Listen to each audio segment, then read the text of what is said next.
trying to keep you tethered in your room.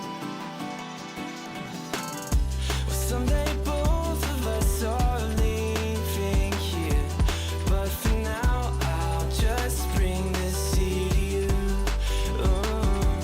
Will you meet me in the daylight like we did before? Then I felt you on my shoulder and you weren't suffering anymore. You said I'm sorry that you worried, but don't apologize. I told you to forget me, but you stayed by my side when I said, don't try to make yourself remember. Darling, don't look for me, I'm just a story you've been told. So let's pretend a little longer, and when we're gone, everything goes on.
sweet and sweet 何をしてても daydreaming yeah 君のことば繰り返し寝ても覚めてもやまないそっけない君の笑顔が恋しくて星に願うのまた会えるよね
let's move side to side, let's go.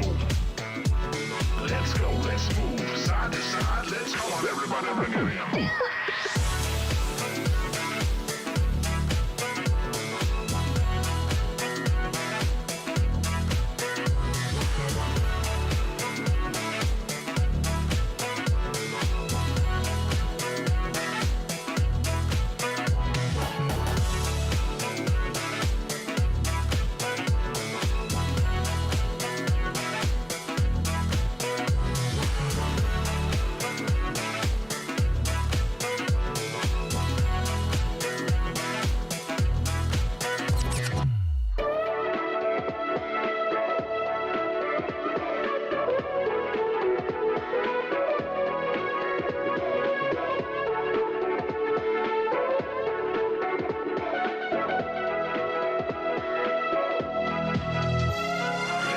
Let's move side to side, let's go.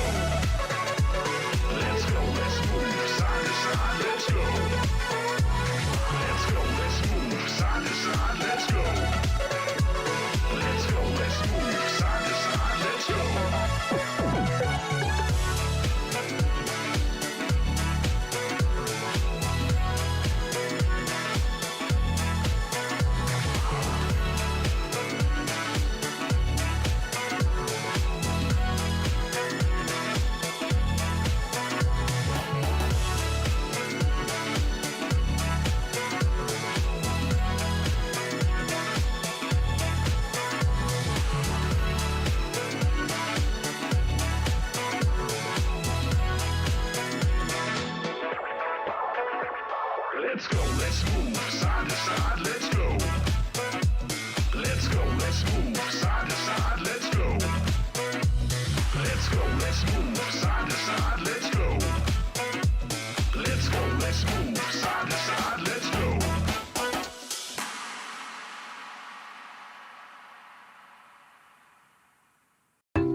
What an incredible play there from... Oh, that was incredible. You love to see it. Right, yeah, let's really What get into... a move! He's just so good. I mean, the persistence, the patience to find the angle. You just don't see that from rookies. He's got it all. He's got the pizzazz. Have a break. Have a Kit Kat. Ooh, that looks good. Do you want to maybe share a little bit? Yeah. What a move!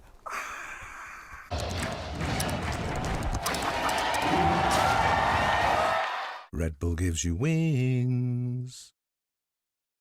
Hey there! Every season starts the same way. Everyone wants to win. But not everyone prepares the same way. I can't wait to show you what I have in store. And trust me, this year, everyone's leveling up.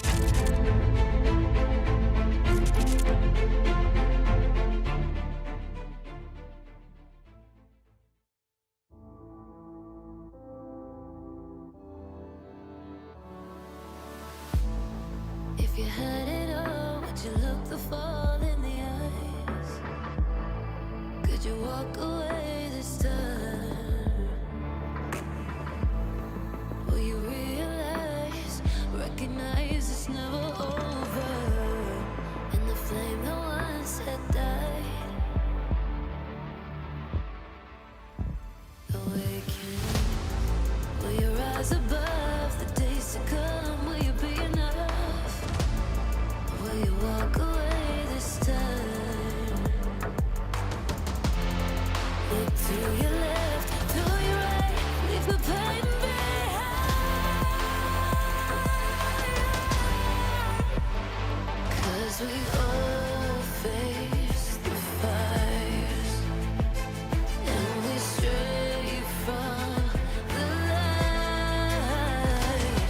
Go leave the pain behind.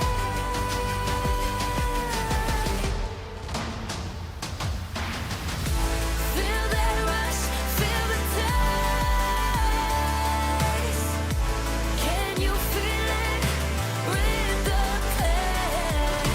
Wash it away and stand again.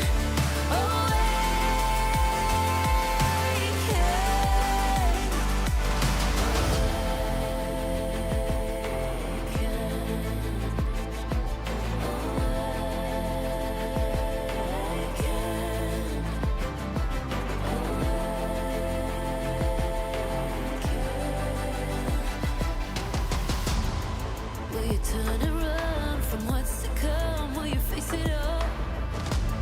Or will you fall away again? What's calling out to be found when the time is right? When the time is right. 'Cause we all face the fires, and we stray from the light.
kill of 2025.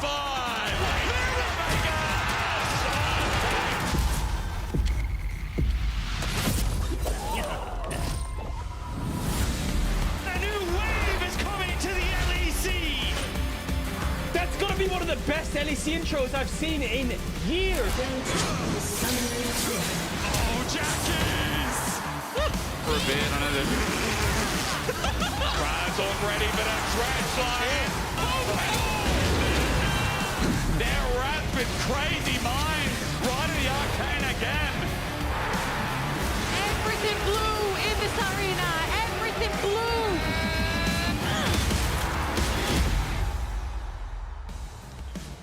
Welcome back to the LEC Versus, where the standings are absolute chaos heading into today's game. Giant X's rise continues, now tied at the top with Karmin Corp, and later today, SK faces with MKOI.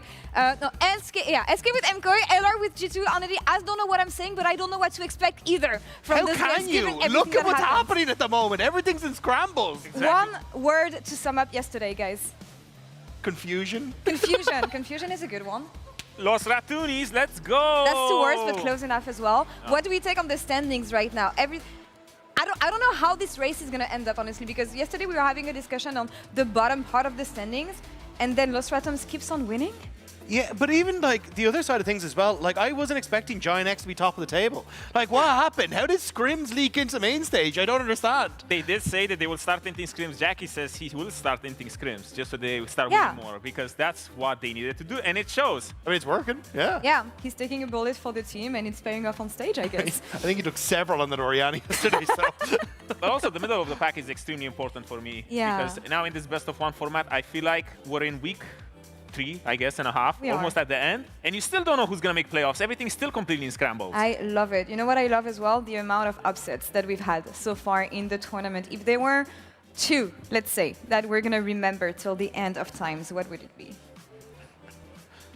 Los Ratunis! Which one? With MKOI from yesterday, of course, because we had so much criticism of Los Ratunos, but now they're just finally rising up. You know, even Baus is having the performance of his lifetime. The Poppy yesterday was completely insane. 1K gold down as a team. Doesn't matter for the Los Ratunis. That means you're 5K gold up. And Bausy, he found crazy plays after plays for the whole day. I know, you could never. You must be so proud of him. Hey, Poppy was one of my worst champions, you know, but like, at least him, if not me. All I'm hearing is that every time you're away, they win. That's what I'm understanding. Wait a minute. Someone's going to come and get you today, That's true.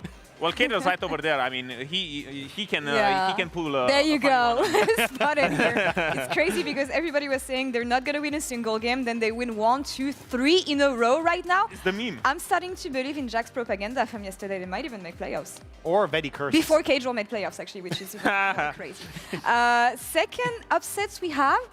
I mean, it has to be Shifters. Yeah. They had a lot of them, actually. Well, it's just like whatever happens, like it seems to be an upset no matter what, right? Like you look back yesterday and it's like, oh, well, against Fnatic, they end up losing. Then you go back to that insane game against Giant X as well, where they were at the Nexus. They should have won. Everything was going their way, and then it's like, actually, we kind of had this miracle hold, and then we end up losing the game. Like, no matter what ends up happening, it always seems to go bad for SK. It just seems like they're a lightning rod for every upset at the moment. Shifters living up to their names, I feel. Are they? I mean, are you guys for real? Because, I mean, when I think of Shifters, it's the same thing. You know, they just get Nash, and then they throw. But yesterday, you know what was the difference? They didn't get Nash, so they didn't throw. So, really, the reason Shifters don't win with Nash is because they just try to do way too much when they should just AFK. But how are you going to win if you're AFK? It's the minions. They're the ones who will win you the game. That's why you pay them to spawn and just like, you know, go into the tower and just give their life for you. Because, okay, look at this. Do you remember Dagda? Do you remember this Nexus push that started everything all the way back in week 1? Because all they had to do is let these minions pour in, because on this season, they just come so often. They're always there. They're always here, ready to win the game for you. But, you know, you would think that they learned their lesson and decided to trust minions a little bit more, right? Yeah. No! They didn't. Look, they did it again. Just push the wave and let the minions work for you. Don't get greedy like that. Don't overreach. All you have to do is push the minions, and after that you base and go to the other side of the map, so you're still so far ahead. But I'm getting so tilted watching this because you would say, surely, Dagda, surely after this replay, you would think They won't throw again, right? Yeah, I mean, like, they did win yesterday. I mean, they did, Dagda, they did. But one more time, let's bring up the last one. So, they played the early game and mid game so well. Trimby and Padak, they're just constantly killing everyone, getting massive goal leads. In this situation, they're 9,000 gold up. And when the time comes, and all they need to do is slow down, be AFK, and let the minions carry. Do you think they did that, Dagda? No. Exactly, they didn't. They just throw. They just go here and throw and die again. Thank you, Gold. So please, please, shifters, if you're so far ahead like you do every single game, please just slow down the game. Let go AFK and let the minions carry you, because all you have to do is win, because you're doing so well, but you just do this over and over again. So please, stop. Please. I'm happy for them, or sad No, it happens, sad actually. for them. Either, regardless of what happens, we're going to send it over to Ginny. She's standing by with Trimby, and I'm going to just make sure that Dagda is okay. Thank you, Lore. Trimby, you have another game today, another best of one, this time around against Navi, who also had a little bit of an oopsie yesterday. Yes. But I'd like to start off with shifters. What do you think are your keys to winning and to finding success on the Rift? On the Rift, I mean, I think we are quite good individually, I would say, even though people don't really see it on paper. I would say that we have a lot of nice ideas and we're trying to make it work, especially in drafts. Sometimes, of course, gets a bit questionable, but we get the leads when we want them, so I'm happy with that. And I hope today we can also showcase that not only can we get the leads, but as well like manage to close out the games cleanly, because that's something we definitely don't do very often. Yeah, would you maybe think that getting the Baron and then letting the minions do the work is like one of the potential plans? Yeah, I mean, they're a bit slow, the minions, so you know, you always want to encourage them to walk forward. That's why you're walking in front of them, but that's at least what we're doing lately, which has some success in some games and then in most of the games doesn't. So yeah, definitely something we need to work on to make sure that our Nash plays are cleaner. But yeah, thankfully yesterday we didn't get the Nash, and then we still managed to win afterwards, and the Nash was gone, so that's a nice thing. That's a big plus. Yeah, it just all makes so much sense, right? Yeah, It's of course. like League of Legends textbook. Perfect. I want to bring it back to walking in front of the minions and, you know, getting them to actually go a little bit quicker. What do you think has been the biggest hindrance in terms of preventing you guys from doing that? I think we're very eager to try to like push the limits, like to the point where, like, you know, it feels like we can do this, but then I think getting on the same page is something that we're still struggling for sure, and something we need to work on, because at the end of the day, right, even though we might know how to play or like what things we want to take, right, what plays we want to take, still if not everyone is on the same page with how we want to play, what we want to do, and then we don't even think about how an enemy wants to play, then it gets very tricky, right? Of course, then there's a lot of room for mistakes and errors that yeah, that do happen for us at least. Does it really just boil down to communication? Because that's something that Nuke mentioned yesterday, or is there something else going on? No, for sure, communication is a big thing. I think as well, just like I would say, making sure that we're 100% like trusting each other on the place, because you know, definitely we are as a team like players who trust, but it's not to the, I wouldn't say yet, it's to the point where like we're just gonna go down in the fire, you know, like if one goes, I don't know if everyone... We go down together. Yeah, I don't think right now it's like this, and I think it's fine because we're a new team, right? So everyone has their own idea of how to play, but I think for sure it's gonna take us time to make sure that, yeah, if one really wants to go down, we're going with him, and yeah, let's see how it goes, right? Yeah, solidarity. Maybe some trust falls. Perfect, you know, like exactly. just everybody line up and trust the other person to catch yeah, you. I would love that. I would love that. You would love that? I mean, let's see if that. Yeah, I mean, in game for sure. Like outside of game, like I don't think anyone wants. Yeah, that I fall on them. But yeah, hopefully in game we can like trust each other to this extent. Okay, well, I'm looking forward to it. Thank you so much for the insights as well. Good luck with your game today against Navi and Lore. Back to you. It's actually super interesting to hear them talk about trust, because I remember that story of Piglet as the AD carry and was like, hey, you have to, as a support, go in and check that bush. And like, Jungler just walked into that bush. I'm going to die. And he was like, go check the bush. And the support went in. He was like, okay, well, now I know I implicitly can't trust you. So I think it's like, you kind of have to go down in the fire together sometimes to actually build that. Do you feel like it? I mean, you had a I'm lot of confused. reactions here, so I what was are you confused because I didn't know the Piglet story, you know. So I was like, wait, where is he taking me? But I didn't know. But like, let's But go. it does make sense, and I was wondering, like, have you been in these situations where there's a lot of good elements in the team, everything is aligned to click, but it's just about that trust, the fact that if someone jumps, the rest of the team is gonna follow. Yeah. I had to give them their moment, you know. It was That was strong. it Good was huddle, fun. guys. But yeah, there's a lot of moments when you play as a pro where you know trust ultimately becomes the final hurdle that you need to overcome because you know naturally as a player you kind of want to be a KDA warrior because you don't want to die for no reason because if you die you're just scared of dying because your team is gonna lose, you know. And the thing is when everything is happening so fast, especially in the situations where like as Dagda said, there's like maybe times where you need to like walk in and face check. It's like you don't know if your teammates got your back. And especially what Trimby said as well, like the communication issues, and Nuke said it yesterday as well. They have more hurdles to overcome than normally just because they need to like, you know, take these safety measures like, hey, you got my back. Are you gonna like protect me as a fish and die here? And it's like, it takes a lot longer to set that up. Looking at today's matchup, though, I want to focus on the jungle a bit because on one side you have Navi. I love the fact that we can hear the huddles from the teams, by the way. A bit more power on the side of shifters. Yeah. We'll see how that translates in the game.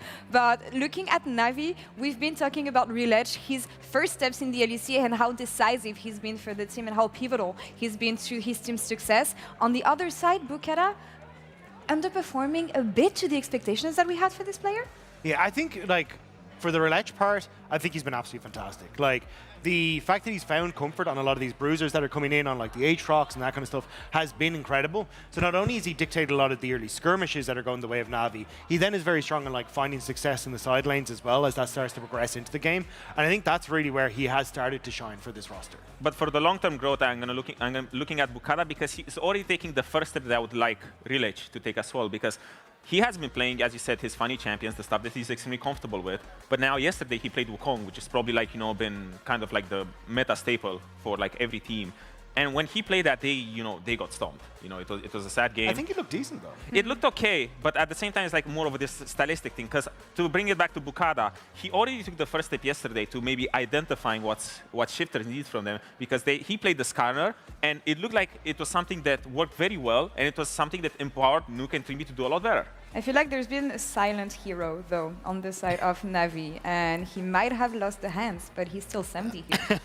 Well, I want to try and have a look at him a little bit more, because I think when you're talking about like stylistic issues, I think there's one that I've kind of looked at for Navi, which is when their team fights happen or early skirmishes happen, they end up incredibly separated in these fights. So I wanted to take a look at, this is from week 1, and one of these fights. So the thing I want to try and highlight as we come into this is looking at Sam D, who's kind of sitting here in the pit, right?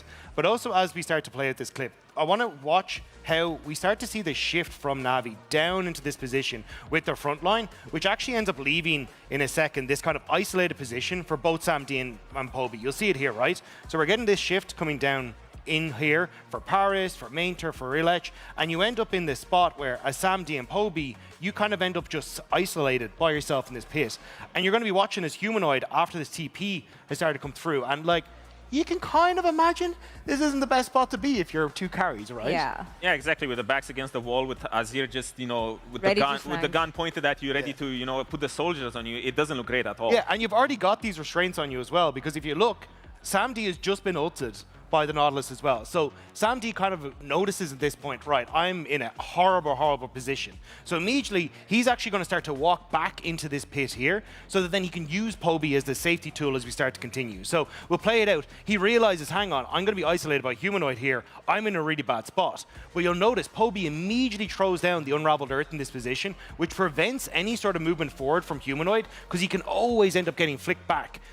And now you're in a position where, again, you're like, okay, well, that's great. I'm safe. But, like, the fight's over here, lads. I need to be somewhere. So you can imagine it's not exactly the best spot. But Sam D immediately recognizes that, shifts into this position where he can actually wrap back around and then use Paris as a shield. So now it's actually Humanoid, as Poby flashes over the wall, who's completely isolated on this side. And it makes for a much better fight. So you can kind of see how he's thinking as we start to move throughout this. Yeah, that's great, because now essentially Azir is out of the fight and he gets to just, be isolated, and the fight just shifts on the right side, right? And that's what we love about Navi so far, the fact that they can react and think so fast in-game, and Shifters, well, they're gonna have to step up their game here, especially coming up against this team. So, Casters, the game is ready. Over to you. Thank you so much, Zesk. We're ready for the game. I'm Dracos, that's Jack Spectra. Wow. Wonderful breakdown by Dagda. As an ADC main myself, I'm very familiar with being in terrible positions. Yes. Not always does it work out. Yeah. Not always is your team just like LEC level. Sometimes you got to play with. Sometimes it's unwinnable. Sometimes you're dying every game. Blaming your jungler's Platinum 4. Hey, we're going to hope that for both teams in this game that is not the case today. But we all have our off days. Yeah. I think the champion pools of the respective junglers on the stage, though, There's been stuff to be excited about. Certainly on the side of Reletch, something we brought up a lot. Bukata bringing out this card yesterday. A pick that I honestly thought was going to fail terribly. Yeah. But it worked pretty well for what the team wanted. And overall, as we heard from the desk, some steps in the right direction. That said, we're all a little bit concerned for Otawamne. He's already, I think, popped at least 1 or 2 blood vessels here. I think a third may follow if Shifters get Baron and do not close the game. So our eyes are on that mid to late game to see who will perform, but also after the performance from Navi yesterday, just seeing if they're going to be able to clean it up and find a bit more of that spice that we saw from them in the last few weeks. I mean, at this point, I would be more surprised if Shifters were able to cleanly close out a game with Baron Nashor. I think they needed 1 throw at least. You give them 1 at least, and then we can get the smooth sailing. But as you talked about the jungle pool, I'm really curious. We already see that actually Shifters chose to ban out the Sion and the Poppy instead of the Cassandra, which is a strange choice here because after Navi's 3-0 start to the split, they have gotten Cassandra banned against them pretty much every single game, and Mainter has not been able to play it. And that's why he's shifted towards the Sion and the Poppy, but not finding the same success on it. I think this is probably a first pick Cassandra. No, it's a first pick Azir. So maybe then Shifters thought this would happen, and now they picked the Cassandra. At least I'm thinking Cassandra's a huge power pick here. And he did come into the day talking about how incredibly powerful this champion is. And it's no surprise to anyone, right? Because Cassandra feels like he's been omnipresent since he was initially released. And now we've got the counter into the Azir, or at least a comfortable matchup for Nuke, and Nuke known for his Cassio. And you've secured the Cassandra with the Sion banned away. And look, Mainter can go back to the Rumble. But I'm going to be honest. It didn't look great. It did not look great. And he just hasn't found that same success on anything other than the Cassandra. So I'm honestly really surprised that they chose to not take it away. The Cassiopeia as well is a little bit weird to me because normally you always want to play Cassiopeia into something like the Rise, something that's much shorter range. But already now with the Azir and Jace, that's a lot of range with the Gnar as well. I mean, Gnar into this Cassandra, it's a great matchup. You struggle a little bit in the early game, but then you get to scale up and just be really annoying. And it just further enforces this idea of that they can play this long-range team comp and really make Cassiopeia's life very difficult, while now also having the split push threat on this Gnar. I like what Navi cooked up thus far. Only question is, Mainter of tanks. Haven't seen him have a pop-off performance, but I think he's got the cards laid up nicely for him here. Yeah, overall, I think that's something that they've been waiting to see. He got a pass on playing tanks every game because his jungler was playing so many crazy things. The Rumble game, yes, it did lack a little bit, and now we get to see if the Gnar is a bit better into the Cassandra. I do really like the poke. The Jace jungle left a little bit following those immediate jungle clear nerfs, but even yesterday it looked so good in the hands of Vitality, and now... I mean, this is a classic Jace counter, absolute classic. The Malphite lock-in... Yeah, so normally you'd always go Malphite top into Jace, right? And then you'd always be able to all-in on him. And in the jungle, it's kind of a similar dynamic, but you're escaping that tough early laning phase, which Malphite was so known for because he's just a rock, you know? He doesn't really do anything in the first few levels. But then, as he develops and gets bigger and stronger, suddenly he just crushes you with his pure size. It's really a 0 to 100 sort of moment there. I don't know what the Pokemon equivalent is. Is there a completely useless evolution that suddenly becomes the greatest thing on the face of the planet? Charizard, maybe? I don't know. I mean, I don't know. I feel like Charmeleon's kind of Fuego, though. I don't know. Yeah. Fuego, okay. You like that? You like throw a little Spanish in there? I know our audience. Okay. Add a little French. Anyway, we're heading into second bans. Malphite, as you highlighted, I feel like just gives him this nice linear tool to kick things off, even if it doesn't necessarily do much in the early game. But the Alistar taken away from Paras. Yeah, I mean, the now as well. I guess maybe just 4 support bans. Yeah, I think something like the Nautilus for Shifters makes a lot of sense, something like the Rel. They really want more engaged to follow up on this Malphite. It's very obvious what Navi wants to do. They already have 2 poking champions. They want to continue just drafting this kind of poking style. And they are really looking for disengage to try to make Shifter's life harder to play. Because if Cassio can't reach, if Cassante can't get a good engage, then they're just going to get kind of poked back in, kited out, and then ran down by this Narazir. So engage for the sides of Shifter and disengage for the sides of Navi. They did decide to ban out the Nico. I think that's just for the early laning matchup, that they want to make sure that Trimby doesn't have access to that. Had some really good performances on the Nico, and he's just a great range support player in general, so it makes a lot of sense to ban that out. But with 4 supports being banned out here, there's not a lot left on the table. I think something, a more utility-style focused ADC for Shifters here would make a lot of sense. You could go for something like the Jhin, just to provide your team with a little bit more setup. You already have the DPS from the Cassiopeia. Or they just take the kind of last good engage support available, which is that Nautilus. And then I'm assuming that we'd probably see something like the Braum for Na'Vi, just to have some sort of disengage. It's a good matchup into the Nautilus.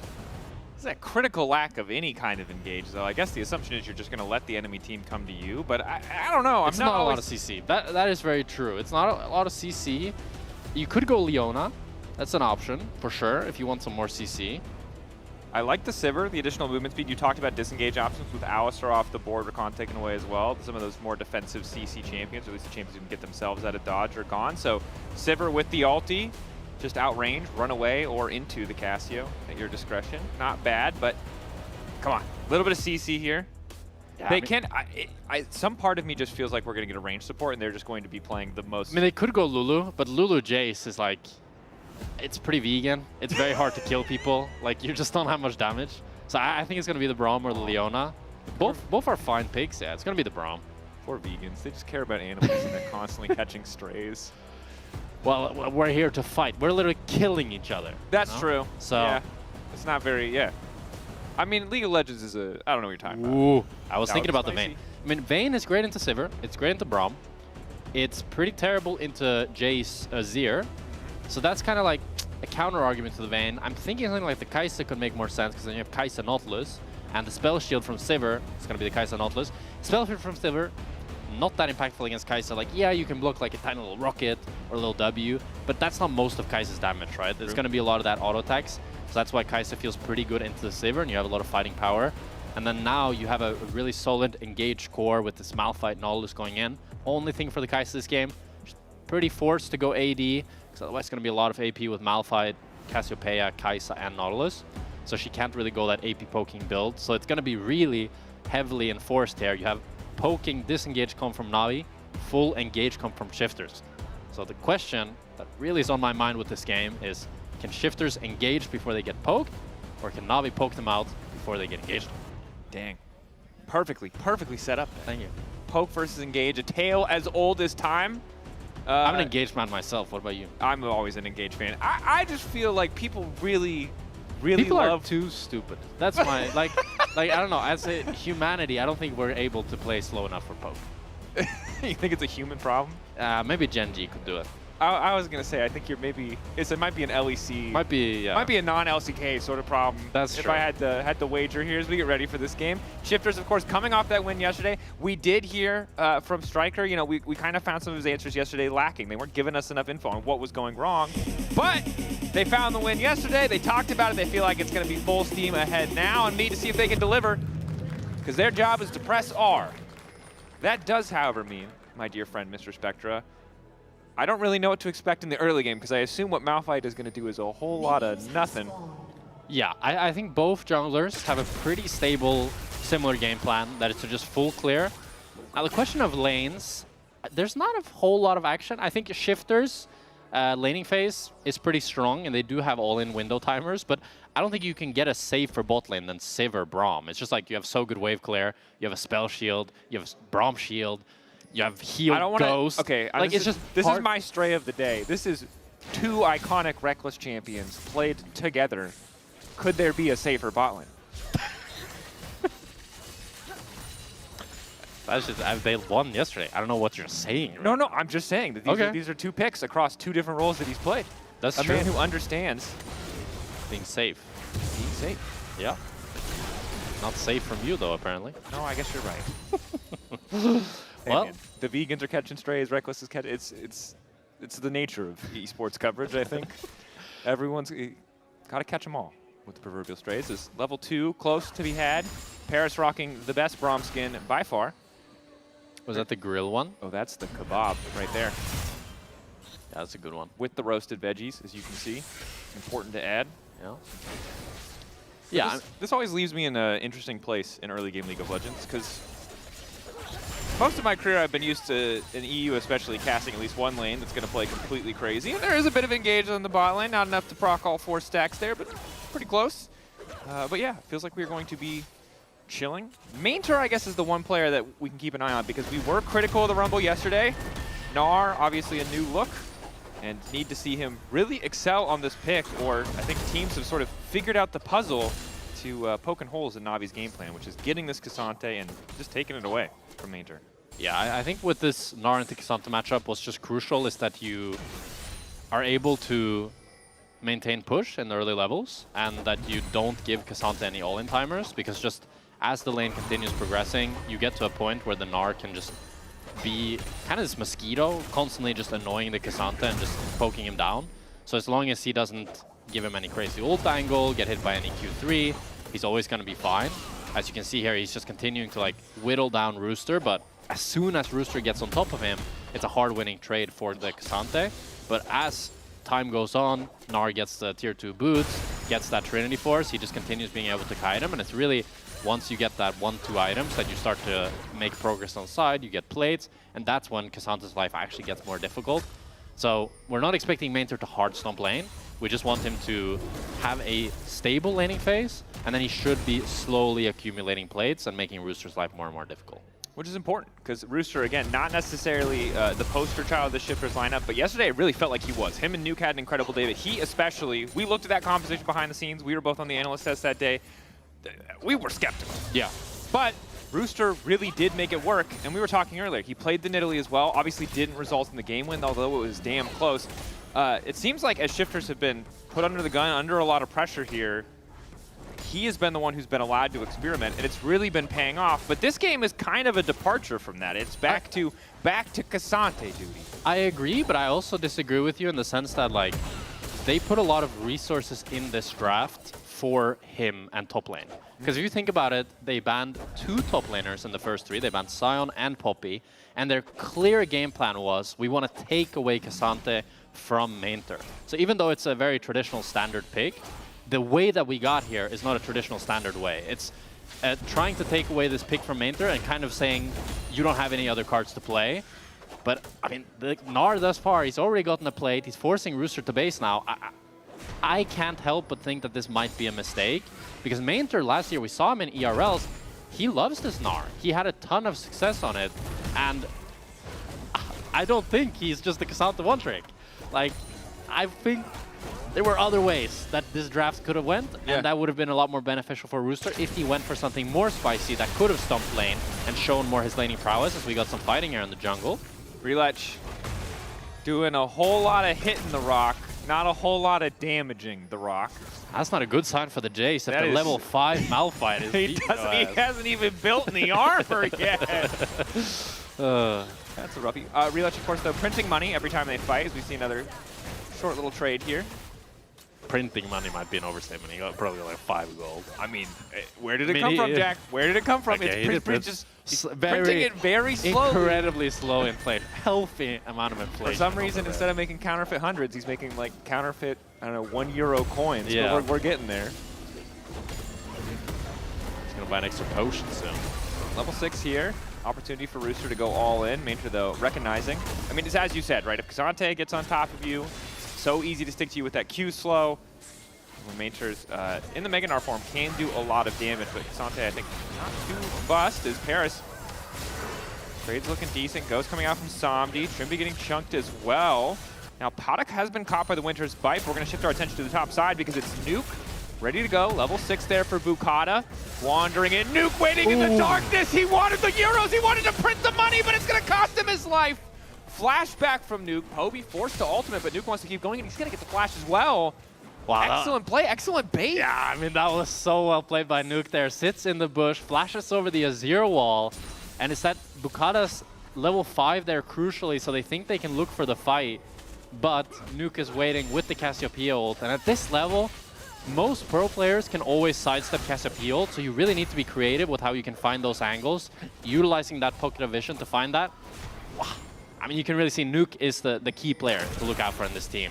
And look, they want to see their vision, right? They don't see Nuke at all. They don't see him at all.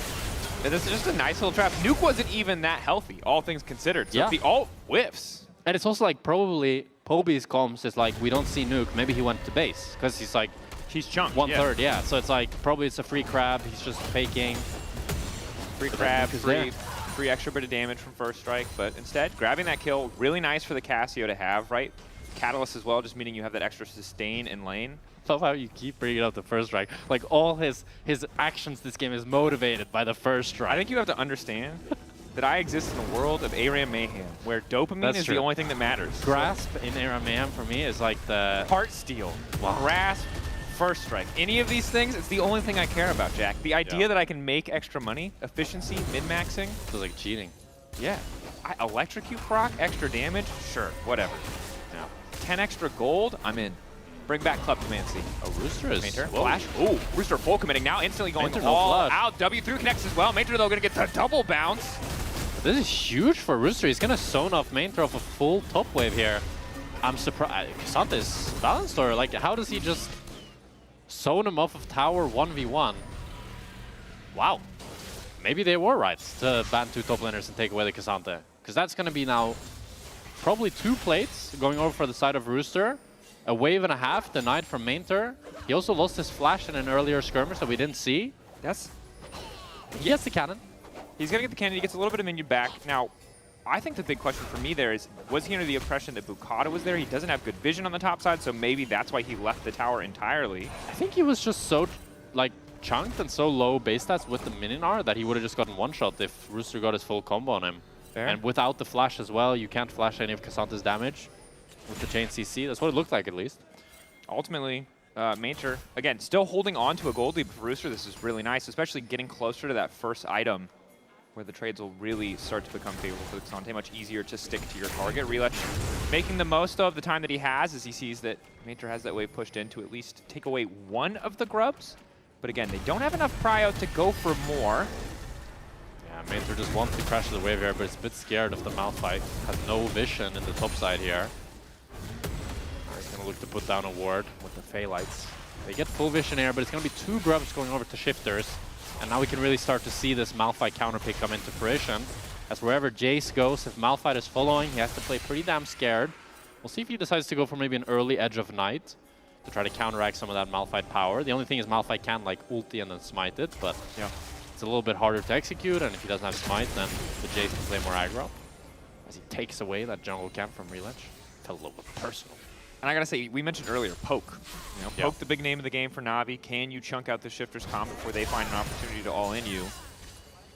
With Bukata getting pretty comfortably through this early game, Rooster stacking armor, I just don't think the Poke is going to be able to hit the right target unless Na'Vi are finding these creative kind of crazy angles. The full front to back is not looking very nice. Yeah, I mean, when you fall behind in the Poke comp, it becomes really difficult because you have to give up every bush much faster than normal because you have to be so scared of the engage.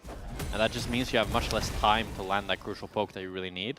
I think the saving grace for Na'Vi currently is the fact that Maynter can be a split push threat. So you always have that to rely on to progress the game and create pressure on one side of the map. And then you also have SamD, who's had a really good laning phase thus far. Gotten 1 plate in the bot lane, has a 400 gold lead. It's going to be the first Drake going over to Shifters. So they're getting the first objectives here with 2 grubs and the Mountain Dragon. That feels great for the Malphite and Nautilus and the Kasante this game. A really great Mountain Dragon game for them. That's Rooster here. Rooster just continuing. We talked about the Mosquito. Yeah, I mean, it's not all full of damage. A little bit there when he gets the W proc, but... Yeah. Of course, the awkward thing about Gnar always is, I feel like, in most matchups, you either want to spend most of your time in Mini or most of your time in Mega. This is a matchup where you really want to be in Mini, getting those hyper procs, you know, but if you get too many, you're instantly going to turn Mega. Yeah. Crazy. now, and cresting the 11-minute mark. It's a relatively close game. Na'Vi holding on to a gold lead. So while we were talking about maybe the difficulties that LEC might face, overall the gold is still pretty solid. You highlighted it well. The Drake was taken. Good, I think, recognition from Shifters that they could just rush that objective down because Podok still hasn't finished his first item. Somdi had just recalled, and that's that tiny window where they did take the Drake. You can see the poke there as well. Like, Poby and LEC here, they have so much range that they can really look to abuse this and make every lane much harder to play. As Mainter now is starting to get the better of Rooster in the trades, chunking him out quite a bit. We're going to force the base there and force a TP from Rooster. As Nuke is continuing to get poked out here. Has to be careful though, doesn't want to get locked in an animation that has him facing Cassio and potentially getting stunned. Oh, we're going to have a fight over blue buff here. There's Rooster sleeping in the top lane. Looks like Na'Vi wants to maybe back off, as Paris is in here, but Bukata gets the blue buff. Will he ult in? Now, ult in, but he's only going to connect into Paris. Definitely not ideal. Paris backing away, uses the heal. Rooster now unstoppable. Q3 again connecting into Paris as the ulti comes through, pulls him back. Paris is going to get sacrificed. Mainter should just hop over the wall. So blue buff secured by Shifters, and they grab the exit kill as Na'Vi decide they really don't want the fight, despite the fact that the Malphite ult only hits the Braum. Yeah, incredibly confusing decision-making there from me by Na'Vi, because they're the ones who are going for the invade on the blue buff, but then they really don't want the fight. Like, as soon as Malphite ulted in, didn't matter that it hit the Braum, they went running. Like, we'll see it here in the replay. I was thinking, okay, if you're invading, you want the fight, but then after they flash the Malphite ultimate, now Poby is running away. LEC instantly just flashes away. And Poby's peeing away. Confusing. I'm not sure. I think they just misjudged the situation. Probably. On the hunt, though, is going to get popped bottom lane as they try to get a little swing back. Podok not getting tagged up by the concussive blows means that there's really no kill threat, and we just saw Paris use the ultimate. So they do trade ulti for Ghost. But yeah, I think Podok's fine with that exchange as long as he can stick around bot. Looks like he will be forced to recall, but there's no wave, and he should be making it back in time not to lose too much. Trimby, on the other hand, just going to continue to make the most of the Nautilus hook there to escape any potential threat. I do think, though, having a lead on Sivir this game, it is a very solid win con for Na'Vi, because if Malphite then goes in, and Somdi can be the one person that continues hitting throughout, he can really melt this front line with that Ricochet and just do a whole lot of damage. Yeah. And that puts a lot of pressure off of Poby as well. I mean, there's so many short-range characters on the enemy team. Ricochet is just almost always going to be getting max value unless they're fighting from multiple sides. Podok, of course, has the potential to dive in, but we'll see what Somdi can do as he gets a bit more time. Mainter, Pathmaker connects. Immediately, it's the all-out going through. Flashback from Mainter. Rooster all-out is a little bit more vulnerable, but again, just in isolation, picking up that summoner spell. Yeah. Well, that's what you see, the Cassandra pressure. As soon as he gets onto the Gnar, he has such high kill pressure that Mainter has to flash away, but it's beautifully played by Rooster. He has so much pressure in this top lane matchup. Even though Mainter has the slight lead, he's able to continue pressuring Mainter. Actually, Mainter there faked the base crucially, but he might be in trouble as Nuke and Bukata are looking to rotate on him, and he has no flash. From up top, Somdi taking the bot lane tower, but it looks like Mainter will be able to escape. Somdi hoping to get first brick here. A little extra money in his pocket as Paris has the concussive blows. That's a huge lead for Somdi now. 1,000 up on this Kai'Sa. And sticking around on the top side for Mainter, while it did look like it might cost him his life, what it does mean in the end is that he has enough money to back and complete Trinity Force. Crucial as Rooster did get the Iceborne Gauntlet. Yeah, and he delays Shifter's Siege by one more wave, which means while Nuke, maybe if Mainter hadn't taken that top wave, would have been able to take one more plate or even the whole tower. It means that since he had to wait for one more wave, it delays all of Shifter's play. And now you can see that Na'Vi is first out on the map here, able to retake some vision, while Trimby is basing. Paris is going to be able to face down all his wards and get full control here. So it is the Rift Herald going over to the Shifters. It was a really nice play by Mainter to deny some of their pressure and allow Na'Vi now to push all three lanes at the same time. Yeah.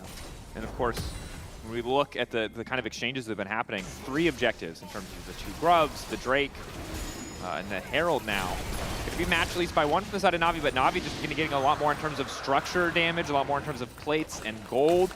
So that's almost still about 2,000 in their favor, although Nuke looks like we'll be able to grab this tower on the top side with Bukata backing him up. Meanwhile, in the mid lane, though, we're starting to siege, and You can see lingering in the darkness is Relech, and while, yeah, he doesn't hurt Trimby or Bukata or Rooster too much, he hurts Paddock pretty damn well.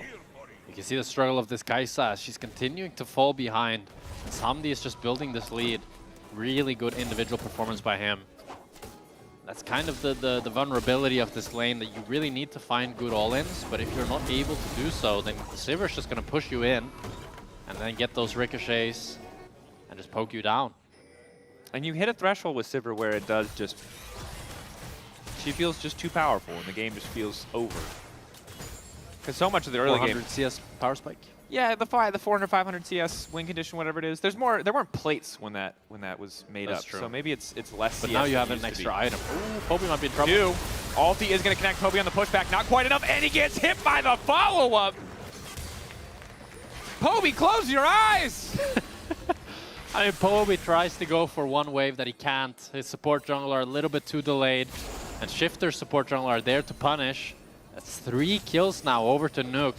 It's really going to be Nuke versus Samdi in the DPS department for both teams here. But I think one of the things that felt like it was lacking from Shifters in the past was how well Bukata was coordinating in some of these moments with the team. But we've seen the same play that they've tried multiple times now, sometimes working, sometimes not, as the bot is... Mid lane tower to me is going to fall. Now Trimby caught out, taken down. Bukata no ulti means there's no follow-up or return play here from Na'Vi. So Na'Vi extending that gold lead even further in their favor, matching the play that was made on the top side from Shifters. Oh, this Sivir is starting to look like a bigger and bigger problem. I'm not sure how Shifters can ever really find a fight around this Sivir right now. They need to be creative. They need to look on Cassante and Cassiopeia, because if they go around Samdi, he still has his flash, still has that spell shield. It's just too much damage. Yeah. And again, Shifters playing to these side lanes, leveraging the power of, you know, the Malphite and the Cassio together. It looks good. They found some kills that way. That's the dynamic duo. That's 3 for 3 on kill participation for Nuke and Bukata. But they're going to need a few more plays in the old playbook here. Actually, I take it back. Same play. Run it back. One more time, boys. There it is. It never fails. Miasma locked down. This time, Poby closed his eyes. But there was too much damage. Nuke now on a rampage. Why was I critical? Clearly, you just keep playing the side lane, and you keep malfaulting people, and everything will be fine. Hey, if it ain't broke, don't fix it. I like that. I like that. A 4-0 Nuke. Why not make it 5? Oh, as now Mainter might be in trouble. Trimby and Rooster here. Well, he's Crunch not his way out. No. Looked pretty easy. Did look pretty easy. Okay, now Nuke is the thorn in the side of Na'Vi, splitting on the side lane. I don't think Poby can really match him in the 1v1 at this stage. He hasn't even fully sacked Roa either. Ooh, it's not going to get better. Yeah, I'm excited for the team fights. I think Nuke and Samdi both have a lot of weight on their shoulders. Poby's not going to be doing enough damage, so it's going to be a lot of armor for Bukata, Rooster, and Trimby here. So really looking for that LDR, and smart here by Samdi to buy that LDR third, getting it a little bit earlier than normal. Not deciding to go for that Infinity Edge just to get that armor pen faster. So hopefully he'll have that LDR finished by the next Drake. I don't think he'll have it though, so he'll just be sitting on that last Whisper. We'll see if it's enough damage, as I think a lot of the pressure from Shifters is going to be on Bukata. What type of Malphite ult can he find? How many flashes can he blow? Hopefully he doesn't solo ult the Braum or the Dr. Mundo like someone else. There's no Dr. Mundo. No Dr. Mundo. So it can't be... I mean, I feel like solo ulting the Braum is the same tier. No. Like solo ulting a Braum with shield up is the same tier as ulting. No, it's not. How is it not the same tier? It's not. One literally does nothing. Okay, but what if... Yeah, one... But also stage of the game. Okay, but stage of the game. And I'm sorry, Isma, you're catching strays, but today is the day that everyone is catching strays. But if you were in a late game fight and you solo Ultimundo, if we get a late game solo Braum ult, then I'll give it to you. That's what I'm saying. Then we'll tie. Like, let's say it's like the final soul fight, and then Bukata solo ult Paris with shield up. And they don't even kill him. That's the same tier. Yeah, it's the same tier. You're right. Okay. You're right. It's less comic just because Mundo literally doesn't move at all. That's true. Now, I don't know. I think we played the stakes out. It's basically a Nuke versus Samdi sort of game. I'm still inclined to favor the Malphite team, but it is easier said than done as pro players, they got good reaction speed. That's the Unbreakable gone. Herald will charge, and really nice for Na'Vi because securing the Herald earlier from Shifters cost them a lot of gold in terms of what Na'Vi were able to get on the map, and now it's earned them back very little as Relech continues to be able to find poke on the priority targets. It was a big concern when there's so much beefy frontline but people got to come farm. Relech knows it, making the most of it to find those quick angles, and now Na'Vi going to grab their second Drake of the game. And the Jace poke comp with a potential Infernal Soul is a terrifying prospect as Bukata's forced to ult out. And Na'Vi are playing to their win cons. They're just poking Paduk out on mid waves, and once he gets chunked, Shifters realize we can't contest, free Drake over to Na'Vi. And that's what the poke comp really wants. You don't always need to get kills. You don't always need a crazy team fight. You just want to lower their HP bars, get full control of the objective, and then you get the objective for free as a result. So you want to keep that up and just continue poking out Paduk. I mean, it's a good strategy. Solid one. Bukata, of course, had to use the ult to escape, which isn't ideal, but has Zeke, so at least a little bit of ultimate haste and level 13 as well. So 2 points. Shouldn't take too long to be back up, but it's not getting easier for Shifter to find these opportunities. Their side lanes are really strong, but they're still losing out pretty heavily in terms of overall gold, as well as control and setup on objectives. Nuke is really the focal point here that they need to keep trying to make plays around. This is the struggle, I think, of having the Sivir and Azir on one team, though, is that outside of when we see Relech wander into a lane, nothing happens? Yeah, nothing's going to happen. From the Na'Vi side, right? Like, Shifters have obviously been trying to make a lot of plays around the Malphite, and a lot of them have been working, but we can't be critical of Na'Vi, but unfortunately, the optimal thing, which is what they're doing, is just keep forcing waves until Shifters make a mistake. Yeah. I mean, that's Sivir. All right, push wave. Is it the most brain-dead champion in the whole game? Maybe. Well, it's up there. Maybe. It's up there. It's up there. The beauty of League of Legends, Fearless, and the buffing of Malphite in various positions is we get a lot of opportunities for very linear champions in our games. Yeah. Trimby takes a little bit of damage there, gets poked out. Not much gonna happen, as you say, Daniel. It's chill. It's time for the mid-game podcast. We were talking a lot about how, like, oh, Odo's gonna crash out when the Baron happens. Is anyone gonna start the Baron? No. We've gotten Azir, and and the Cassio in the game. Baron is gonna die so fast if either side starts it. But I think you're right. I think it is debate. I think neither side's gonna start it. I think Shifters can start it because they do have a good front line to tank it, and they have crazy good turn potential with Engage. I think Na'Vi, however, they can easily get control of the Nash because they can face check with the Braum, they can face check with Jace Q. But if they start it, that's when I really warning bells start to go off in my mind, and that's a really easy way for Na'Vi to throw. You don't think that it's a good idea to walk in, get all of your armor and MR shredded against the Malphite? You don't think it's good to group up in a preset, predictable position? Yeah, against the full Engage comp. No, I don't think it's a good idea. All right. I don't think it's a good idea. Bold. Crazy that you'd say that. Thank you. So, that's analysis. So, you can't do that. So.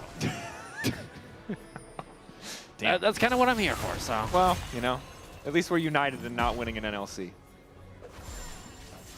Well, not for long. So. I get nervous when you go quiet because I'm not sure if I've gone too far. Your eyes start to glaze over like the traumatized dog meme. We'll win eventually. That's fine. Just some... It is what it is. Maybe you should just enjoy the journey, Jack. Isn't that what you're always saying? Yeah, and can we talk about the CS? I just noticed 310 CS for Samdi. That's got to be some sort of record. He's Chovying. I mean, that's more than Chovying. That's like 2x Chovy. Yeah. It's season 2026, so it's hard for me to say what the threshold is now. The numbers have changed. But that's still a high number. That is still a very high number. This man is hitting creeps, and he's hitting them good. Yeah, I mean, that's the Sivir. See, that's the Sivir thing, right? That's what she does. And that's a good Sivir player. See how many more minutes he can hit. Skill expression right there. Can hit one right now. Sure. This man must be really good at cookie clicker. I can feel it. Got the farming capabilities. Got a Stardew. Fair.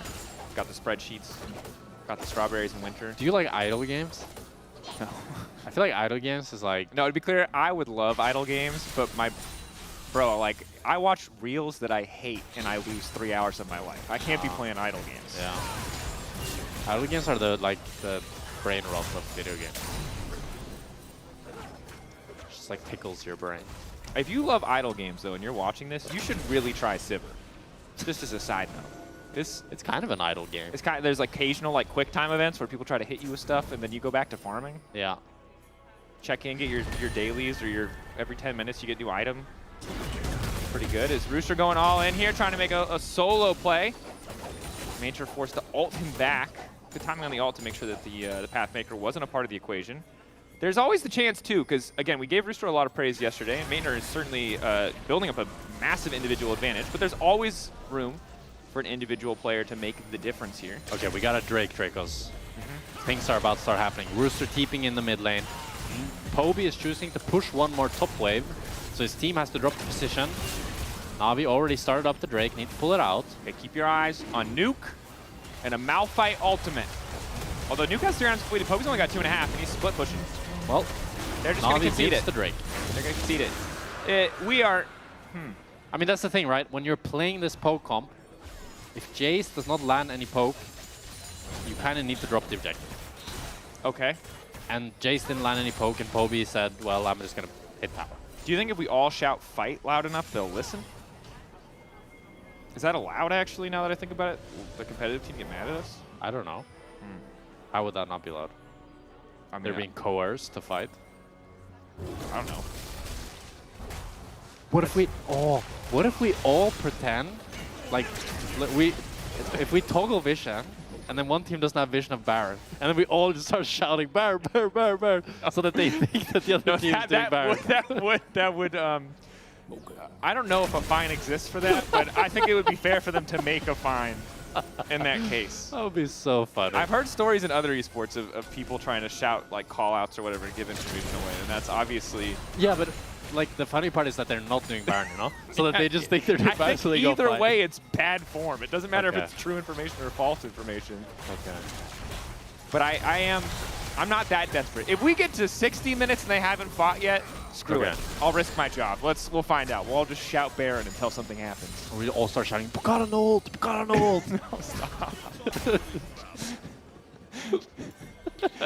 It is funnier when he does actually have ult. I agree. Yeah. It's equally BM, but it is slightly funnier. Nuke has a book, which I'm excited about because it really raises the stakes on any potential future plays. But the stakes were already sky high. We are waiting for one single fight. Supports have attacked each other. Bukata's over the wall. Paris flashing, he's down. The follow-up ulti is there, but Samdi is still alive. I almost called him Hans Samdi. No more Hans, but he's looking damn handsome in the back line because Poby with the shift. Mainter running in from the side. Throwing down the boomerang. The Mosquito's coming alive. He's sucking all the blood out of the Shifters lineup. They're getting absolutely obliterated. The Sivir is online, and it's all gone to shit for the Shifters. The triple, the quadra. Samdi is a demon. The fight came, and Na'Vi did not disappoint as Samdi ran them down with the Sivir. The ricochets did all the right damage. Poby hit a wonderful ultimate. They're going to do Nash. I don't think they can do Nash here. Can we? I know we're going into replay. I don't think they can do Nash. Okay, as the fight starts onto Paris, they're doing the Nash still. I still don't think they can do Nash. They can't do Nash. They have to recall. Okay, really good 3-man push. They got a little bit too excited. They got too excited. I understand why. Nothing has happened the entire game. They were feeling it. Mainter, good ult, denies it. Samdi is untouchable. Also, side note, Samdi hit 319 CS at 20. The record for CS at 30 in LEC was 350. And he has 380 at 29. At 29. So it's a world record. He's clearing, it's an LEC record, but sure. This part of the world. This part of the world. This part of the world. So pretty damn good from Samdi. And we went 0 to 100 really quick there. We didn't even have to shout Baron when no one was on Baron. We didn't have to shout anything else, and that's what I like to see. I am incredibly concerned that the game is just over for Shifters now, but they don't seem too afraid. Maybe because enemy team want to fight and spent all their tempo trying to do Baron. But despite the 5.5k gold advantage for Na'Vi, Shifters remain pretty comfortable pushing out here in mid. I mean, Samdi is an absolute demon right now, but crucially, he used Flash and Ghost in the last team fight. So while he does have the spell shield, if Bukata can get onto him and then Trimby can layer some CC, he's still just gonna die. So if I'm Na'Vi, even though you do have a huge lead, this is a very easy position to throw when you've used all your sums up against the Malphite. It's much more comfortable for the team that has all the engage to be playing up against no sums. So it's still, I think, a slightly advantageous position for Shifters, and that's why we're seeing them get so much control and so much respect from Na'Vi. Yeah. saw in the fight, obviously a lot of crazy plays in that last fight. Kobe with a 3-man shove. I really want to see what happens if Rooster can get close to Somdi, because, I mean, Random Wins is a really messed up item, and starting Baron is a really good way to get the enemy team close to you. That said, Mater is Meganon. Their only really big, reliable piece of CC right here. They're doing this fast. Relish is not in the pit. He does getting not lower. flash. Relish is in the pit, and that means they can't get anything. They get the Baron. They're ready to make their way out. Something is now ulted. Mater goes in and gets 4. 3 into the wall. The follow-up is there from Rooster, but he's forced to ult. Mater not an ideal target, and Somdi is still living. The ulti goes in. Somdi slowed. Somdi has to live. Somdi is living. He refuses to die. The Baron goes to the side of Shifters. But it's Na'Vi who take the fight. Somdi is the hero that Na'Vi needs this game as he takes down 3 members and barely survives through all the damage. And now he's got the BT as well. He's gonna have the flashback up for next team fight. Wow. Wow. Odo's gonna be upset. That's one thing. That's true. They got the Nash and they still fought. Exactly what he didn't want them to do. And to be in their defense, I don't think they had a choice. The fight kind of came to them. That's true. Na'Vi, crucial that they were able to grab those exit kills and force that fight, because otherwise they would have been in a situation. The Baroned up Malphite team, much scarier, makes it much easier to push. But again, we look back. We can see how fast they do the Baron Nashor with the Cassiopeia, with the Kaisa. They can get it done before Relish gets into the pit. He has no flash. And then crucially, I want you to look at Somdi here. Because, like, he nearly dies in this fight. And the only thing that really happens to him is a Malphite ultimate and then a Nautilus ultimate. And that's it. But that's like what happens when you're a Sivir without flash. Like, you're so vulnerable in these team fights, and it's just through with all his team protecting him and good positioning from him to not let enemy carries reach him that he can actually survive this team fight. The Rock is not happy. What he's cooking is stress right now. Yeah, that's true. It would seem. Cortisol levels spiking. That they are. So now almost 3,000 in favor of Somdi. Not surprising as he has 6 kills and just millions of minions. The 400 CS, I mean, we now have a new Sivir win condition, given that you can get another item, which is exciting, you mentioned earlier. There's caught out, is able to make it away, but Shifters have held on to at least 1 Baron buff here, 2 with Podok between Podok and Nuke, so. Yeah, I like that play a lot from Rooster, but this feels like classic Shifters mistake here. They group up 5 on this mid lane, or on this bot lane, I mean, to try to push this bot lane tower, but Mainter is just split pushing off to the side, so even though they're able to get the mid tower with Podok rotating to mid, it's going to be a tier 2 for tier 2 trade, which is really not what you want when you have this Baron Nashor. Definitely not. That said, I'm glad they at least played on 2 lanes, that they did have Podok in mid lane. Because last week, we remember the Humanoid game, the Vitality game, they really were playing on, it felt like 1 lane, as now the follow-up fight is there. Reledge. He's dead. Sticking around for the crab, just a bit greedy. Of course, we're not close to any major objectives. Bukata did use the flash, so you do have that.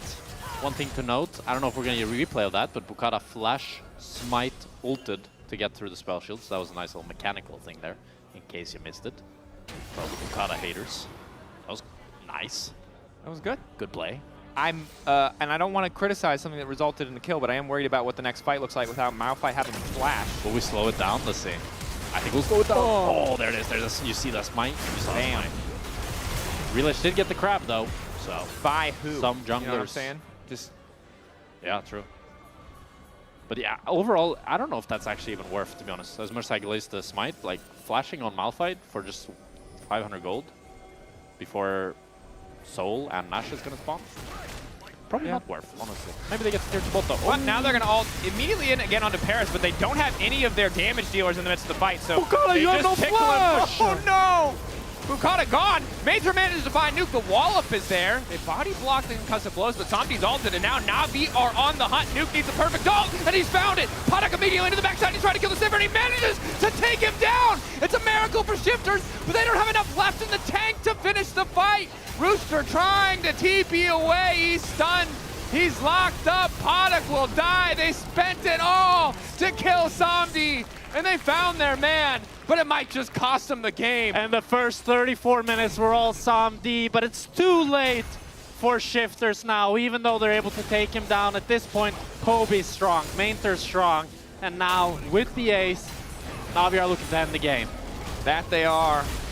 Impressive bounce back from Na'Vi today. Mainter on the Gnar. Didn't need the K'Sante to find an advantage here, and Somdi making the most of this Sivir pick, tearing across that single team fight in the mid lane to try and turn the game. Bukata going in with a bit of extra damage, trying to clear the wave as well. No Looks way, like Relapse no might way, die. no way. Throws! Oh, it's LEC!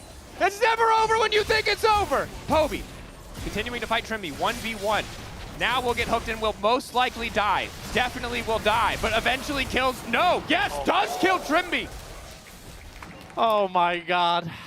Last time it was Shifters that felt the wrath of not being able to end the game, and this time it'll be Na'Vi. As we watch a replay here, Bukata goes for the ultimate onto Poby and Paris, but Poby crucially flashes the ultimate, and then Bukata with no flash gets ran down. It's a great ultimate by Mainter here to get onto Nuke, slow him down. And Nuke here with the turn, really nice ultimate, is able to set up Paduk for success.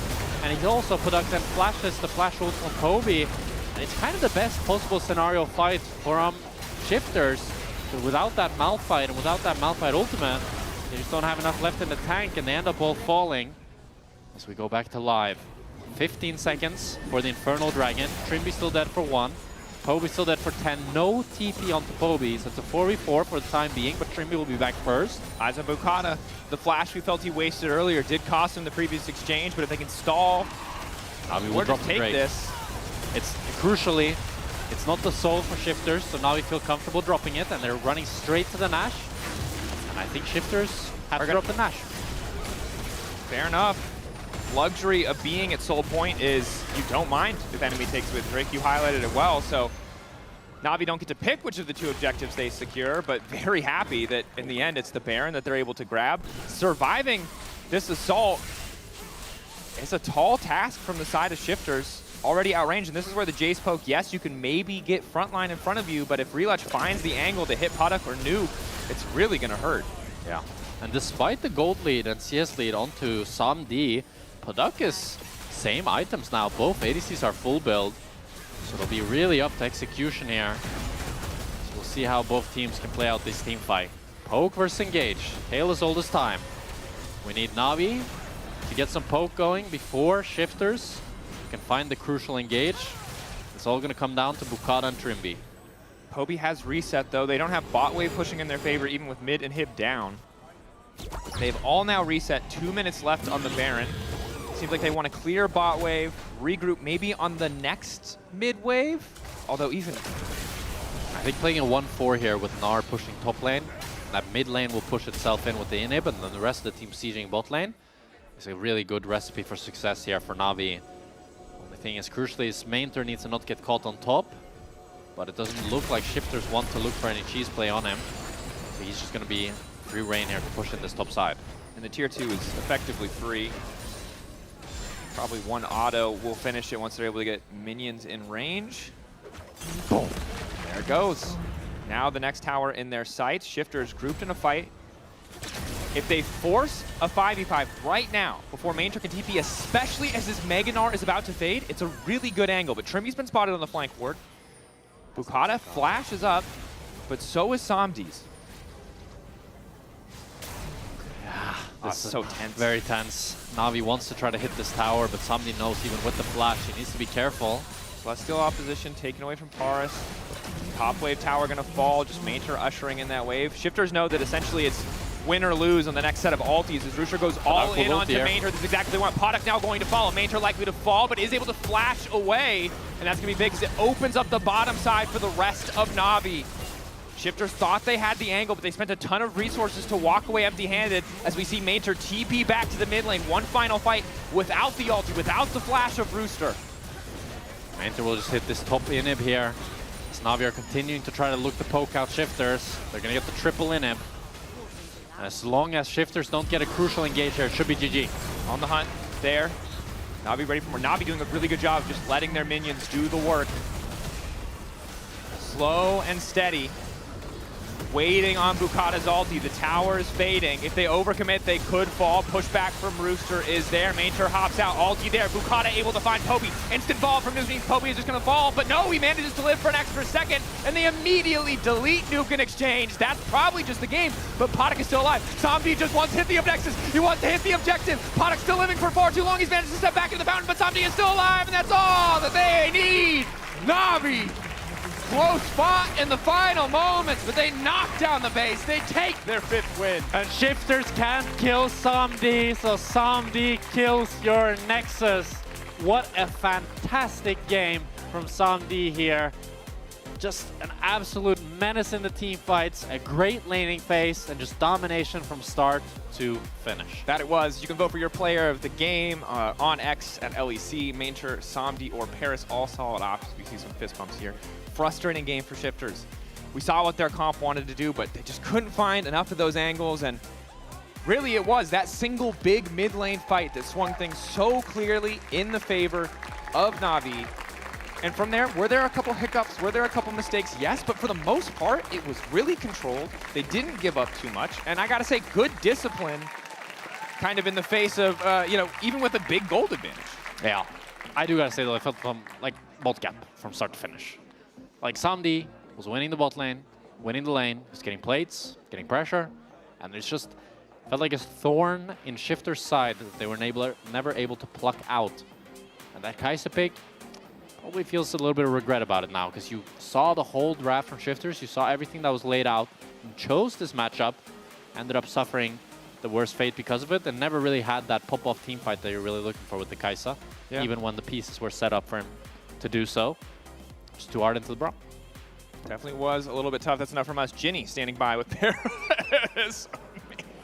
I'm not entirely sure why that was so funny, but Paris, congratulations on the win here. Let's start things off with the fact that you're playing against a couple of your former teammates. How does it feel?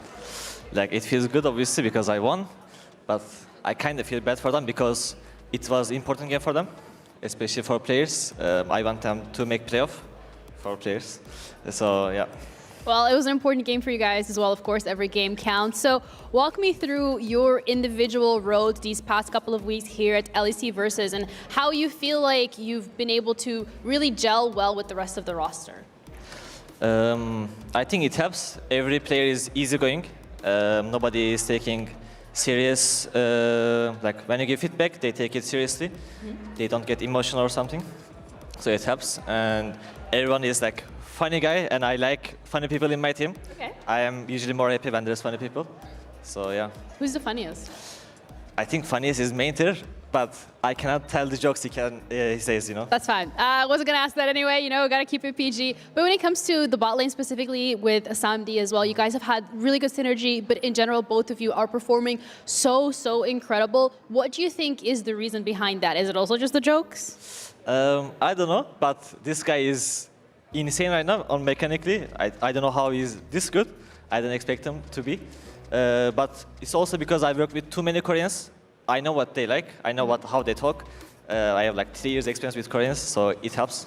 So in your opinion, what is the common denominator then? What do they really enjoy? Just going in aggressively?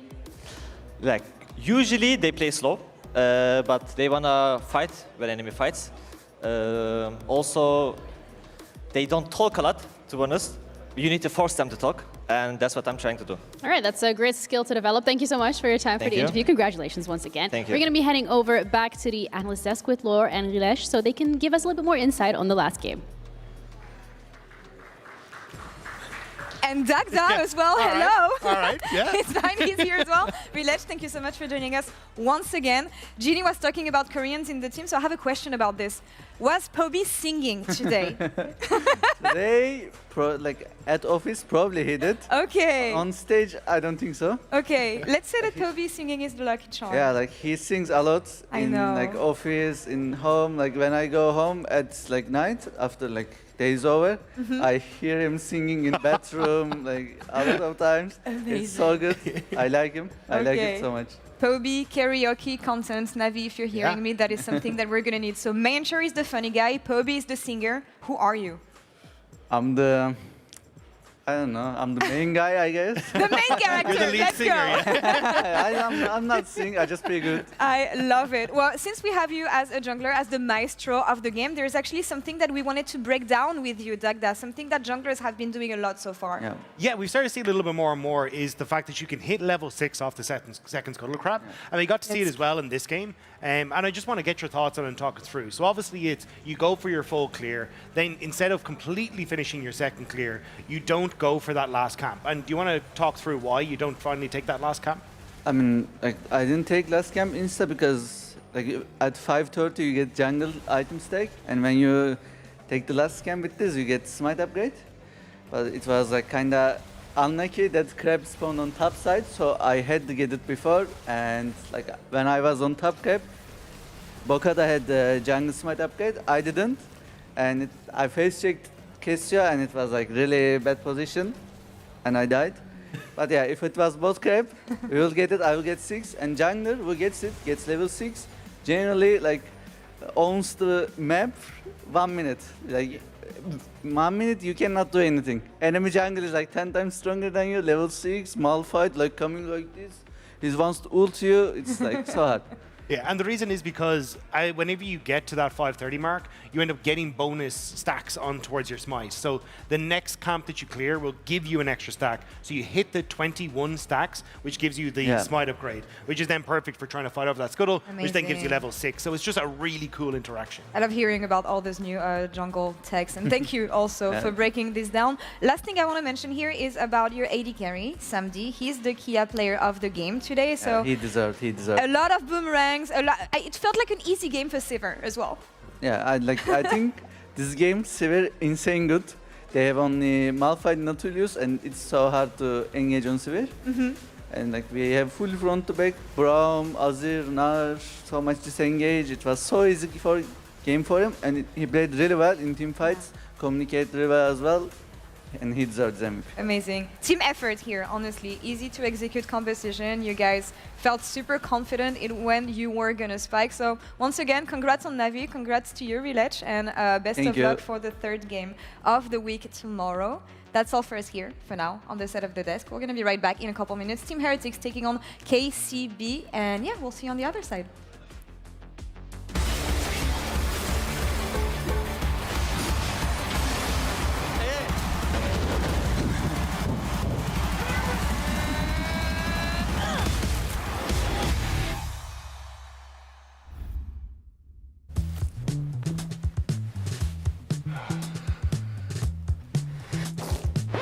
Damn it. Hey, Dracos, you ready for the... Oh, that doesn't look good. Wait, I have a solution, but you have a break. I will be right back. Just wait.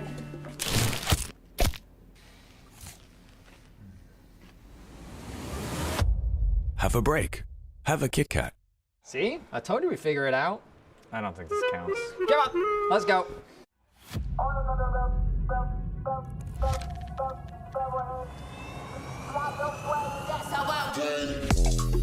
level, through the crowd, yeah, I'm feeling so supreme. Feeling so no one above me.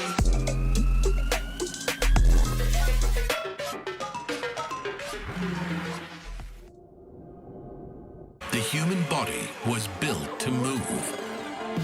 Not trapped at a desk in one singular posture for 12 hours a day.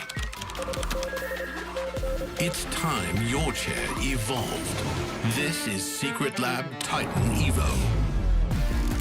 Ergonomically engineered for you, gamers, hybrid workers, artists, backing your every move.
Welcome back to LEC Versus. Ahead of our second game of the day, it is KCB up against Team Heretics. And who better to bring to the desk to talk about what I think is going to be a pretty hype jungle matchup than Relech. Relech, welcome. Thank you so much for joining us, brother. Hello, hello. It's first time me here. It's like really amazing. Being caster now. I know like what am I gonna do after I retire. You're planning, bro. You're planting the seed early. I feel like your career just started, so let's chill a little bit. I would like a few more jungle Aatrox games before you get benched or anything. Yeah. That said, I don't know how much we're going to get today in terms of that overall. It feels like Yukino especially has been on a lot of the enabling picks. It feels like it'll be a little bit more standard. Maybe some Pantheon, maybe some Jarvan. Some Wukong, your arch nemesis. Dude, what do you think about Wukong? Yeah, how do you feel about Wukong? I'm a big Wukong He hates hater. Wukong because of the slow clear. I don't mind the slow clear. It's not that big of a deal. Most of the junglers are clearing slow right now. But I think Wukong, 1v1 in jungle, like it's so hard to play against. Level 6 he wins against nearly every jungle. It's like big pressure ult. I'm Who's just right saying, here, the gold caster or the pro player? I'm just saying that I feel like every time someone picks Wukong, that champ does literally nothing. But when you pick Aatrox... He played Wukong, by the way, so... I know, I'm saying I was there. I did like the Wukong. I'm a Wukong hater. Maybe you have beef with the Rumble Top or something else. I'm not here to throw shade at your teammates, but I'm a skeptic of the Wukong in general. I understand the 1v1 point, but I feel like people are always like, oh, it's going to be so good in team fights. And I would, based on what we've seen so far, I'd much rather have an Aatrox than a Wukong. It didn't work great yet in LEC, I think. But the champ, I think, feels really strong. All right. I'm waiting. I want to be proven wrong. I've seen good Wukong games. I'm just, I'm a doubter. We can talk about Thresh next. Oh, yeah, he has Thresh as well. Well, Team Heretics got one of their 2 wins. With Thresh, yeah, and with Aphelios. Thresh. And we're getting ready for draft now, so we should have it shortly up on your screen in front of you. Find out what the teams are going to go for. And this is, Relech, I'm going to warn you in advance, because it's your first time at the caster desk. You're going to have to find a way to talk about interesting picks without leaking your scrims. Oh. Yeah, it's really tough. hard, It's really hard. I'm warning you now, because you wouldn't be the first player on the desk to accidentally leak something. But I don't want The Rock to yell at you. So, you know, I'm warning you now. So we've got the Varus bands, Pantheon, Rumble, Jace, Mundo, Cassante, and looking at a first pick Azir. Pretty standard thus far. That's what you guys first picked too. Yeah, like so. there is, every mid lane is open actually. They can go Talia, they can go Orianna, they can go Cassio like Nuke. Like, everything. Did you think the Cassio answer to Azir made sense? Because normally you don't really want to play Cassio into Azir because you get outranged. But like the Talia is much more standard. I feel like Talia, Orianna. Talia feels more smooth against Azir, but Nuke played Cassio into Azir like first week, I guess. Yeah. I think he picked just comfort. Yeah. Also, Talia was banned in our game, and now as well, I guess. Yeah. Looking at the options here, though, is it Renekton? I really was hoping we were going to get an Ambessa jungle and a Kiana jungle, because then you would be the most qualified person in our league in terms of stage games to talk about it. Instead, I don't know.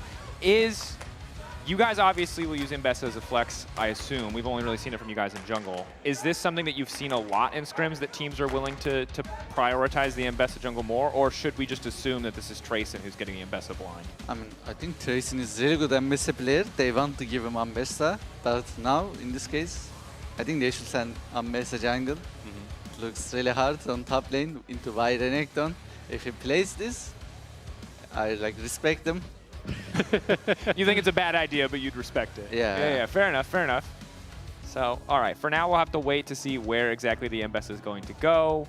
Vi in general, I mean, is there anything that's really changed about Vi since we saw her last time in Pro? Is there anything that stands out to you on the new season? Farm to 6. I mean, she also has a slow clear, if we hate some champions Q with a flash. slow clear. You know what she does, though? Actually, Vi has fast clear. Oh, she does? Thank you. Yeah, I think so. Yeah, tell him. You think so? What are you saying? Who knows more? Who knows more? The guy Okay, fair enough. Okay, she doesn't have a slow clear. She's weak early game. Yeah. Okay, there That's you go. fine. I think Vi clears faster than Wukong for sure. Yeah. There you go. From Pantheon for sure. Jinza for sure. I'm not sure about Ambessa, Aatrox. Oh yeah, just faster than every I feel like you champion should in the meta. know if she clears faster than the 2 champions. Don't try to turn this around on Relech. You're out here just making stuff up, spreading fake. Don't turn it back on him. Well, it's just funny. He says like she clears faster than every champ he hasn't played, and then the 2 champs he's played, he's like. Yeah, that's weird. I'm not trying to leak, you know. Yeah, fair enough. That's fine. All right, Aphelios banned, Nico banned, a lot of bot side focus. The Aatrox is banned as well, so I guess respecting the potential for a flex here, or anticipating Sheo might try the Aatrox jungle again. A lot of physical damage on both comps thus far. I mean, the Nautilus ban makes a lot of sense when you have that Talia. Just a really good combo, hook into that Talia shove. Also, they can like blind support easily with Nautilus ban. Yeah. Ooh, Cannon top here as a counter pick into Renekton, putting the Ambessa jungle. When we saw Wonder kind of stomp on the Cannon top. Yeah. Into that Renekton blind pick. So definitely a good use of the Ambessa flex. We'll see if Sheo's Ambessa can compete with yours, huh, Rillet? I think he's really good mechanics as well. Like he can play good Ambessa for sure. Like he played Aatrox yesterday, I think. He was good on it, even though they lost. I think he's really good on Ambessa as well. Like he should be. We will see. Keep an eye on the early game. Is this kind of just a farm to 6 jungle matchup? Do you expect anything interesting to happen in the first few levels? I think not really. Both junglers will just try to farm level 6, try to scale. Because Ambessa doesn't have much like normally against the Vi, you'd think about maybe invading, trying to get three-fourths of the map. Yeah. But as Ambessa, you can't really do that, no? Yeah, it feels hard to do it with Ambessa because Ambessa doesn't have burst. Yeah. On maze or early fights, so you want to kind of play slow. Yeah. Their cooldowns. Scale up and Now you're going to lock in the Kai'Sa. Much clearer dive composition, I will say, outside of Camilo. Everyone seems pretty ready to just jump into the backline and try to take out Ice on this Yunara. Diving into a Kennen, though. Oh, this is really good into Kennen. I mean, it's a very good Poppy game here. Into this Kai'Sa, Vi, Renekton, Alistar. It's not so good into the Azir. Oh, they're going to look for the Rakan instead. I mean, Rakan and Ambessa, very nice combo since they both have so much mobility and they can both like follow each other. The only thing is, I think Team Heretics comp is very squishy. You don't really have anybody who can tank the initial engage. So whoever kind of Vi ultis, unless the team is willing to all protect them, they just get one-shot. Yeah, but they need to kill this Azir and Kai'Sa. Yeah. Otherwise, like it's so hard to play. I think this game is gonna be like same as our game. It's gonna be a crab fight. Like whoever gets that crab in jungle gets level 6, and it's like he's gonna be Thanos. Yeah. All Ready to about take that over level the map. 6, huh? Getting that cooldown earlier. What are you looking at? What are you talking about when you're on stage in these kind of final moments? I know your coaches get a couple extra seconds. Are you trying to communicate to your team, like, if you're in this matchup, hey, I'm Ambessa, you're not getting anything pre-level 6? Like, what are the comms like when not you're... like this, but like, you know, both jungles was full clear. Like you talk about wards, you talk about pettings. Yeah, generally about matchups. Then up to matchups, you organize your petting. Then you. There you go. You know about the first 2 clears is like full planned. The like faster smite for Drake pathing, where you do a full clear and then you do 3 camps and then you recall, and then you do the 4th camp after your recall. So you get the. Do you think that's a good pathing? Do you think more pros will start doing it? I think it is really good pathing. I think I did nearly every offshot. Yeah. Like at this try. But like, I think when you get the smite upgrades in next season, it's like extra 100 damage as well. It's 1k damage. Yeah. It's like if you have double smite, you can one-shot Drake, or you can just get advantage on crab fight. It's really good. It's very interesting. We'll see if either jungler decides to go for it this game. I think Sheo misclicked the room by the way. He has attack speed. Oh, he has electricity. I don't know why. Yeah, instead of Legend Haste. Yeah. Yeah, it's a bit of a strange option. I mean, it's a bit better for the clear maybe, but probably could be a misclick, yeah. And on base, so you don't auto more than passive, and with passive you get extra attack speed. So this is why it's good to have you here. Is now when pros do things like accidentally grab attack speed, we can call them out on it. Because we would have let it slide. I'm going to be honest. We probably wouldn't have said anything, and now we know. Yeah. When that Q's 0.1 second away from being useful, when it cost him his life, we'll remember. It was the legend Alacrity. It can. It happened. It happens. It is what it is. Keeping an eye on the rest of the map, though. If jungle's not going to be interesting, is there anything that you're looking at? Like top lane, obviously pretty easy to expect Kennen to be super dominant. Bot lane, 2v2. I'm wondering if they can dive top after full clear. Because Kennen's Ignite, he will trade a lot. And like after full clear, why cannot fight top crab? So he needs to go bot crab. Maybe they can try to dive top. That's really what you would be looking for if you were the Probably, MS of this probably. game. Yeah, it makes a lot of sense. I think in general, when you're playing these kind of top lane champs in jungle, you really want to play more for your winning lane than to ever really cover, right? Like, and try to snowball yourself, because you're as much of a carry as any of the other laners. Yeah, I think so. Makes a lot of sense. Maybe looking to set Trayson up. I don't know. To me, Kennen looks so busted with Gunblade now. I'm surprised more people aren't picking him, but I guess there haven't been a lot of people blind picking Renekton in our league. So maybe less of an immediate option. And I think the 2 times it has been blind picked, it was both answered by Kennen. Yep. So There you go. Thanks, Jack. Always make me feel smart. Yeah. Renekton is already half HP, no potion. We'll see if the dive comes to fruition. Ooh, at least it's a trade Nice back. trade though. Oof. Does not get better. It's getting its more autos on the escape, though. Can be a little bit difficult. He knows he will base TP. How do you feel about your mid laners taking Ghost versus TP? We see a lot of people just taking Ghost, matching Ghost these days. Yeah, I think because of the new home guard change, when you base, you get like so much movement speed to the lane, and it's like when you have this, you don't need TP, so you can take extra one spell.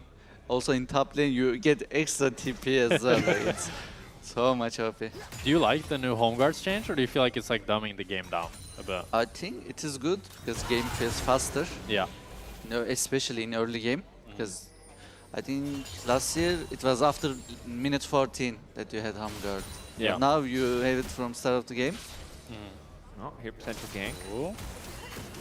You know, looks for the Q or just doesn't. Or just walks in. Yeah.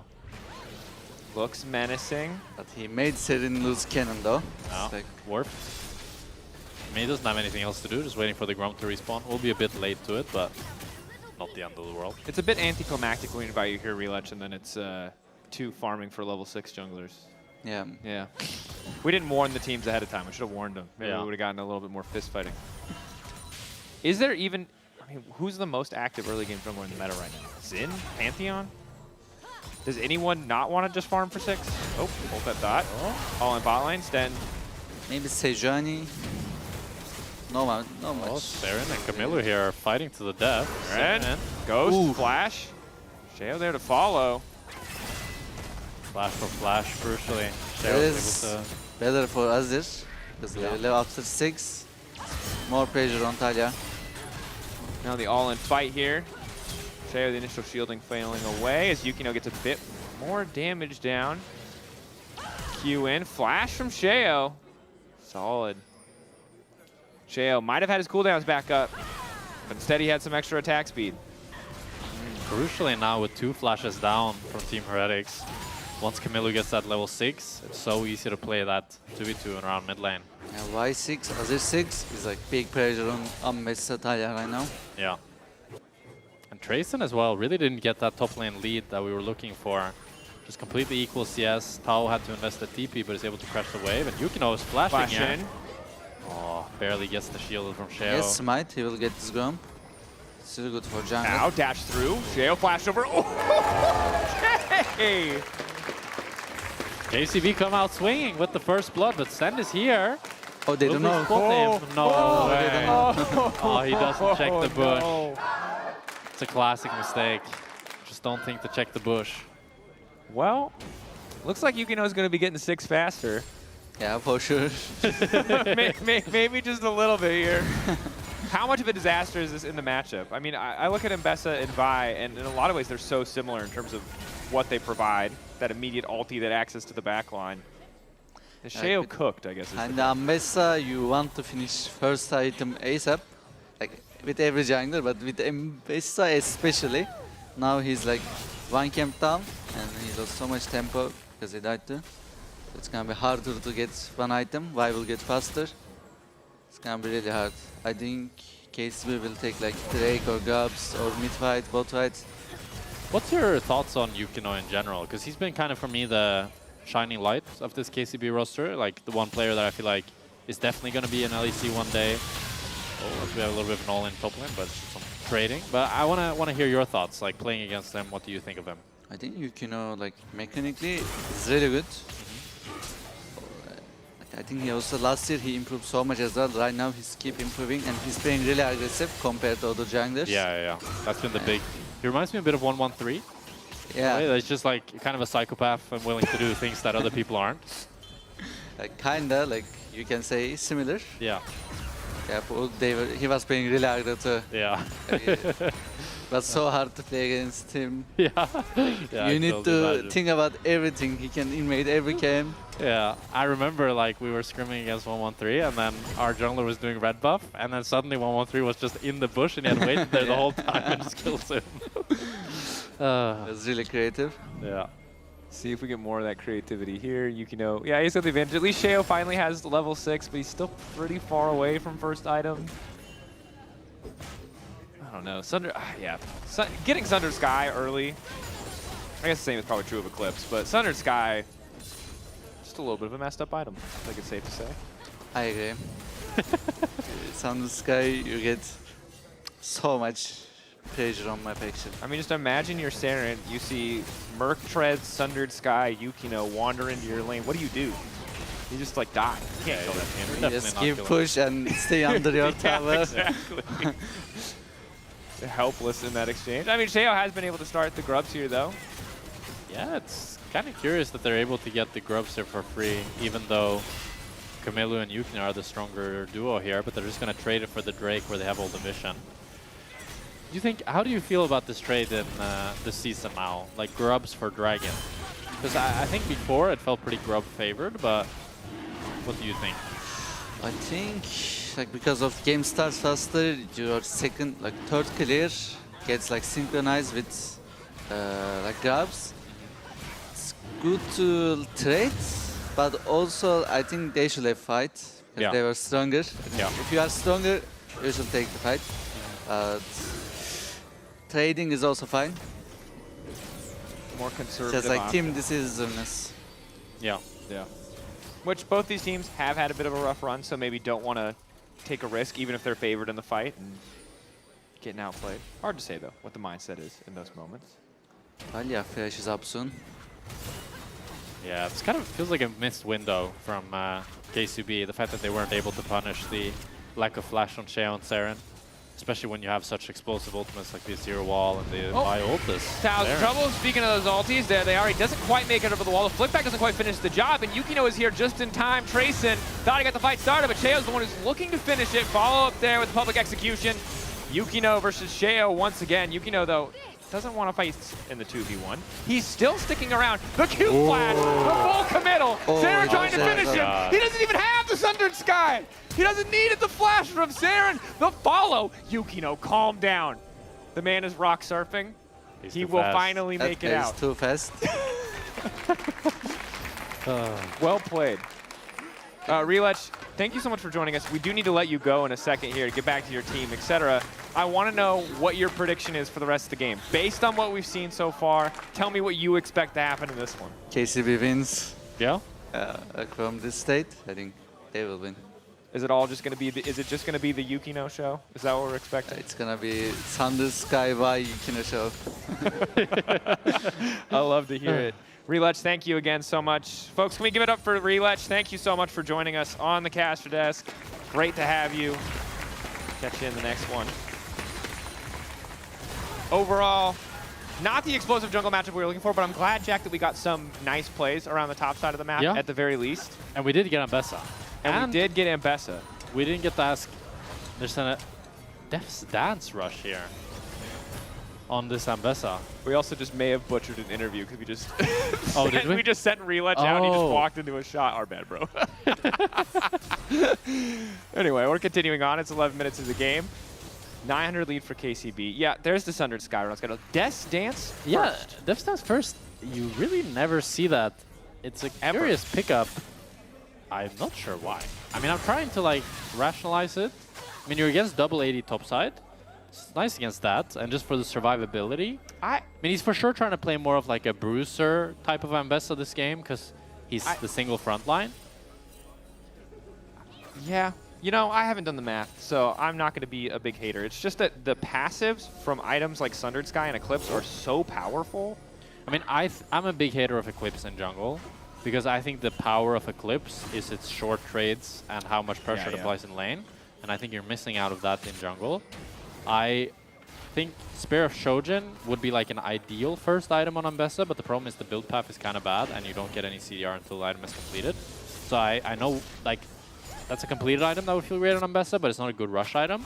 Then you could also go something like the Black Cleaver, but that's also kind of bad first item. Sundered Sky on Ambessa doesn't make too much sense. And then you have the lethality options like the Profane Hydra and the Voltaic. But he really can't go full lethality this game because then you have really just 5 squishies, and whoever Vi ultis is full GG.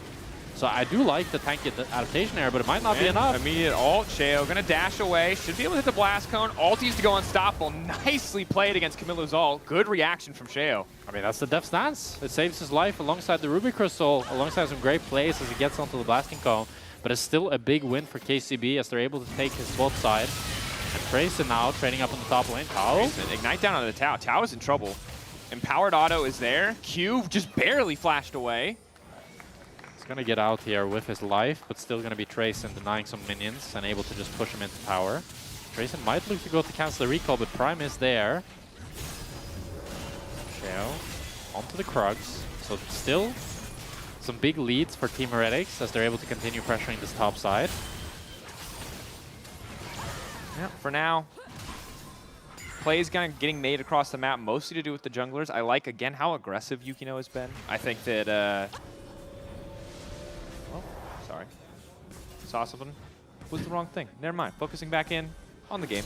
Yeah. I like how aggressive they've been. I think it's looked really good.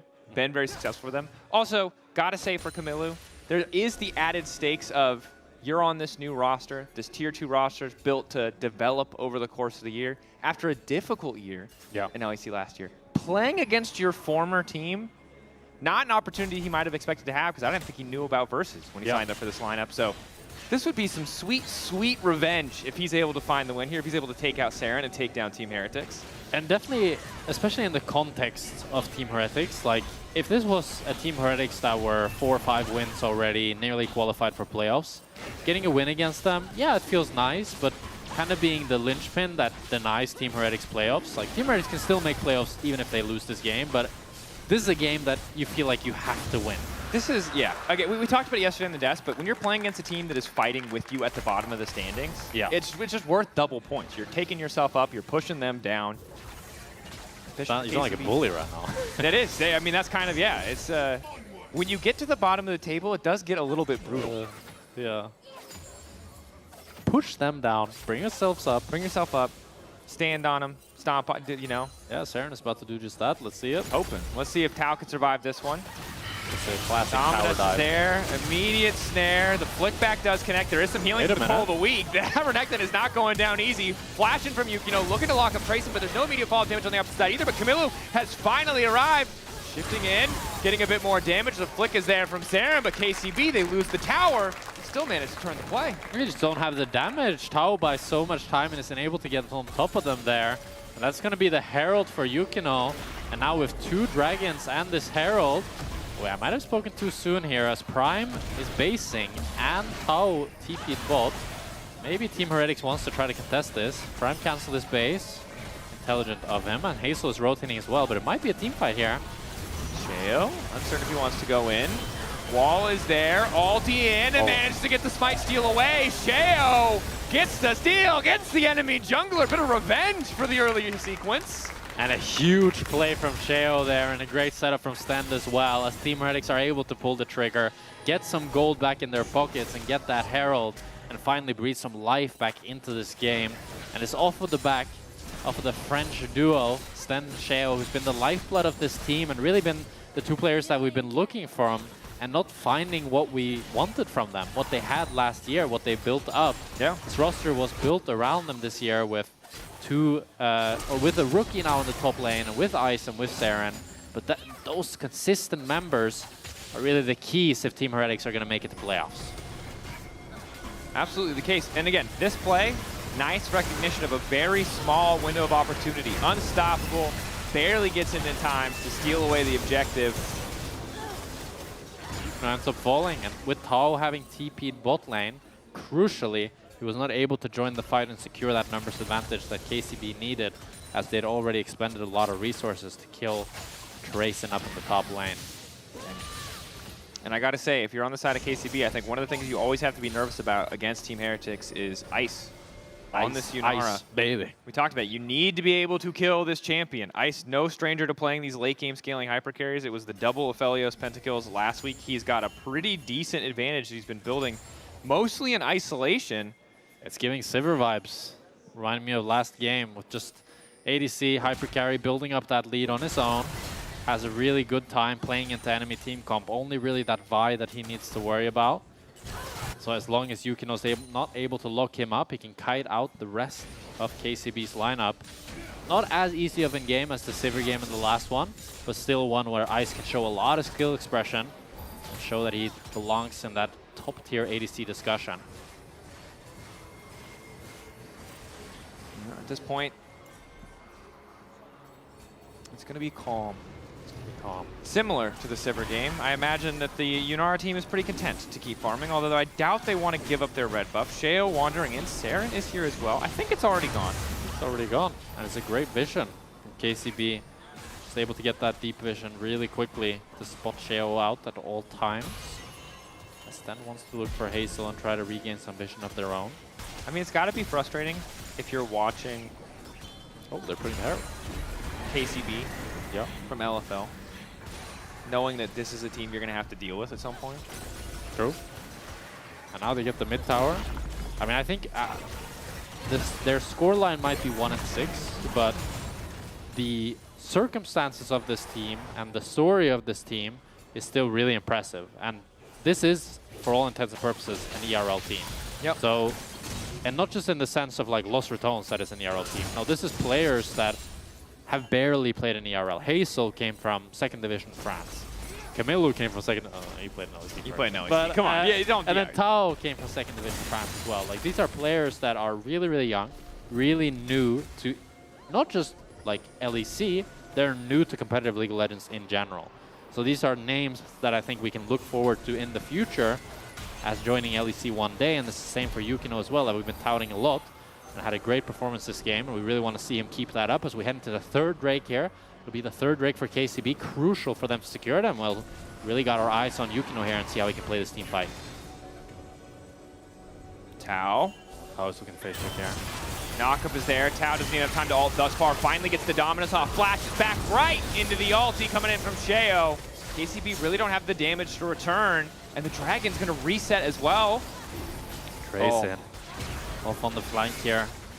Really good spot with this pink ward. They have spotted him out. Yukino marking him, immediately going to ult in, but where's the follow-up damage? It's Hazel flying in as well, but they've all been caught in the cannon ultimate. They're getting the decent response. Now Saren is here to try and follow up as well. Yukino already taken out of the fight. Diving into the cannon might not have been the right choice. KCB. Did we cast our curse? Is that a curse? KCB, they find the cannon, but Team Heretics are willing to collapse, and they're able to do so. They just don't have enough damage to take down the cannon and get out in the same moment. Hazel not being able to flash that Taliyah W, and Taliyah in general having the wall to join the fight so quickly. It's going to be Cloud Dragon going over to Team Heretics. That gold lead that KCB had so painstakingly built up now is completely shifted. Completely gone. And again, you see the initial start here. Looking favorable for Team Heretics, getting a lot of what they want in this quick little fight. It's a good angle from Team Heretics. The fact that they enter through bot side, Tao is not expecting it. So he ends up face checking, and Yukino recognizes that now they can't win a straight up team fight. They need to find the cannon. They do find him, but they take so long to kill him that at that point Saren can join the fight. And we're on to the next play now, as Tao seems to be caught in the bot lane. The plays are not stopping at the very least. Tao's going to get a stun. Team Heretics just going to walk him down. And I got to say that the first exchange between Sheo and Yukino, very Yukino favored. He did a lot of work there, but now Sheo, 2nd item, getting the healing, not going for something like the Eclipse. Not as often that we see, you know, the Sundered Sky on the Ambessa, but it's really working out. It's Trayson hoping to find the angle, flashing over the Emperor's Divide. Camilo buying an extra second with the Seekers. Not much more than that. That was a bad Seekers, but good pick coming in from the side of Team Heretics. It's fine. He'll finish the Zonias now. But I think it's at least some... I mean, it's kind of just Team Heretics across the board, to be honest. I was thinking that that's KCB that made a play, but no. It's Tao and Camilo getting caught back to back. And that's when you really know that the game is in a dire strait, when they can make a play on bot and on top side. Because typically, you really need to divest all your resources into one side of the map. Yeah. And then when you do so, you leave the other map more unattended and more vulnerable. But if you can get advantages on both sides, then you just choke the enemy out and make it so difficult for them to play. Yeah, the only gold lead KCB has right now is less than 100 gold, and it's Yukino individually, while Ice almost 2,000 ahead. Very quickly going to be completing his third item. Is Kaisa a bait pick? That might be the conversation. That, you know, it's a clickbait title, but I think it's a good discussion. And right now it's looking like the answer Sheo is yes. Jumping up. Sheo does not take damage. We were skeptical of the death stance earlier, but given that he just refuses to die, it seems like it's paying off nicely. Not sure about that play, but Hazel is here to find the initial backup. Prime also going to get into the fight as well. Sten now running for his life. It's a complete fist fight on the top side. Here comes the cannon. He's got the scrubs on. We're going to send him to the morgue, but won't find the angle to get the fight. KCB, bring more members. They managed to make it work. This was so messy. I needed a replay. Like, I thought at first KCB was winning, then I thought Heretics was winning, then I thought KCB was winning, and then kind of looked like Heretics was winning. But then KCB got one kill, and just Sheo died. So it starts off with Sheo jumping in the wall, and then Sheo recognizes, I take no damage, I can go forward. And then I thought to myself here, when they get the embezzled onto Yukino, they would just turn on him. But then Yukino's able to ulti in, and then Hazel goes in. Then they get a 3-man Rakan W, but it's just Kennen and Yunara are so far away. And then Camilo goes in, but he's not able to finish then, so he has to flash out. And then Ice doesn't want to chase in because he has no vision, so it ends up being a free kill for KCB. Well, Sheo's killable, we've learned. Slowly, yeah. Takes some time, but it does happen. And the good news is Hazel, as a result of that fight, has a bit more money in his pocket, gets a little bit more magic damage, which is nice against the Death Stance and now the Seekers that Saren has just picked up. But it is little Lord Doms from Ice. Yeah, 3 items on Ice this game. He's going to be an absolute menace. Well, Hazel, once he gets that 3rd item as well, he's going to AP Kaisa, so he's going to be able to poke a little bit. We'll see if he's able to land any of those crucial Ws before the fight starts. As we're looking forwards to the next objective here. 1 minute for the Cloud Dragon. That's what both teams are posturing for. That's why they're setting up this river wanting to fight. True. This time it'll be an objective. The last 3 or 4 fights have been random points on the map for... Yeah. Wow, that might be a random point on the map as Prime gets Talia comboed, but Team Heretics holds onto his ulti for a long time. Is now finally going to use it, hoping to make his way out. Has evaded the fight. Sten is retreating. Yukino, Hazel goes over the wall, is looking to follow up onto Ice. Ice does a heck of a lot of damage, but he's forced to dash back. Excellent start ahead of the Drake. Their down Sten. I loved how Yukino played that. He ulted in and immediately recognized that he needs to pressure Ice and flashes on top of him and then starts charging the Q. So Ice needs to back off and Hazel following him as well. Crucially though, they used both Vi ult and Kaisa ult and Alistar ult before this Drake fight, so they might just have to give it over to Team Heretics. But let's see what KCB decide to do here. I mean, 6 seconds on Sten with home guards. He'll make it here pretty quickly. The problem is just the ultimates, as that Sten TPing in with the unsealed spell. Nice, no ult, but he does have a flash. Tao wandering in, thought they had the vision advantage. Sheo now on the chase, but Prime, they know he has no ulti. Luckily, he does have the flash and can escape. KCB got to get the hell out of dodge. I mean, that's your team comp without ultimates is just not useful. You need that Vi ult, you need that Kaisa ult. It's a crucial mistake by Tao to face check there. Luckily, none of them end up falling. There's no Nash threats on Team Heretics. But that's when you really see that inexperience start to play in from KCB, as they still want to look for the fight, even when they don't have their ultimate, when their comp completely relies on those ultimates to actually function. Yeah, bit of a misstep. Weren't able to turn that small advantage what they earned earlier. Taking Sten out cost them a bit too much, and now as a result, they've lost the Drake as well. 2 clouds to an Infernal and a Mountain on the side of KCB, but it's really more the gold lead, as well as the additional grubs. And again, Trayson on a side lane, really frustrating to deal with. The same is true of Saren to a certain degree. Grub buff definitely paying off. It's a big CS lead actually from Camilo onto Saren this game. It's just farming up in a side lane. Showbeing. Can we say showbeing at this point? Like, okay, so I think that there needs to be... We need to redo the ideas we have about what is good they changed farm. the game. Yeah. So I think either the balanced team or one of the math people in League of Legends talking about the Game of Legends guy, the Oracle's Elixir guy, Tim, Hayden, our stats guy. We need you to get together and tell us what is good. And tell us what Chovying is in 2026, because we need new benchmarks. We can still call it Chovying. I think that's fair. Same way we'd still call it a Flame Horizon, but we need new benchmarks.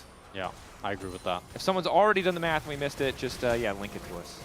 It would be interesting to see as well, like what is the average CS per minute now compared to last. True. Like how much higher is it? I've been seeing ADCs have a lot more 11 CS per minute, and before that was pretty rare. Like ADCs would used to have like 10 point something or 9 point something, but 11 was like if you had a really, really good game where you could just farm. But now it's like kind of get that every game. Like in this game, you have 280 on Hazel. A new 80 carry starts in 2026, and they're like, how did 80s used to get only 9 CS per minute? Are they terrible? Like, they're so bad. Why do people think these guys are good? You watch a game from like season 5 and you're like, what's going on here? Why is he so broke, and why doesn't he have any minions? Yeah. Why aren't they just home guardsing out to the objective? I don't understand. Yeah. What do you mean they have to plan 2 minutes in advance? Different times. Yeah. We're in the Zoomer era. Soon WASD will be in ranked and we'll be losing to Fortnite players. That's literally just your dream. Like Dracos will not stop talking about how he needs WASD. Bro, I'm just saying, you think Jojo Pune is good now? Wait until he can return to the Fortnite control scheme of his origin story. Come on. I do think WASD Cassiopeia can be really OP. Because you know they nerfed the WASD with making it like kite slower. Yeah. But on Cassio, you don't have that restriction and you still want to move around a ton. So Zeri also then. Zeri is nice as well, yeah. Because the attack speed, like it's 1.5 is when the attack speed gets nerfed, and Zeri's max attack speed is 1.5. As Tao here finds Sheo, but no, he found Sheo.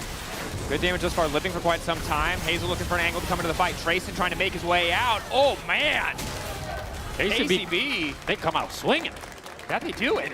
Just overconfidence from Sheo and Trayson. They thought for sure that they could pull the trigger. We even have a Seekers on Trayson. I'm not sure if he picked that up after the death, but didn't get an angle to use it. Didn't ulti, and now it's the runway is clear for Baron. Yeah. I mean, Saren and Sten here, they want to try to find a miracle play, but it's going to be so difficult. 3 versus 5. Tao. I mean, you have Kaisa, Azir. Surely you just shred this. Yeah. Summoner spellbook for Sten. Maybe a smiter? Nope. That's not for KCB.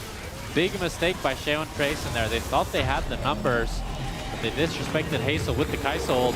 And Yukino just keeps impressing with this confidence. It starts off with Tao here, looking like he's a little bit caught by Sheo, gets chunked, but then crucially Yukino CCs Sheo, immediately goes on to Trayson, and with Hazel on the Kaisa, that's a one-shot. And then they're able to move to the Nasher, pick that up. We'll see how they're able to use it here as they look to break this mid tower. Well, we got to throw some shade at Team Heretics there, because Ice, Saren, and Sten were in Narnia. Like, what are you doing going in 2 people with Fog of War? You only see 1 person catching a wave. I think it was, I can see after the initial damage spike why they'd like to play, but the big risk is now Ice has been caught. They're forcing out the ulti, and Yukino, his ulti was, I think, 2-3 second cooldown. If he had that ulti there, Ice was definitely dead. But even then, with no ulti, the next fight for Drake, yeah, they're expected to get with Baron anyway, but this, again, the pathway forward is so clear for KCB. Yeah. A really stellar game from Yukino here, and this goes into a lot of the criticism that we've had for Team Heretics. It was Sheo and Sten that we really expected to step up in the crucial moments, and Sheo is gapped this game. Yukino has had his numbers throughout the whole game, and it's just continuing to outplay and outmaneuver and outpressure Sheo. Yeah, 100% kill participation, 5-1 and 4, stellar game from Yukino, and it's a good point because I think we so often hear from the Team Heretics camp, you know, we need time, we're planning, we're developing, but I feel like they've been developing for 3 years now, and you really need to be able to show that progress. And while there's a lot of new players on this roster, you got to be able to hold the OG core to a higher standard. Yeah, I agree. I will not say more. That's fair. I was not developed. Yeah, I forgot. It's my bad. My bad. Forgot you were there in the womb with him for a while. I failed my development. Yeah, it's okay. Now you're developing as a caster. Yeah. We're all happy for that. Developing in a different field. Sure. Not so much in ERLs, but, you know, the caster desk. Yeah, maybe they're all right. Yeah. Well, good news is you can save that trauma for a different day. As Yukino just wants to fight forever. That one not Just did not work as well. He's going to hold on to his GA, but respect that he's so aggressive. Sheo on the chase, though. A bit optimistic, that one, definitely. They nearly got stunned, but with the ultimate and with the heal, he's able to get out. Prime Ice. out, Ice. Double dash. Ooh. Wait a now minute. Ice just keeps chasing. Has the dash up in 1 second. Can look to dash forward here. Dash in. Cow debating if he can turn. Wall coming down. That. Big damage from Ice here as Saren is going to look for the flick onto Prime. Does he land it? Nice sidesteps on Prime. Oh, he's just scooting his boot out of there. And look. I mean, good punish from Team Heretics. Good awareness from Ice, but KCB got a little the blood in their eyes. They're a little too excited. Yeah. The play on top side, I understand fishing for the pick, just hoping to get that quick kill, but there's not really a big objective to transition into. And then in mid lane, the same. The same. Yeah, Pretty the much the Stride same, Breaker yeah. really just thought they could get more out of Ice. Yukino might be in trouble there. Yukino caught, but they're happy with just the red. Yukino fouling Camilo in the area. Sheo has to be a bit careful. You can see the blue trinket coming down because they don't want to wander into a cannon. Bot wave already pushing up a bit. Ice going to try to clear mid. This has become an incredibly close game. It has been really back and forth. There have been moments of clear control from KCB, and despite a positive start with the Vi, moments of clear control from Team Heretics. You can see the damage favors them a lot, but I mean, gold is completely even, and I think in general, when you watch this game, you can both see the problems that Team Heretics have been having and the problems that KCB have been having, which I think makes this game really fascinating. The fact that KCB, they always tend to push for a little bit too much. They always get a little bit over-eager, which is so common with rookies and inexperienced players that they don't fully know their limits. But you have like two type of rookies, I feel like. The rookies that they go for a little bit too much, and the ones that get too intimidated and they don't go for enough. And I love that KCB is going for too much because it's so much better to develop from that standpoint and so much more exciting to watch. And then Team Heretics, it's just Sheo and Stend, the players that we're really looking out for and really holding to a higher standard, are not performing to the standard that we need them to do. But Ice and Saren this game have been really good carries, really stable. Ice finding angles even when he's being pressured has led them to still being equal in the game despite their struggles in the early phase. And we'll see if it's enough. I think Ice and Saren, they do have the damage to carry team fights, but Tracin and Prime have such good engage that it's a hard game for Ice to play. ooh, Saren's spidey senses were tingling there. Yeah. If he walked too far forward, likely would have been the Vault Breaker into an ult. Tau to follow. Plus Team Heretics now ready to cover. And I think it's a good call out. A lot of pressure on Ice, I think, because he's been given clearly so many of the resources. You can see Saren only 288 CS, Ice 414. Every time there's a big wave, it seems like Ice has been the one catching it. Have to watch it back. Maybe Saren did just miss a few waves. Maybe Team Heretics have been mismanaging their side lanes, but it does seem like a deliberate effort to just give all of the money to the This is more farm than Sandy had last game? My fish brain can't quite remember. I don't think so, because we were like 28 and he was already 380, right? 350? Yeah. Hard to keep track these days. He had a lot of farm. But this is also a lot of farm. 420. Hey.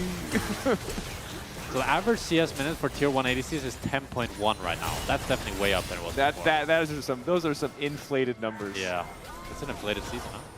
There you go. Oh, Hazel being TP'd on behind here. Tracin looks for him.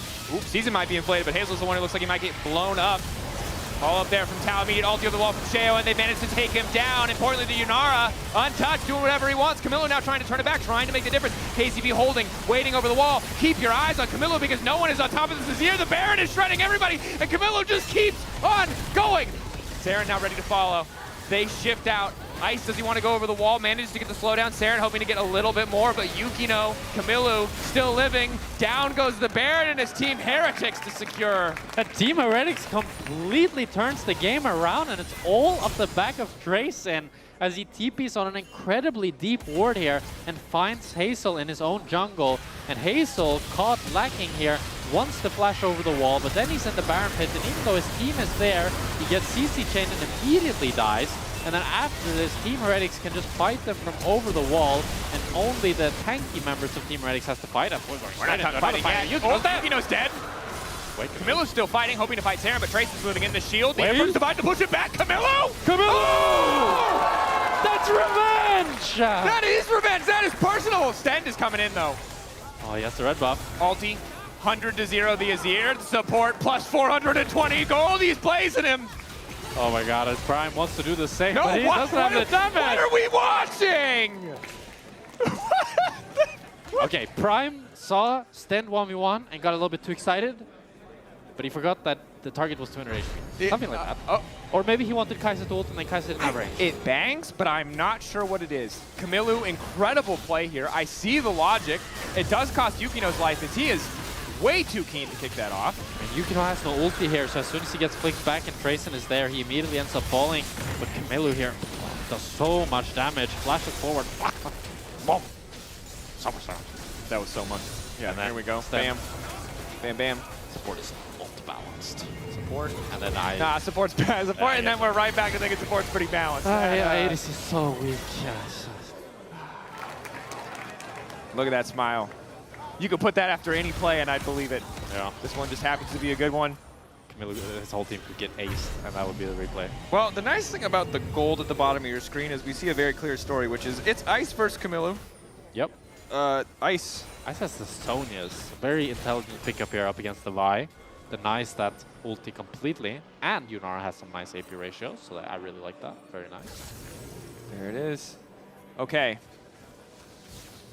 Despite a 3K gold lead from Team Heretics, I don't know if it matters much. Both teams are at soul point. We do have a 3-minute period of downtime, an intermission. So if you need to go to the bathroom, now is the time, because short of, actually I take it back, because these teams have been fighting for no reason constantly. You cannot leave, stay in your seats.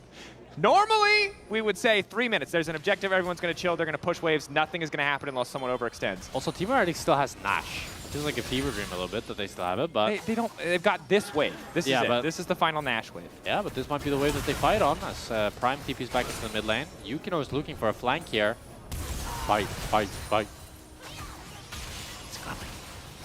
Oh my god, they're on Baron right now. Yeah. No, guys, they're getting soul. No. Yeah. Oh. Shadow King's off. Yukino trying to get the Vault Breaker. Does still get stunned up. Will get flicked right back. And that's the pick they were looking for. Still too far away from objectives to transition into much more, but definitely a nice pickup to have. 60-second death timers at this point in the game. We're getting late game. It's nearly 40 minutes. It's not going to result in any objective, though, as Camille is pushing in this mid wave. They do have a very deep ward for a potential TP behind. But it's just going to be Camilo getting this mid tower and running away. Keeping our eyes on the potential flank wards here, though, I will say, just because. Look, I like those. Yeah, like we got some of this, some of that. This one probably doesn't matter, but I'll highlight it because it's there. So what is important though is that Kennen has no TP. Yep. So those wards don't matter. Thank you, Jack. So if he'll eventually have TP. Yeah. So we'll keep our eyes on future flank wards. That's just what a flank ward looks like. Yeah. So in case you were wondering. Tau, not so many flank wards. But Renekton getting flank does matter. Again, just keeping Ice locked up for any amount of time makes the team fight that much easier. Does not have a cleanse, even if he does have the Zanyas, so Renekton stun can do a lot of work. Tau is getting melted in the team fight at only 3 items. This is a 6-item ADC. This is a ADC dream right now. I'm kind of excited just to see the team fight, just to see how much damage Ice will do. I'm such a fanboy, man. I mean, it's not often that we get to see the 6 items plus boots. I want to see it. What can I say? I mean, one of the items is Sonya's, so that doesn't really, like, he has AP ratios, yes, okay. But... Also, as a side note, okay. What is the point when you tell your AD carry to stop taking money? Because I know they need to push and pressure is important, but like Ice is habits, bro. Like for sure. But like, look at this man. Yes, this money is just getting deleted. Yes, like Ice should probably. This guy is Jeff Bezos right now, bro. He doesn't need any more. Yes, our human brains just need more always. What is he spending the money on, bro? Okay, but it's just habit. You know, you're used to pushing the mid wave, and then what really should be is like people are more assertive. Like Saren should be like, no, you're full build. Let me push the wave. So it's really Saren's fault. That's fair. Saren now is catching the wave, so that's good. The money's going to the right place, where it's needed. Tau with the TP flank has a big shield. Void Seeker. Yukino, really looking for that flank. KCB has to be really careful about grouping. Trayson looking for a flank, wandering off the side, but he's not sure if there's vision in the brush, doesn't want to overcommit. Blue Trinket spots Trayson. Now KCB know that they can move up. Tau trying to mark him on the side. Wall going over the top. They might just want to 50-50 it on the objective. Force Yukino in. Flick back is connecting onto Tau. Yukino hoping to get the smite, but it's Sheo who secures it. Trayson! Oh, and then it's Trayson in the back line. The instantaneous follow. Camilo forced to go golden, but maybe he'll be able to make it out. But no, the flick back is there. Ice ready to take over. Going all out for the triple. The Cloud Soul empowering him. The quadra. He got 2 last time. He wants No one way. more penta. The slow. One more. Oh no, they want to steal it from him, guys. Is he gonna steal it? They're gonna steal it. No, they can't. He's too good. Penta. Ice is Mr. Pentakill himself, as it's a beautiful ulti from Trayson that sets up that fight, sets Ice up for success. 11-0, nearly 500 CS on this Yunara. Maybe Team Heretics was just Ice all along.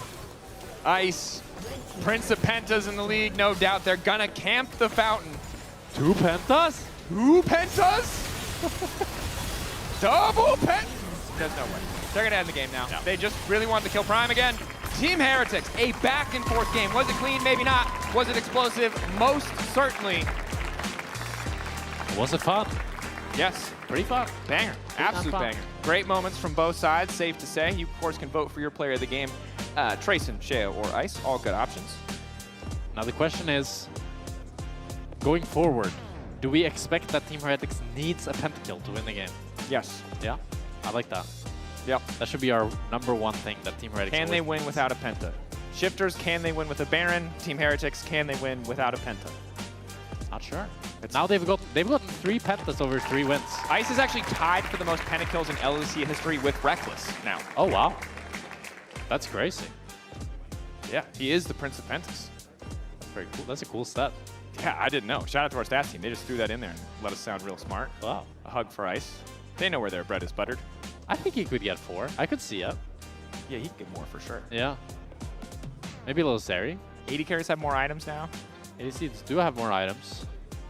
I don't think that's it, though. I think ADCs is pretty weak, so probably not. You're spreading misinformation, dude. Uh. Of course, a good day overall. Tough for KCB, right? At this point, they're not officially out. It is feeling a little bit inevitable, but all that matters is Team Heretics. It's a good day for them. Ginny standing by with Stend. Hello, Stend. Hello. Congratulations. Thank you. Let's start off with the fact that you're currently playing with Ice as your AD carry, and he is actually tied for pentas in LEC history with Reckless. Really? No, I'm lying. No, no, he really is. How does it feel to be the support player to such an incredible AD carry? I mean, for sure, Ice's biggest strength is teamfight. He has really good clicks, and we could see from Aphelios games and today Yunara. So I'm really happy for him. I would love to feel the feeling of doing a penta on stage, but I think as a support, it's going to be hard. Yeah, that's not looking good, bruv. But unfortunately, that's sometimes how the cookie crumbles. But in general, from Heretics, it was a back and forth game. There was, but you finished it off strongly. So when it comes to LEC Versus and how it's been for you guys as a team so far, what do you think has been your biggest success factor? Our biggest success? I'm trying to stay positive here. I mean, I think the team fights, like when Ice was unlocked and could DPS and carry the fights, we were like successful. So yeah, our early season is not the best right now. Even today was not a clean win. Mm-hmm. So we will work and do our best for the next games. How was it also going up against your former teammate when it was Camilo? Wait, what? Sorry? How was it going up against Camilo as well? Oh yeah, I mean for sure it feels good to win against him. It's a friend, but I always want to beat my friend, so I'm happy to play against him. Who need enemies with friends like you? You always want to be your friends. Well, thank you so much. And in terms of one more question from my side, when it comes to like the remaining games from the side of Heretics, what are you really trying to focus on as a support player? For the next games? I mean, it's going to be... Actually, I don't want to leak too much about what I'm focusing on. No? But like as a support, like movements, especially mid games, how to make it clean. Because I'm kind of the bridge for a team. Okay. So yeah, I'm going to focus on this. All right. Well, thank you so much. Congratulations Thank you. once again. We're going to be heading over to a break, and we'll be back with our third matchup of today. We got GX against Vitality, so stay tuned for that.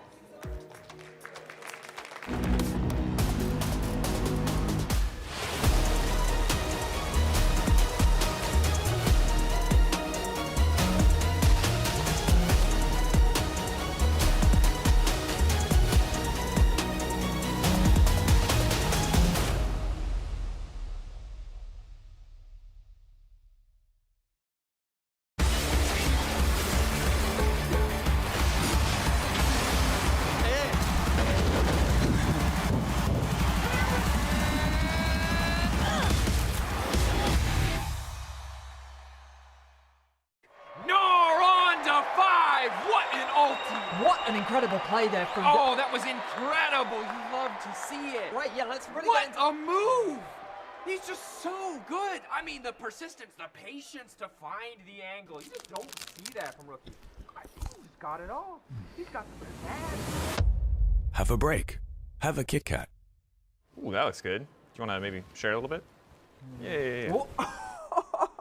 What a move! Hey there. Every season starts the same way. Everyone wants to win. But not everyone prepares the same way.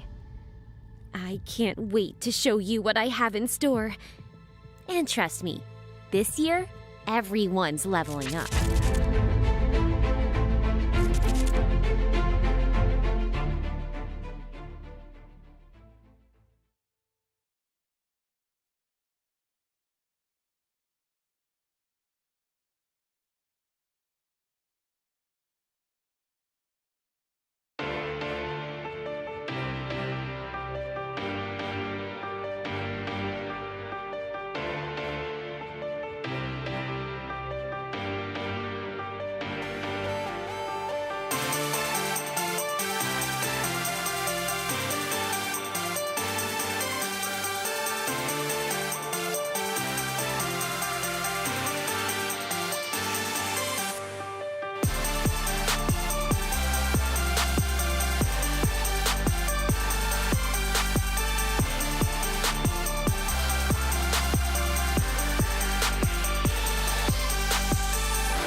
Welcome back, everyone, to LEC Versus. We're joined with Humanoid and Jackies ahead of their matchup against each other. And you know what? I thought we'll explore a little bit of the Czech brotherly love between the two of you.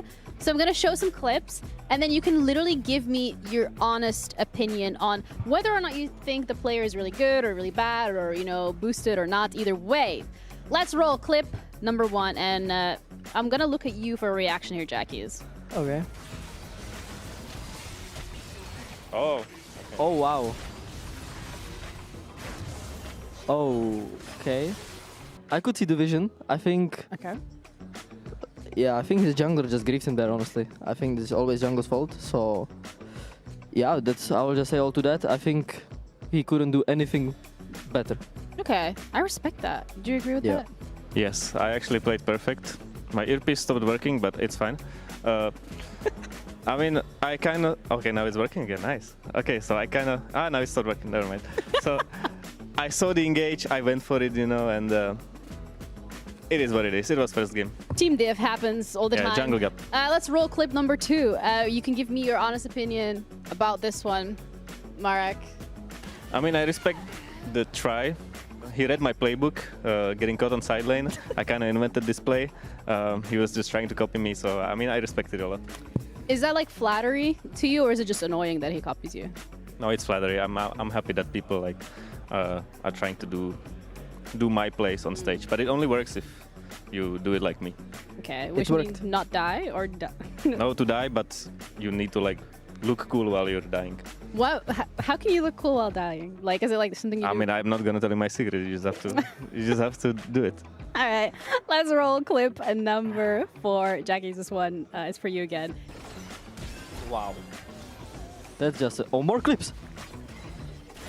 Of course, there's more. You sound so surprised that there's multiple clips. Yeah. I mean,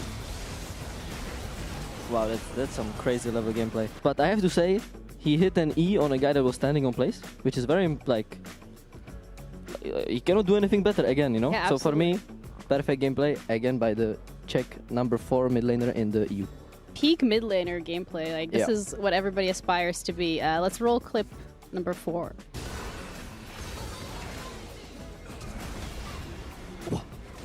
Wow. I mean, that was very impressive. I mean, pressing those point and click abilities with Ryze, like, point and click? That was crazy. I mean, okay, Q was not point and click. You were actually crazy, but the minion was not moving. But I mean, let's be honest. Like, Ryze with this new item, kinda broken. Riot Games. I don't know what. Riot Games What are you doing? They need to figure something out. Yeah. But yeah, well played actually. Well At the played. tape. Thank you very Against G2, the greatest team that Europe has ever seen as well. so, Exactly, yeah. Wow, high praises for G2 here as well. They're just catching strays at this point. We still have one more thing that I kind of want to talk about a little bit. You know, when we're listening to the comms specifically from the side of, you know, Vitality, you and Karzi have this like brotherly love going on. It's very wholesome and it's very cute. And then you try to copy that. And it, with Noah, yeah. I mean, it's not that I'm trying to copy them. I mean, obviously, when I hear it from them, I'm like very jealous. Like sometimes I'm thinking about role swapping to support, as some mid laners do, and just play with them, you know. Okay. But yeah, sadly, that's not the option. And with Noah, he's not an expressive guy, you know. So that guy just needs to know how much people love him. So I love him. Yeah, Humanoid loves him. I love him. I tell him every day. Same as me. I mean, I can explain this. Okay. I have said this a million times. Like, basically, our relationship is he loves me, but I don't love him. So, how does that make you feel, Karzi? I mean, what he just said, he basically stole it from me because our entire friendship, I've been saying that he thinks of me as of his best friend, but I don't view him the same, you know? Hey, Noah. Yes. Shut the fuck up. I love you. Noah, I love you. Oh, I love you too, yeah. Noah, mwah. Wow. He said it back. What did he say? Yeah, but he says it back to me too. The first one doesn't matter. There's no context, you know, so. So now we're arguing about who loves Noah the most. I mean, I love him for sure more because I have spent more time with him Okay. than you ever. And I think so. I heard some stories that I think he kicked him from Fnatic, so I don't think that's true actually. Whoa! All So right. I didn't do that to Noah, so. Noah, did you actually do that? Anyways, thank you guys so much. Right Thank you. Oh, camera is there. Never mind. Rockheart, thank you so much for joining us. We're gonna let you guys go to the stage and we're gonna be sending it over to casters. So guys, take it away. Thank you. I have no idea what happened, but I enjoyed it a lot. Welcome back. I'm Camo Steve Jobs. This is Norwegian Charlie Sheen. We're ready to bring you this next game. I'm becoming a Humanoid fan, I think. Like, because he's funny and charming, or because he's good? Maybe both. Maybe both. Maybe both. We're gonna find out on the good point as we get in the game today. Yeah. I gotta say, the shared love for Noah, something we share on the desk. We're gonna talk about Noah a lot. He's been popping off. But I do want to say, we built Noah yesterday. Noah and Jun. Jun deserves some praise. That was a crazy Bard game. And Humanoid and Karzi, and really all of Vitality, played an insane game yesterday. I was really ready for this to be smooth sailing for GX, probably a pretty easy matchup based on how inconsistent Vitality have been. But if we get the Vitality we saw yesterday, this is going to be a banger. I don't think we're getting the Vitality we saw yesterday. No, why? There are the kings of inconsistency. Like, we might see a good Vitality, but we're not going to see the Vitality that stomped KC yesterday. Are you saying this because their record so far is win-loss, win-loss, win-loss, win-loss, win-loss? Maybe. I'm maybe also just saying it because I'm an analyst. Because you have I eyes. analyzed it. I analyzed it. That's fair. I already Is analyzed that it. not analyzing? I'm looking at the data. It's fine, Jack. I looked at You're a gatekeeper. I understand. You're I looked at the elitist. interview and I already know. You know, I analyzed it. All right. I enhanced it. Fair. One person who's also done well, I think a bit of a redemption arc for both Isma and Linsys yesterday, so ready to see who can keep that momentum going. Linsys has been having a bit of a rough one across the entire season, even in the wins. Isma, again, I harped on the time he Malphite ulted a Dr. Mundo, but he was playing like a demon yesterday, so keeping an eye on who can repeat those performances for both sides, but don't really care about the Vi, don't really care about Humanoid or Jackie. Sorry, guys. I just want to see what people are playing bottom lane. I care about Carzzy Flashy versus Noah Jun, and there's already an Ezreal. I mean, that Ezreal is a clear takeaway from Noah's. They had a great Ezreal Bard game on it yesterday. And with the Kai'Sa Varus ban as well, you're also really setting up this Ezreal pick, as Kai'Sa's just been a go-to answer into this Ezreal. It's a bit of a surprising ban, to be honest, but it just means that now there's no real clear answer for GX into this Ezreal, and I'm curious to see where Noah and Jun decide to go towards. Jarvan? And if they go Jarvan, it's very strange because you are into an immobile ADC and an immobile jungler. So historically, if you've missed thinking about Jarvan yourself or just kind of pro play discussions with Jarvan over the year, you pick it into immobile champs, and it's disgusting. Look at this combo and imagine it against a Jinx and a Felios. Yeah. Now look at this combo and imagine it against a champion with a dash. And suddenly it's not so good. And suddenly it's very bad, actually. That said, we'll see what the rest of Vitality's topside look like. Both of these mid laners talking about how broken Ryze is, but maybe we get the Aurelion Soul. Now, last time we saw this matchup, it was Caps versus Leader. Did not look good. Did not look good. Excuse me, a little burp in there. I've heard it's a scaling matchup. As time goes on, Aurelion Soul obviously just becomes so disgustingly powerful, so much zone control, but yeah. I mean, I remember when this matchup was a little bit more popular, it was really disgusting because Aurelion Soul could just walk in front of the minions and then Q the Orianna, and he did take minion aggro and he just won the trades. One could argue that the Aurelion Soul rework is the worst rework of all time and removed all skill expression from the champion, but that's not really the point that we're making here today.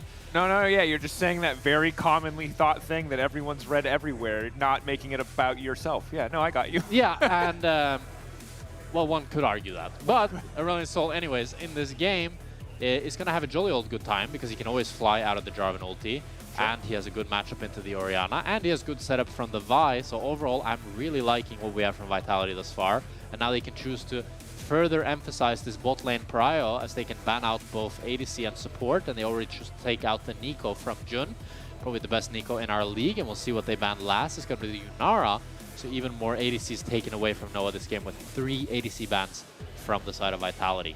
And when you already have the Ezreal locked in, it does limit the potential for GX's bot lane to play something like the Caitlyn Elise again, because you already have the passive safety. Just even buffering the Cocoon really takes away so much of the initial kill pressure from that lethal duo. Noah and Jun made it work. It's super volatile. I wouldn't be surprised to see something aggressive on the bottom side, but again, Ezreal is just such a good neutralizing pick and such a good pick for Carzzy that it's hard to imagine that investment. As we do see Sion, so Nako has been one of the best, if not the best top laner in our league, but he is, you know, going to be put on the back foot here, at least in the early stages of the game. I don't know if you saw that, but Sion is 7 wins, 0 losses in our league. That's very interesting. So I feel like the Sions that we've seen haven't been that impactful, but he is just a great meat shield, and with the Cassandra taken out as well, there's no real clear better option to go for that tanky standard, but it's going to be the Saya Rakan here locked in for Giant X. It's very good into the Vi, nice into the Sion as well, but it's going to struggle against the Aurelion Soul and the Ezreal, and especially if they can get a ranged support pairing with this Ezreal here, they can really look to bully out the Giant X bot lane. But with Karma and the Nico taken out, Fleshy's going to have to dig deep into the pool, so he might just go for the ranged or the melee support. But Bard is open. Forgot about the Bard. Saw it yesterday, Ezreal Bard. I mean, Vitality did their homework. They saw Ezreal Bard, Noah Jun popped up on it. They try to say, hey, we're going to prove we can do better. Yeah. And I really love it against champions like the Orianna.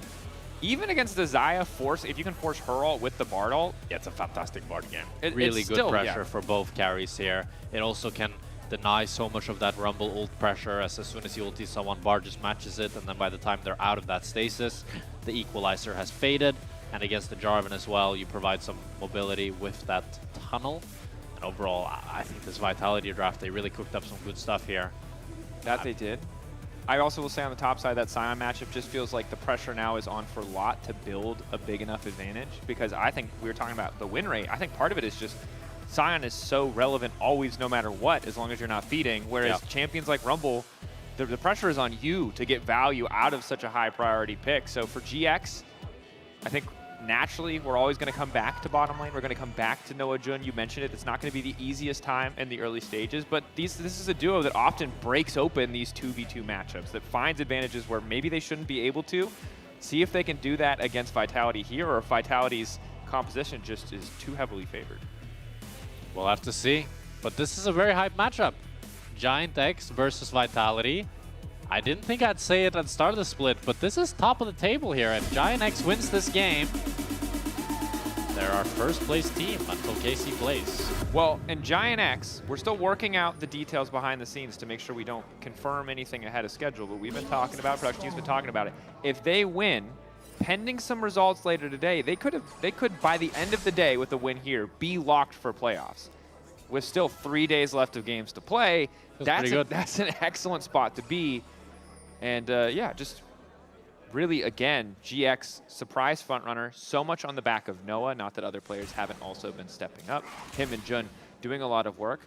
But the mid lane matchup, something we're going to need to look at because, yeah, look, we have one piece of tape from the season thus far, and it's not very useful. Yeah, I mean, I want to pick up some of the breadcrumbs that we talked about during the draft. So for me, I really like this Vitality draft because it has a lot of range, it also has a lot of engage, and it has a lot of non-committal engage in the form of the Bard.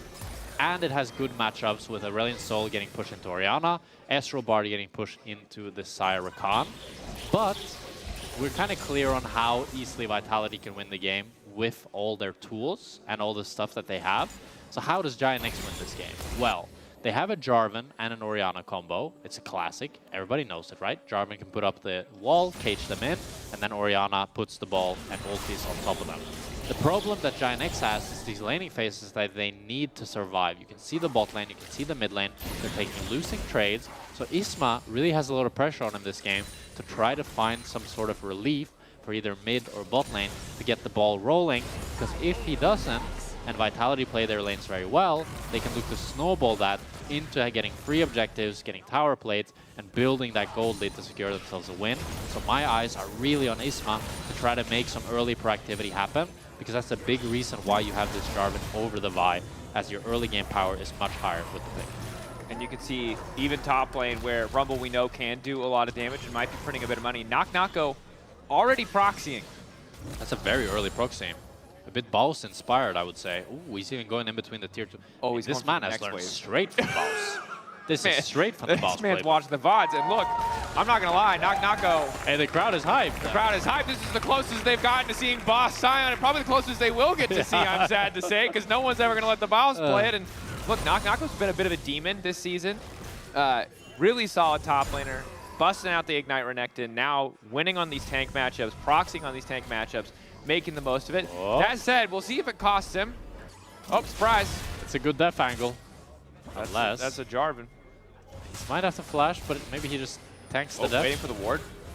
I mean, he wants to die eventually. But I think this is a bit of a mistake from Knock-Knock, because he needed to die with the wave and then take the wave. Unless he can pick up a kill here, which I don't think he can. No, he's going to get slowed and then the little flag and drag if he needs to. I mean, this is the risk when you run, when you do this proxy strat. He didn't even end up getting the wave, and he didn't really get a CS lead whatsoever, so I'm gonna go ahead and say that was a bad death, but we'll see how it develops. You say that, but the crowd was really happy that they got to see some Baus Sion. The crowd was happy, so maybe that means so that was a worth good it. death. I think that was a net positive. As entertainers, yeah, it was a good death. Yes. Vitality As are getting a lot of dubs in the entertainer category. That's true. Of course, I think they would prefer dubs on the Rift, but always hard to tell. Now, the good news for Vitality fans is that the mid lane matchup, compared to the last time we saw it, going much, much better for the Aurelion Sol. Slowly but surely stacking up, clearing out as much as he can. Yeah, he's not down 15 CS for 5 minutes. Yeah. Makes a big difference. Makes a sizable difference. Oh, he's and now he's going to go and cancel just spit on him a little bit. Just being a bit annoying. That's kind of rude. Especially after that interview. Yeah, especially after that interview. He says as he It's like pulls his personal. mic away from his face Sorry, so no one on air can hear him. Especially after that interview, it just felt personal. That's all I'm saying. It might be. Yeah. Look, Jackie's a humanoid. A lot of, I mean, history. They're, you know, same country, but I don't know how much history. Bam. Let's see. So, it doesn't say history. No, that's the history. This is just their comparative wow. stats. They're really stats are pretty bad. What are you talking about? He's #1 in damage per minute. Look at that. Oh yeah, I guess. But his CSD is the lowest in the league. Yeah, but like, look, man, what is? But that's kind of an interesting dichotomy there. To have the worst laning stats, but the best damage stats. Kind of speaks to how he's struggling in lane, but then able to find high advantages later on in the game through team fighting. Really must be pumping numbers. Effective ultis, etc. I mean, we've seen a lot of like one-man Oriole ultimates over the last few days, and makes a big difference if you're hitting 2-3 people, getting that extra 2,000-3,000 damage on the chart. So Jackie's maybe a bit more efficient in the team fights. That's fantastic analysis, Dracos. If You like that? You like how we hit more people, you get bigger number? I mean, normally when we talk about DPM, it's usually just like someone is fake pumping their numbers up with Varus, but it's really hard with mid lane because there's... I mean, all the champions are fake pumping. Unless you're a leader and you play Echo. Then that damage is real. That damage, that is every bit of that like damage. That's hard-earned damage. There must be a fake damage champion. Ryze is probably a fake Isn't champion. every mid laner is a fake damage champion? You have Azir, Orianna, as we have a fight. Nothing's gonna happen. No, because the only fake damage is poke. Yeah, every mid laner pokes. Orianna, Azir, Victor. Like, what mid laner doesn't just poke? What? Compared to like poke Varus? What do you want about? What? They all poke. Yeah, but my point is if all of your damage is poke, your damage numbers are insane. Yeah, That's but why, like, okay. every once in a while we have a cracked Ezreal game where it hits like 1,300 and why poke Varus is always doing more than 1,000. Well, he's not always doing more than 1,000. But... I mean, yeah, but that's because people are bad. Oh. Like, oh, good binding. I mean, Linces is not here. I think if Linces was here, this would be a free fight. But maybe even 2v3 they can... Well, I don't know. Do they know Isma's on it? Okay, they spot him out now. Right? He's spamming take notes. He's returning to his roots as an emote spammer, and it's paying off. Take notes. Dragon secured. Isma waiting for the flag. And has now dragged. Things going well. Let us know on the internet what damage you think is fake. I still think every mage is pretty fake damage. Oh, Lot is in trouble here. What? Looks like he's probably dead here. Vault Breaker to punt him back. Yeah, he's taking their sweet time. They don't even need to use the ulti. That is disastrous for Lot and GX. And that's the trouble with the Rumble, as you talked about earlier, Dracos. You really want to be the one to find the lead, but all it takes for the Scion is one good E into ulti, and he's locked down with the Vi as well. Really smart pathing there by Linces. I'm actually curious how he got into that spot, because you can see that there was a ward placed from Lot, but he still ends up falling to the gank. So I'm wondering how Linces was able to avoid that ward without being spotted. Maybe we could get a replay and do some crazy observation and see what happened. We'll find out. Oh, okay. So he did get spotted and he still died. Okay, well. We solved the mystery. Bro, what? Are you kidding me? He didn't even sweep. He just walked over the ward. Oh my god, I can't. That's not serious. Like, what?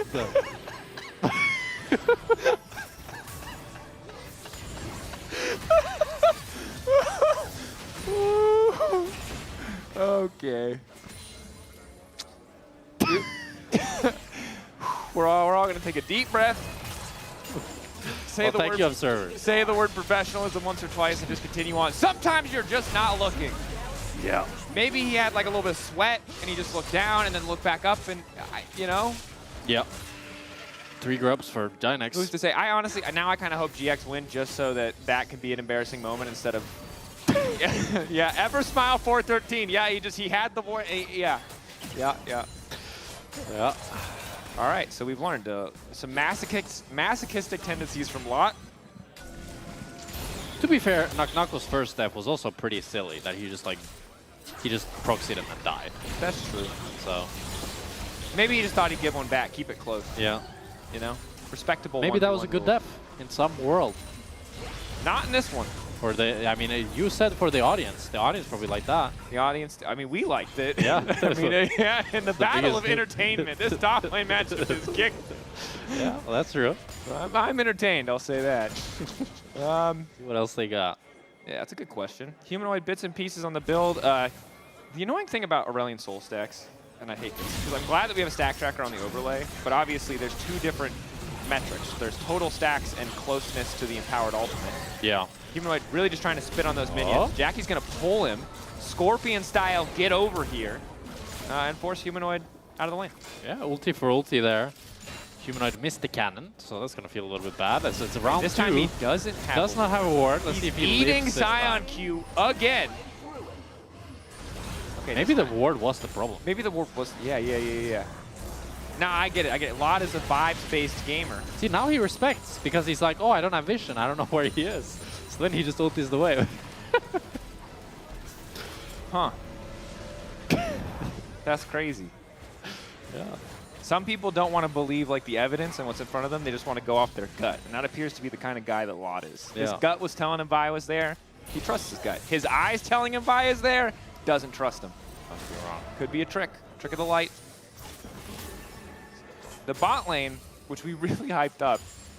Not much happening here. Nothing is happening here. But that's good for Noah and Jun. Like, it's really Carsey and Fleshy that wants to find the lead with this Ezreal Bard. And the fact that Noah and Jun are... they're not literally equal CS, because he's down like 10, 7, 6. Yeah. But they're functionally exactly the same CS. Yeah, very close. So that's a really good starting point for Noah and Jun here, as they're going to be able to get closer. Noah's actually going for the Storm Racer this game, which is what we've seen a few times now from the Xayah. Ooh, that's Humanoid's in trouble. Locked up, flashback, trying to get away from the Cataclysm, goes golden for a second. Fleshy going to hope to hit the double stun, but misses the timing! Oh, Fleshy, no, Fleshy. But here comes Knocko. I don't know if they have enough damage to finish this, but they have more than enough to finish. Jackie's follow-up knockup is there. Isman now trying to make his way out. Knocko's just going to keep on going. Q forward for Linces. Decimating Smash doesn't hit. This is my region, baby. We keep on fighting. Naku comes from the top side with the Scion ultimate and makes a good play happen as he salvages Humanoid Steph and ends up picking up Jackie's as well. Gets some plates in the mid lane. As now Carsey and Fleshy are looking for a potential dive onto Noah here. Let's see it. Ooh, nice sidestep from Noah. They do force the Ghost at him, but they're not going to get much else. Holds onto the ulti, very important. Valentis starting the Drake. Overall, yeah, a bit of a rough one. Fleshy not hitting the Q was difficult. I also think Humanoid taking the time to push Q at all might have just killed him.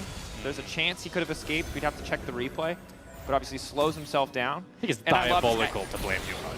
Oh, I mean, I'm not going to. Let's just check. Let's just check the replay. We have the replay. I'm just going to say, like, if my Bam. Bard fails to stun off his own ult. Way too early. Slows himself, okay, gets hit by a Q. No, I'm just saying it's really close. Okay, he did slow himself, but he would still die to the Jarvan Q. Okay. But Fleshy gets the Q at least onto the Jackies after. But yeah, hopefully next time Fleshy lands the Q on his own. It's fair, it's tough. I think the adrenaline, this is what I'll say. There's been a segment like 5 years ago we always reference back to when Azael's like, this is how you Q after Bard ult. Someone please link it. But you remember Medic said that the Zonius is always a bit random? Yes, but the animation isn't, and that's what's important. Yeah, but I don't even know if that's it's the true. empowered Humanoid ulti. is now caught, or an ulti just flies away. Big slow. This time we'll be able to escape as Knock goes slowly getting burnt. Isma is here. Forcing the flash Cataclysm, that's the ulti combo. Knocko gonna get burned down. Oh, he was TPing. Well, he died. But he got the TP'd. shield. Oh, wait, but before, when you TP'd, you got the shield as you started the TP. So that's what he was trying, to survive with the shield. But now, or at least I think that's what he was trying. Well, I don't know. He tried to TP. He died and TP'd, so. I'm actually not sure, but I think before, when you TP'd, you got the shield when the TP started. And maybe they patched it so that TP only happens when the TP finishes? Or it was always like that, and I'm just wrong, and he just wanted to TP for the shield, and then he still died. This is why we have top laners on our broadcasts. That's true. Because AD players only know AD carry things. I feel like you guys... The thing is, what I learned from getting auto top is you should not play TP and solo queue. I think you should just play Ignite yourself every game. Because I swear, I go TP, it's so useless, and I just lose lane, and then I'm 0-10. As we're going to watch the replay here and see what happened. I mean, I didn't even see the TP channel. He starts TPing right here, and that's why Lot ends up flashing in. He just barely doesn't get the ulti off. And you can see he actually gets the shield in passive, which looks kind of funny. But and now he's caught again. Oh, they want to go one more time. Round 2, round 3. Can't crack Lost still Will. has his TP. Noah's in trouble on the bot lane. Nice dodge back on the Ezreal. Goes Golden. Linces can take his sweet time here. Flash back from Noah. Root on the Linces because he goes under the tower. I don't think he can chase with an ulti of his own. So pretty good escape, but they get both flashes from the GX bottom lane. So Vitality are pretty happy with that exchange. Yeah, there's going to be quite a few plates going over to Carsey here as they're able to continue investing into bot lane while Giant X is trying to put Nako behind. And that's definitely a really worth trade for Vitality, as putting a Saya behind versus putting a Sion behind. I don't know which one I will want, as Jackie's might be caught here. Humanoid just continuing to spit. Jackie's locked up. Humanoid quick backstep to get away from the ulti. Managed to burn him down. And Humanoid's very comfortably stacking. 159, not bad at all. Yeah, it's a clean and simple play. Linces just ultis onto Jackie's. They're able to take him down. And Humanoid starting to get stronger here. We're really going to see the power unleashed with this Azol as Carsey now fighting his man. TP in from Lot. Lot ready to keep the fight going. Cataclysm. Fleshy just portals right out, and now the play is entirely fizzled. The slow connecting onto Carsey is big though. Carsey a little bit overconfident, is going to be forced to flash. Barrier there to stop himself from getting burned down, but Fleshy continuing to keep the fight alive. Noah steps in, happy to pick up that kill. Overconfidence from the side of Vitality, but Humanoid has arrived. Humanoid is just crazy stacking right now as Carsey is going to get away from the Demacian standard just barely. Jackie's looking to follow. This game is crazy. What are they fighting for? Ezreal? Okay, scrap shield, he's fine. Not enough damage as Humanoid now might be in trouble. They're going to look to dive away him. from Isma, tries to backstep. They wait for the knockup to come through. The healing not quite there as Fleshy might want to try and take out Jun, but needs to be careful about his own life. Jackie's tanking a tower shot. The plays just continue happening here as Nako is able to pick up top tower off of this fight. But it was so damn close. And as you said, Dracos, Humanoid did get a lot of stacks, but he just doesn't have the damage on this Azol just yet to actually pick up any of the kills. And crucially, this bot tower for Giant X, they're continuing to extend their gold lead after they pick off 2 kills. Carsey playing like a demon as well. You highlighted it. He stole the Gromp with his Q while at 10 HP. And if he hadn't backstepped, he would have died to a Jarvan for like maybe the first time in competitive history, or at least in the last 5 years. Oh, walking up for the tower here. Carsey wants to try to get a plate, but has to respect the Rakan flank. As now Herald is the next objective on the board. And GX are, in terms of gold, very firmly in control. But this has been such a messy game that I don't feel super confident making any definitive statements other than GX are ahead in gold. I think Humanoid stacking does matter in the long term, but he just, as you highlighted, has so little damage. I think Vitality's arch nemesis is definitely a statement, so you're probably good not making any. They like it when we're just wishy-washy? Yeah. They're all right. Like, well, both teams could win this game. There's a chance. That's true, thank you. I'm glad that you're matching my analysis with your analysis. Yeah. We're really delivering. Both teams here are getting a lot of gold. True. Humanoid has the sky's descent, slowing Jun. I mean, good awareness. Yeah. Drop the E as he retreats. Still getting burned. Instantly flashes. That's a very high value ultimate from Lot. Yeah. Gets the Humanoid flash now, crucially going to be down. And this is the duality of Humanoid, which we've talked about a lot, right? Which is getting caught on side. Yeah, he's either Zoeing on side and shifters don't know how to respond, or he's doing this on side and GX respond very well and punish him. In this case, it's a cost of his life, but losing the flash is pretty big. I feel like there's a good way to flame shifters around that. Because Humanoid got to split push against them the whole game unpunished, when he's the most famous for always dying on side when he gets punished. That's true. I mean, he was also, I think, when Humanoid's having a really good game, has historically also been very successful. That's true. Pushing. That's true. And also against KC, it's not like every time in the history of Humanoid that he has been split pushing, it's because the enemy team hasn't just been walking up and taking a free kill. Okay, also against KC at 0 depth. So Humanoid now on the lot. Chasing him down, looking for a bit of vengeance. Slows him, turns him golden. Fleshy is here. Redemption on the follow-up Q! No, because he's Zanya's. Oh, waited for the Zanya's. Now the tower's gone. Q through, but Lot's getting a lot of damage back. He's going to mount up, drive the Herald through. Lot is getting way too much done here. They will finally kill him. And Fleshy steals the kill. Nah, bro. Like, that makes me angry, actually. That's fine. He's No, hard. He has it's electric obviously Q. a free kill. The whole team is not there. Like, some things are support should not do. In Korea, they would never do this. You know, I played in Korea, solo queue, they never take kills. And they get the carries get so mad if the support takes kills. And that's how it should be in EU as well. All right. All right. Take a breath. Like, we could all agree that was a free kill. Yeah, it was a free kill. And then Flesh throws the key. But have you ever played Dead Man's Plate Bard and walked around and just autoed someone for like 400 damage? Well, that's not what he's playing anyways. He's going battle Yeah, but now he has money. Okay. That's the thing. You're too privileged in your 80 carry role. You don't understand that people build these items because they're broke.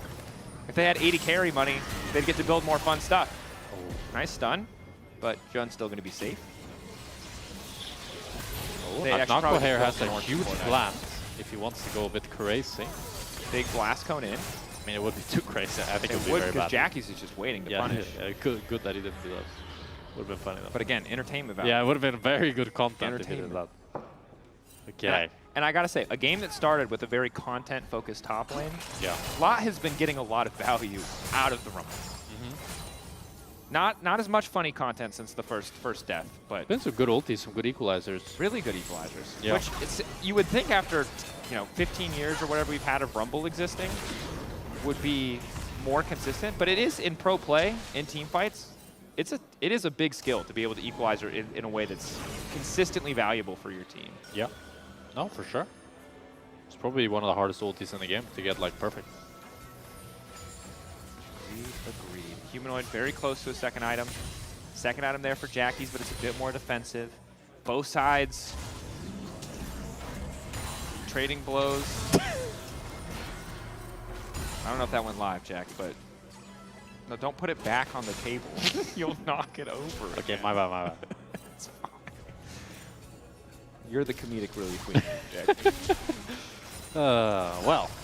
And again, what's insane about this game is, yes, it is messy, but this is also GX fighting for top spot in the league, and Vitality fighting to tie them up. My region. My region. We'll see if Giant X can secure that first spot. One empowered all, gonna fly over. Only really gonna connect onto Isma. Jun with the double taunt onto the major carries. No one now looking for a bit of fault. Fletchy gets some space. The black hole gonna divide the team as Lot is finally active in the fight. Jackie's buys a couple seconds by going golden, but he goes down. Humanoid grabbing the kill. And will Vitality look to force Nash here? It's 2 members down from Giant X. Humanoid and Carsey has a lot of damage, but there's still the equalizer on the Rumble. Giant X want to look to contest this. Resistance is getting shredded. Lot laying down the equalizer, trapping them now in the pit. 7K, this Nash is not going down fast. Noah and Jun want to get involved. Not sure if he can get there. Lock gonna drop down. Linz is flashing out of the pit. Feathers flying from Noah, hoping to get another kill back. Jun tries to keep the fight alive. Humanoid flashing over. Noah just kills him. Baron, 2K. Can they get it? Can they make it out? Linz is desperate to get 700 HP. They cannot kill Linz. They take the Baron, but Noah's still alive for an extra second. He's just fast enough to get out of the decimating smash. He takes another one with him. And Noah's the hero that Giant X needed so desperately, but it's just not enough. As we watch the start of this fight, after Vitality secured the Nasher here, it starts off with a great engage from Linces. They absolutely one-shot Isma, and then Fleshy ults Humanoid and Carsey to keep them safe. Tries to go for a crazy flash Q, doesn't really do anything. And then they kill Jackie's, and then they get onto the Nasher here. As we see a little pit, Isma's taking the Drake, but then Lot, huge ultimate, forces them out of pit. We're not watching the Nasher. Okay, we're fighting on the Drake. Knock was forcing Isma away. Isma. Not sure if he wants to go over the wall. Instead, he's just going to flash, try to make his way out. Oh, Fleshy. That looks cool. Excellent ult. Isma forced the Cataclysm back in. Jackie's not in a great position to do anything else, so quick kill. A portal to escape. Crucially, though, he does secure the Drake. So some will say that's a good def, and I will agree with them because I kind of like that. The only thing, though, is that he's going to be dead for 30 seconds now. And with Vitality having that Baron Nashor, they can look to play really aggressive. As now Lot is caught at the top line. Linces does have ulti. Trying to sprint his way out to safety. Knock-Knocko ready to follow. Lot goes golden, buys an extra second here, but he just doesn't do any damage to Knock-Knocko. Has flash. Oh, ball breaker there. Flash. He manages to escape. Meanwhile, the mid lane, Jun also escaping. Carsey sniping. Jun, no! He ran in a straight line! Yep. Dashed in a straight line, actually. Dashed in a straight line, yes. Good snipe from Carsey. A lot of plays going back and forth here, and now with Jun going down. This game is so messy. Yeah, I don't know what's going on. It's a banger, but no one can chill. There's not a single person who just can take a breath and calm down.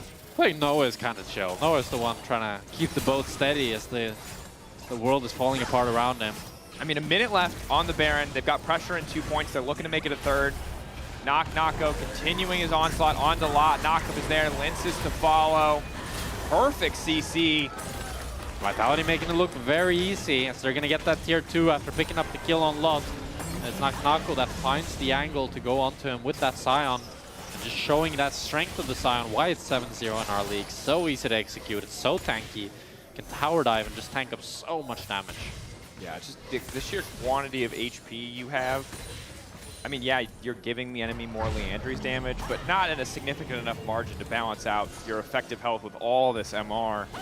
It's just insane that a moment ago, like 10 minutes ago maybe, around the 1.5 item point, we were watching Lot do so much work killing Nako, and now he just tickles him. Yeah. That's Scion. That's Scion. Looking a little broken. Oh, Humanoid flying onto Noah here. Flow is there. Forcing the ulti with the Bard ulti. This is one of the interactions we talked about. Very easy to get that cooldown before a fight starts. Now we have the cease and desist from Linces available. Noah has to play really, really safe. Noah looking to base there. Crucial if he has that Isma. Infinity Edge. Flushy's about to spot him. Oh. Isma. Turns back. Quick portal out. Flushy's just showing why the Bard is such a frustrating champ to play against. Very interesting endless hunger on Estro this game from Carsey. I don't think we've seen that in the LEC, and in general, I've barely seen this item in solo queue. It's a bit of tenacity. Oh, CC immune Scion. Jackie's tried to ulti Nako there. Ends up trading ulti for ulti, and that's going to be tier 2 going over for Vitality as they're continuing to increase this gold lead. As Isma wants to have a piece of the pie. Knock up there. Isma taking a lot of damage. Aurelion so really hard. Oh my follow-up God. is there from Linces. Humanoid spitting. I never thought he would die there. Wow. So that's another kill going over for Vitality. This gold lead is 5k now. The game might have slipped out of Giant X's grasp. Yeah, they're just walking menacingly forward. And yeah, Scion and is just GX are just running into them and dying. The wave's going to get cleared here. Humanoid lingering for a moment. Will now fly out to safety. The entire team retreats. Good discipline. Just going to relent, just going to back away. 1 minute and 10 seconds until Soul will be on the board for GX, but we don't sync the recall timing. So there is a small window of opportunity here for Jun. Yeah. Mega Blast Cone. But Humanoid's still here as well. He's pretty safe. He's just going to try to annoy them and cancel their bases, but Giant X can't really get much off of this other than being annoying. Jun, a magnet for true shot barrages. He cut him some slack, huh? I mean, it's fine. It doesn't cost him that much. I mean, he One died. OC. If he loses the game, I guess, yeah, it's a little bit more rude. And right now, a 5k gold lead Vitality, you're looking at very cozy. And again, infinite stacking of Aurelion Soul.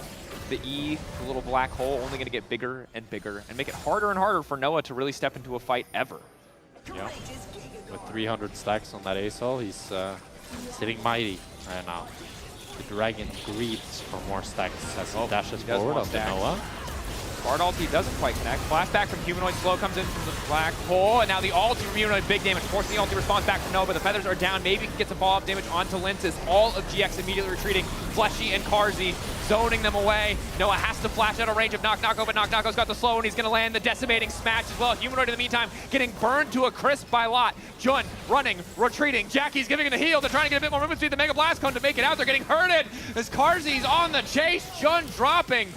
Jackie's TPing back to try and hold the line. He will escape, but the Drake will go to the side of Vitality and the Baron to follow. And Vitality found exactly the fight they needed, and it somehow starts off with Humanoid flying in on his lonesome, having to flash out, but they get the kills, they're gonna get the Dragon, and they're gonna get the Baron Nashor, and that gold lead was already at 5k, and it's just gonna keep growing as Vitality has a firm grasp on this game as we watch this back. It starts off with Humanoid wanting to look for Noah to just poke him out. He's forced to flash the Isma engage, and then Jun wants to try to flash engage himself. He doesn't find a great angle. Isma goes in as well. Neither of them are able to find the engage that they really need. And then Giant X are left running. Nako flashing forward to pick up both Noah and Jun. And then Lot is able to take Humanoid off the backside, but it's too little too late for Giant X. And even though Jackis is able to TP into their base to actually hold off on any potential end attempt, it's Vitality that get all the objectives. Noah got to auto 3 times in that fight. Yeah. 2 of those 3 times were on the Scion. Yep. In isolation. It's a hard Xayah game. It is it's an impossible Xayah game. Yep. He dodges the Bardal. Random E with the Rylai's from Humanoid means he can't walk in, and then suddenly it's the Vi, and then it's the it's just unplayable. Yep. And I don't think that the rest of the team has really been able to pick up the slack. They haven't been able to find these big combo moments. But again, to be fair, we talked about this in draft. Jarvan, when you see Ezreal on the enemy team, is already just hard mode. Yep. It's a fantastic Vitality draft here. They have all the tools they need and a greater front line. Now it just comes down to this last bit of execution for them to close out this game. Sometimes famous last words for this Vitality lineup, but it really does feel pretty impossible to throw this one away. Don't say that. There's no way it could happen. Unless. I mean, really anything is possible in the LEC, for better or for worse. Good siege on the mid lane. Break open this inhib, then move top to break open a second. Yeah, with 2 inhibs and this Nashor, they still have a minute and a half left to it. They can break this top inhib. They're a little bit scared here, though. Taking it slow and steady, just waiting for the waves. Jun on the flank. Humanoid, one of the targets they can try to attack on. Nice initial combo, but they've only really hit frontline so far. Noah immediately going to ult, try to lay down a few more feathers. Knock looks like he'll fall as well. GA proc Isla going to be forced to flash out. They still lose the inhib, but they do manage to take out Linsis. Okay. I need to talk about Knock, what he just did there. Again, he TPs. This time the teleport gets cancelled, so he gets the shield. I like the tech. Is it actually useful? I'm not sure. Maybe it saved his life, but at the same time, I feel like holding onto your TP in the late game is kind of useful. But if we watch the replay, you'll see that in the middle of the team fight, again, he starts channeling his teleport to try to get the shield to survive. We'll see it now. In anticipation of the CC hitting, which will cancel it, which will give you the TP shield. I really like that tech. It starts off with Orianna getting a great ultimate onto Knock and Linsis immediately ends up going down. And now you'll see that Knock channels the TP, and then he gets cancelled by Noah, and then he gets the shield, so he's fine. I mean, it's an interesting tech. Still not sure, like, yeah. It's just cool to know it's an option. I wasn't sure if it got canceled if you would get the shield, but it's cool. League nerd moment. League nerd. Hey, it's niche. It might matter. But that was all of the gas. I mean, that was kind of the perfect team fight. Or the best team fight you could ask for. I mean, kind of, but again, their Orianna Shockwave only hit frontline, and Jackie's has no magic penetration. That's true. But it's really hard to get onto Asol and Ezreal, so. Sorry, that guy's name was wild. Wait, really? Yeah, it was lab grade something, but I'm not. Jackie's just chunked out here as Farsi continuing to do a whole lot of damage, as now Vitality are on the cusp of 3 inhibs. Surely. This is the end. I mean, with 3 inhibs, minions spawning every 20 seconds, it's so hard to come back from a game like this. Messiah does have great wave clear, so you can rely on her. 400 stacks. That's a lot of stacks. I just don't think Noah will ever, he's just not going to be able to auto comfortably. Like right now he can, but once Asol's in the area, drops an E, nothing you can do. And now Vitality can just play it slow, wait for the super minions to crowd their base, and let the minions do the trick, like Odoamne said. Slow and steady, 30 seconds. If they mess up a fight, enemy team will for sure get sold. Yep. Minions are there. Karsi trying to land some poke here, trying to poke them out. If he gets one good Q, it can be enough to end the game. But all they really need to do is not let Giant X find and engage. Ulti to shut off one of the towers, maybe hoping to catch Noah. The team now beginning to back up as GX think they've isolated Knock-Knocko at the very least. Knock-Knocko with a knock-up, Jun to follow, leaving away. They do get Knock-Knocko's ultimate, traded for lots, and now it's Humanoid's ult. Doing a bit of damage, but I mean, to be fair, this for Giant X is not bad, because there's still 1 minute to Nash, and yeah, Vitality will pick up this Chemtech Dragon, but it doesn't really matter in the grand scheme of things. And now Jackie's, Lot, and Noah will have quite a bit of time to farm up until this Baron Nashor. And Knock-Knocko doesn't have, he will have TP. I was going to say, because he did the cool TP trick, he doesn't have TP, but he probably wasn't backdooring. least not at this point. It's a very slow drag. Dragon versus Dragon. Hey. Dragon versus Dragon. Dragon versus Dragon. Hey. Lore battle. Who comes out on top? Aesol came out on top. Yeah. Come back at level 1 next game. See how it works. That's all I'm saying. Let's see if you're still talking, huh? Yeah. Talk a big game now, huh? 411 stacks. I mean, what's interesting, though, is that the gold lead on the 2 carries is pretty much disappeared now after this in-app farming that no one Jackies have been able to do. And they will be able to slightly repel these minions, but the question is if they can really contest Nash, and it looks pretty impossible.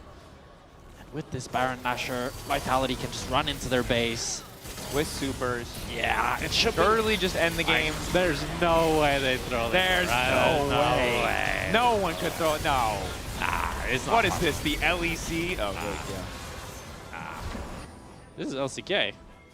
Pretty sure. Pretty sure. Yeah. I don't know. Based on some of the entertainment plays earlier, yeah, it could be. It could be. Here we are, another Baron power play.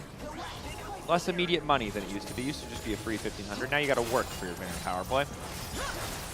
But as you highlighted, the gold being funneled in does mean we finally see a Lightning Jewel from Jackies. So a little bit of Magic Pen. Yeah. Slowly he'll be whittling down that Scion. Very slowly, though. Princess, very fearless as he has the GA up. He's also now got a Random's Omen for Knock-Knocko, which is so infinitely frustrating for him to play against. Now it's absolutely crucial for Giant X to try to find some poke before Carsey can land, or try to find engage rather, before Carsey can land some poke. Because they're able to just get triple in it once again here. Oh, Jackie's caught. This is going to be the big fight.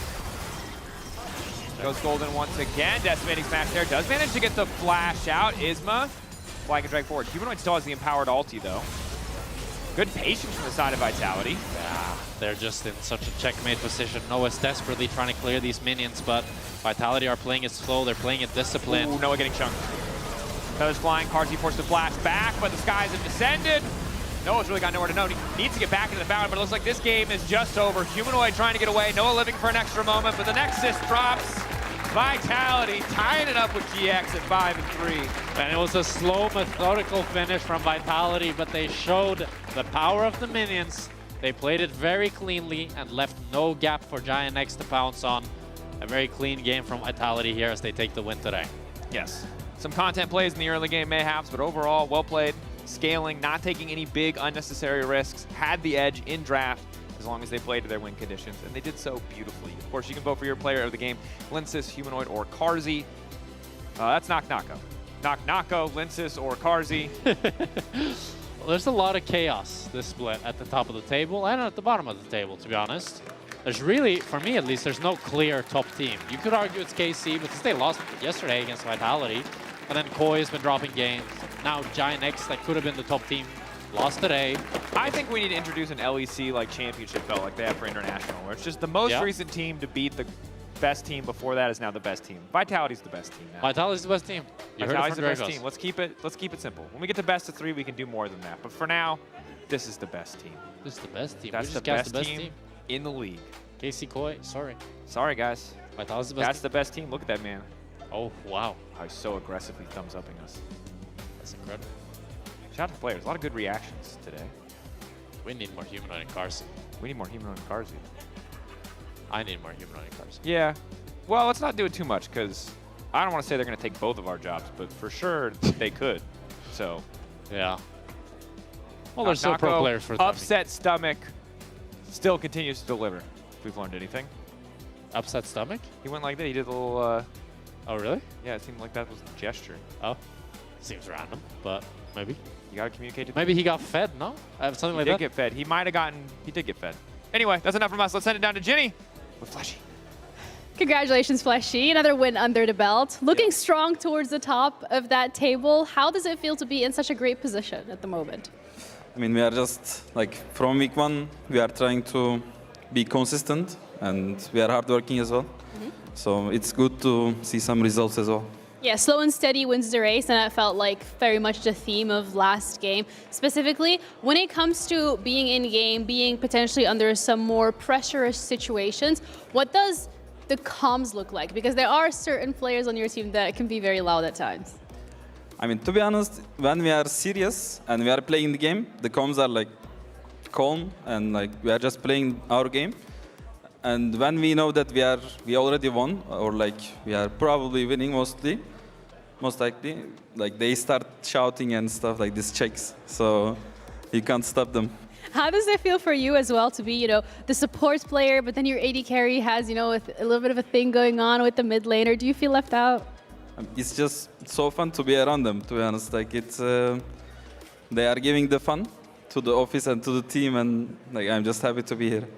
Does that give you energy as well when you're around people like that who are continuously bringing up the vibes?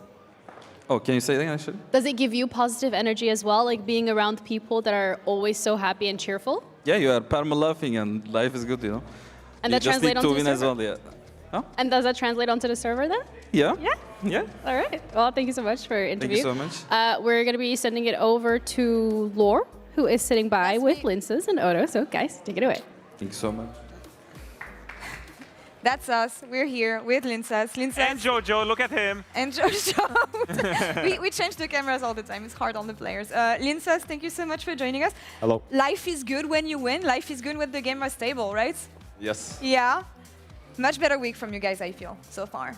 Yeah, I mean, so far 2-0. Hopefully we can end the week clean tomorrow against G2. It feels like night and day, honestly. Not so much from Vitality, but also from you. I feel like you were struggling a bit since the beginning of the split. I know that best of ones and everything make the game super volatile, but is there anything you can identify for your gameplay changing so much this week and the games being more stable on the jungle side? I mean, I have quite some poor showings, I think, against Fnatic, especially some silly mistakes, and then we like had a very good early game, but then couldn't close it out in the mid game. I think this week is completely the opposite. I think we're playing mid games quite well.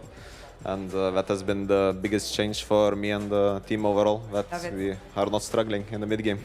Did anything change in terms of comms? Because like they're very chaotic, right? Karzi and Humanoid. But I also feel like you guys are playing a lot slower compared to before, because the ins that were happening the previous weeks was also because you guys were trying to play so fast, while right now the games are just so much slower and controlled for you. I mean, I think we just worked a lot on our mid game, and mostly that has been just like transferring vision and stuff like this. I think even though the game has got faster, you can't really end faster because I think the Nash just gives so less gold.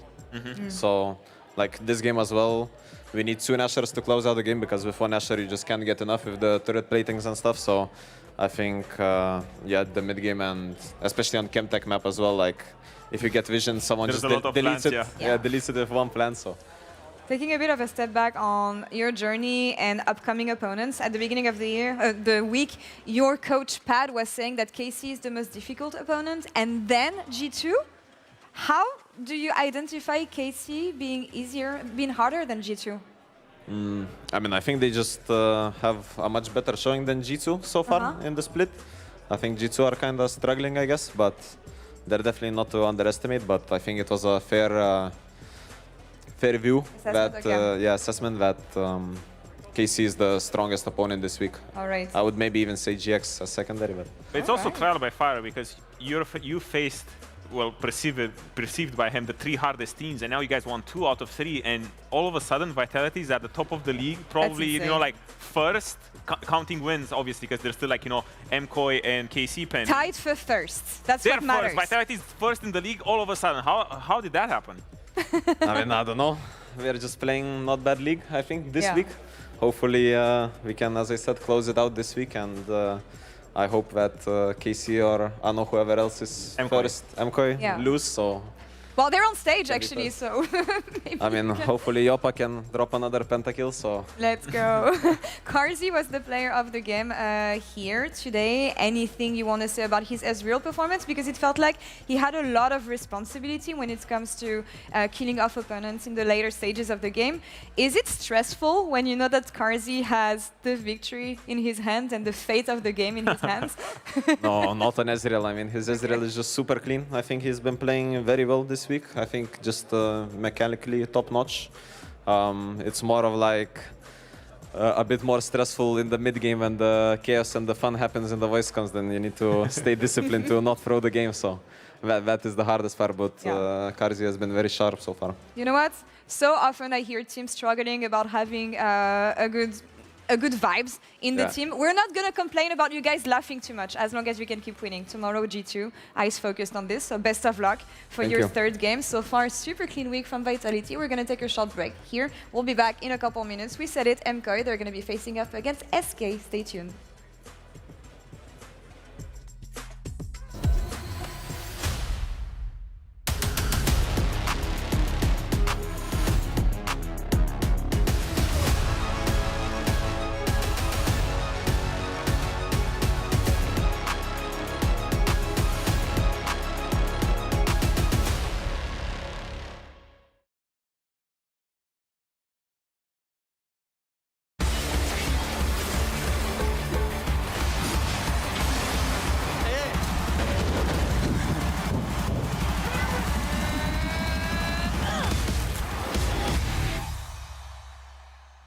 I'm the best AD LEC like this. I'm the best AD in LEC. Starting champ select. Oh my god, we have a champ select. Okay, Oh my god, thank you, thank you. Nobody speak, nobody speak. Good luck, guys. Let them speak. Thank you.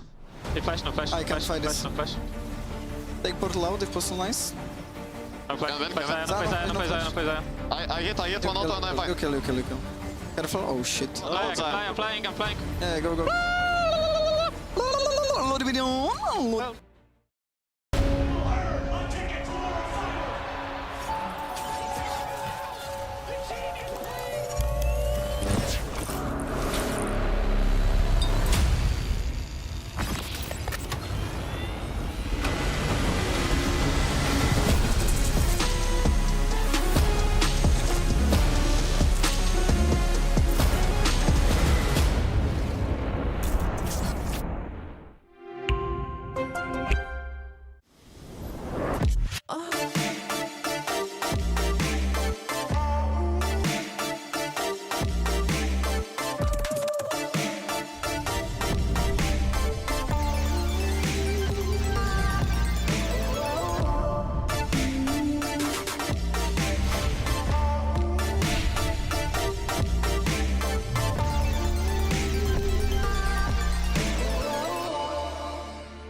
LEC's a bit of a mess right now, and what I mean by that is the fact that we have no clue who's sitting near the top, at the top, in the middle, or at the bottom. Right now, it's only KC Blue that are firmly 1 and 7, which is a dangerous position, but everyone else, like SK and MKOI behind us, up for grabs. Yeah, I mean, usually at this stage, we're kind of like, yeah, you know, 4 or 5 wins, probably going to get you in there, and then we're just like, I don't know. It's if people could just stick to either winning or losing, it would make our job significantly easier. It'd be great. Now, Dagda, you and I are covering for Vetti and Medic today, sending well wishes back to them. They're not doing too hot, so we're here to cover the bases. Now, you know what Medic would say? He'd say something smart, something wordy. I do need you to put on the accent if you're going to impersonate. Well, you know. What? Right. He's got the over. What am I trying to say? I don't know. I can't do accents, okay? I can't do accents. Me even trying the English, like normal English I can do, but Medic has like a bit of Queen's English and a bit of whatever else is going on English. I don't know. Yeah, I don't know. It's hard. It's hard to impersonate. I'm not going to try you. That's for another day. As we get into pick ban, and that'll save me with an Aurelia ban and an Akali ban and a Leader Yone ban. So Leader gets a bit of targeting here, with Azir also gone from mid lane, which means a lot off the board. I mean, it feels like they're trying to force him into the Rise pick, and then you can respond with the Cassiopeia, because Rumble still up and available. Can also try and go, yeah, there it is, and take that. So I think here you're trying to say, hey, look, you know, take the Rise. It's nice and open, and then it'll all be fine. But actually sets up nicely for Jojo to take the cast. We'll have to see what the game plan is, though, because for SK, Skeens has been a lot more open to trying a lot of different things in the jungle. Yep. So always an opportunity here to try and lock in some of the more, I would say meta, but off meta in the LEC picks, like say Malphite and those kind of things. Yeah, the Malphite's been popping up. We saw a couple of Jaces fall through. That's not going to be the case this game. Skeens back-to-back days on the Pantheon here, if my memory serves me correctly.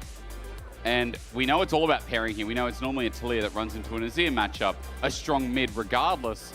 But for now, SK's priority is mitigating top with the lock-in of Sion.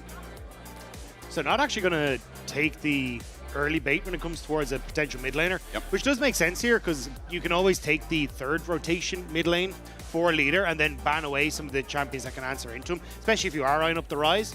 But, you know, options here for the Vi, the Talia to be taken by Jojo here if they'd like to. And also, side note, Yunara's still there. And Yunara's still looked at as probably the premier AD carry in the LEC. I feel like some teams have been going past and leaving AD carry to the wayside for a little bit longer, just because of how these drafts have been building up with like a fellas front to back. As you know, we had a Sivir earlier in the day that passed the precipice of CS ever made in LEC. But you were talking about the Vi. I'm going to get us back on track. This combo is simple from MKOI. Whatever they pick, the Rise or Talia, I see 3 very good picks to open up draft. Yeah, I'm curious what the answer's going to be. So, Yunara. They're just going to take the Yunara, yeah. Secured the strong bot lane. They still want to hold counter pick, it looks like, for Jojo. And I mean, it makes sense, right? Leader has not looked particularly strong when it comes towards his laning phase, and Jojo is probably the strongest mid laner that we have when it comes towards laning phase. Oh, so, yeah. Trying to give him the answer, but this is what we're talking about, right? SK can take leaders now, Rise on this, ban away things like the Cassiopeia, the Orianna, make things a little bit more comfortable for leader in that mid lane. And we'll have to see what Jojo wants to try and answer with. Did hover the Galio, which can do relatively fine, like operate on side lanes. And you've already got decent dive buddies for him in the Vi. So may just be the answer unless it gets banned away here by SK. I feel like for Jojo's champion pool, historically, I don't criticize it, but again, my time lived with no, Jojo is... Yeah. Like, even he was when he was back over in the LCS, was playing like Nasus mid. And that's right. Like, whenever things were on kind of that fringe meta, he was more than happy to bring them out. So, not a guy who struggles with his champion pool at all. As I was saying, it was like, I don't remember him having a small champion pool if it went beyond, 2023 when I started kind of watching him. Azir, Ari, Silas, Rise, Yone, there's some of his most played. A lot of those are now taken away, but you're right, like the list goes on and on. So maybe we get something really interesting out of the mid laner of MKOI as we go to the second ban phase. After that Rise you're alluding to finally gets locked in. You wanted to see comfort for leader. Orianna, Talia, they're getting rid of some of the stronger lanes. Well, I thought you'd actually ban away the Cassiopeia, because this is like one of the picks that is very strong into Rise and kind of the go-to. And I mean, no reason why Jojo can't take into this sort of situation. Also, relatively good at tank shred, which is what you want against Sion, and can prevent Pantheon from, even when he goes for the ulti, from getting the stun, because the stun is grounded, so you're not able to actually get a lot of follow-up. So I think it could work pretty well here if MKOI want to try and go for the Cassiopeia. Nifty interaction you just mentioned as well. Always facing you. He's always coming into you. That Cassiopeia roll, I'll be curious to see it in action. Let's see if MKoi lock in the snake while on the other side, SK have to pick their bot lane. They show the Caitlyn here, Dagda. They're looking for a strong lane for Yoppa and Mickey, which makes sense when Yoppa has been this superstar AD carry in the laning phase too. Yeah, I'm curious what they want to try and... Well, at least they will get counterpick for Mickey, because oftentimes you kind of want Yunara paired with, you know, something like a Lulu or something along these lines that can enable her. And especially if you end up going back towards something like a Braum, that opens up that opportunity. But having that counterpick for SK makes things a little bit easier. Does Jojo want to go for the Anivia? We saw this creep up, and it will be. Okay. He has Bringing not, out the Anivia. as I'm seeing in his career, I cannot see an Anivia game ever played by Jojo in his 6 years of League of Legends. I'll get production to confirm that. He's even pulled out Zed, Vayne, Smolder, Karma. Lulu gets locked in the end. We're looking at SK, and I know you're gawking at the fact that we might get this lane once again. The ultimate kill lane that GX pulled off so damn well. Can SK do the same? And I mean, it was into MKoi as well, right? And it was basically this matchup. Trauma. So, exactly, kind of bringing up the past here for Okay. SK. They really want to try and play heavily around this bottom side, but on both sides, honestly, pretty spicy drafts. Like, it looks amazing to have like the AoE from the Rumble and the Nivea, the zone control that the Nivea can offer helps both her and Rumble to keep people into that ultimate, and you've got the Vi to lock people down. So I think MKoi have really cool interactions when it comes towards those AoE mages that they have, or AP damage dealers, I should say. And then for SK, I mean, all eyes on bot lane. Yep. You want to snowball, you want to control this game, and then if you can, Yoppa can pop off later with this strong front line ahead of him. It does feel like we've just thrown everything, including caution, to the wayside for SK. As you said, it'll be eyes on bot, because if it sinks, then it sinks hard. When you're going up against Yunara, Anivia, Lulu, Dagda, the scaling's immense. It's Jojo's first Anivia, but you're mentioning it back in the day, back in LCS. I almost said LTN, no. LCS. I mean, Jojo was the cooker in the mid lane. Now, I feel like SK, they're this team that's very momentum-based. I feel like watching this team, sometimes mid can go awry, but if Yoppa has a bit of a lead, they push for those fights. If Wonder has a lead, they push for those fights. It might sound generic, but my excitement behind SK is watching them in action with some of those skirmishes and those fights when they feel confident enough to take them. Hopefully I'll show you what you mean as we get back into the game. Now with SK and MKoi, starting you for game number 4 of the day. I've looked at Mickey's history on Elise. This is his second ever Elise game for the old man, and he won his only other Elise game. So big pog for the SK support. Immediate whiff on the Cocoon though, which is not exactly the 0-1. We'll count. But either way, yeah, I think for SK, eyes on bot lane, which is why I love what Ayoy is doing at the moment. 0-2. He's actually gone to split the map. So starting on this bottom side to try and take away these camps, force the enemy jungler towards that top side, isolating Yoppa and Mickey and making it a little bit more difficult to try and play aggressive on this bottom side. That pathing, I'll be curious to see if we get any deep wards as well, how that's played around. Repel up, looks towards the bot 2v2. Electric comes in with Ignite. Cocoon as well. Yoppa gets his 90 caliber net, or rather, it's built up a Peacemaker. Ayoya still hasn't been spotted though, so SK are playing heavy and pushing at the wave, but they don't realize that the MKoi jungler's in behind them. May not be a level 2 gank, but Mickey is relatively low.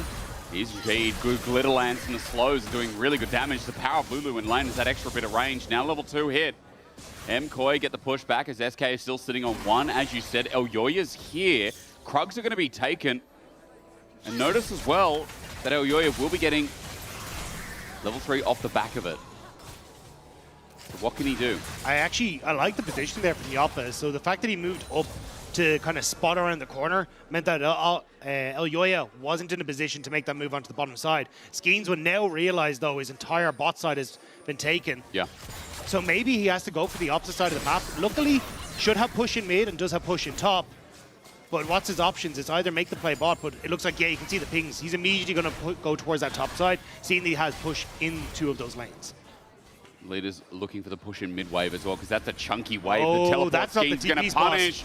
You're right, Jojo doesn't flash immediately. He gets a stun out, and that's great, but going into the egg early here would take away some of the safety. Skeens missed that Q, which got a little bit scary. But I think Jojo's okay. No, the stun. What? The flash comes out, but Skeens is already there. That was just BM from Jojo. You know that all you have to do is just TP to the tower. SK's jungler, Skeens, is either going topside or is completely homeless and has to interact with the lanes. And the fact that you TP into the middle of it just gives him that easy setup.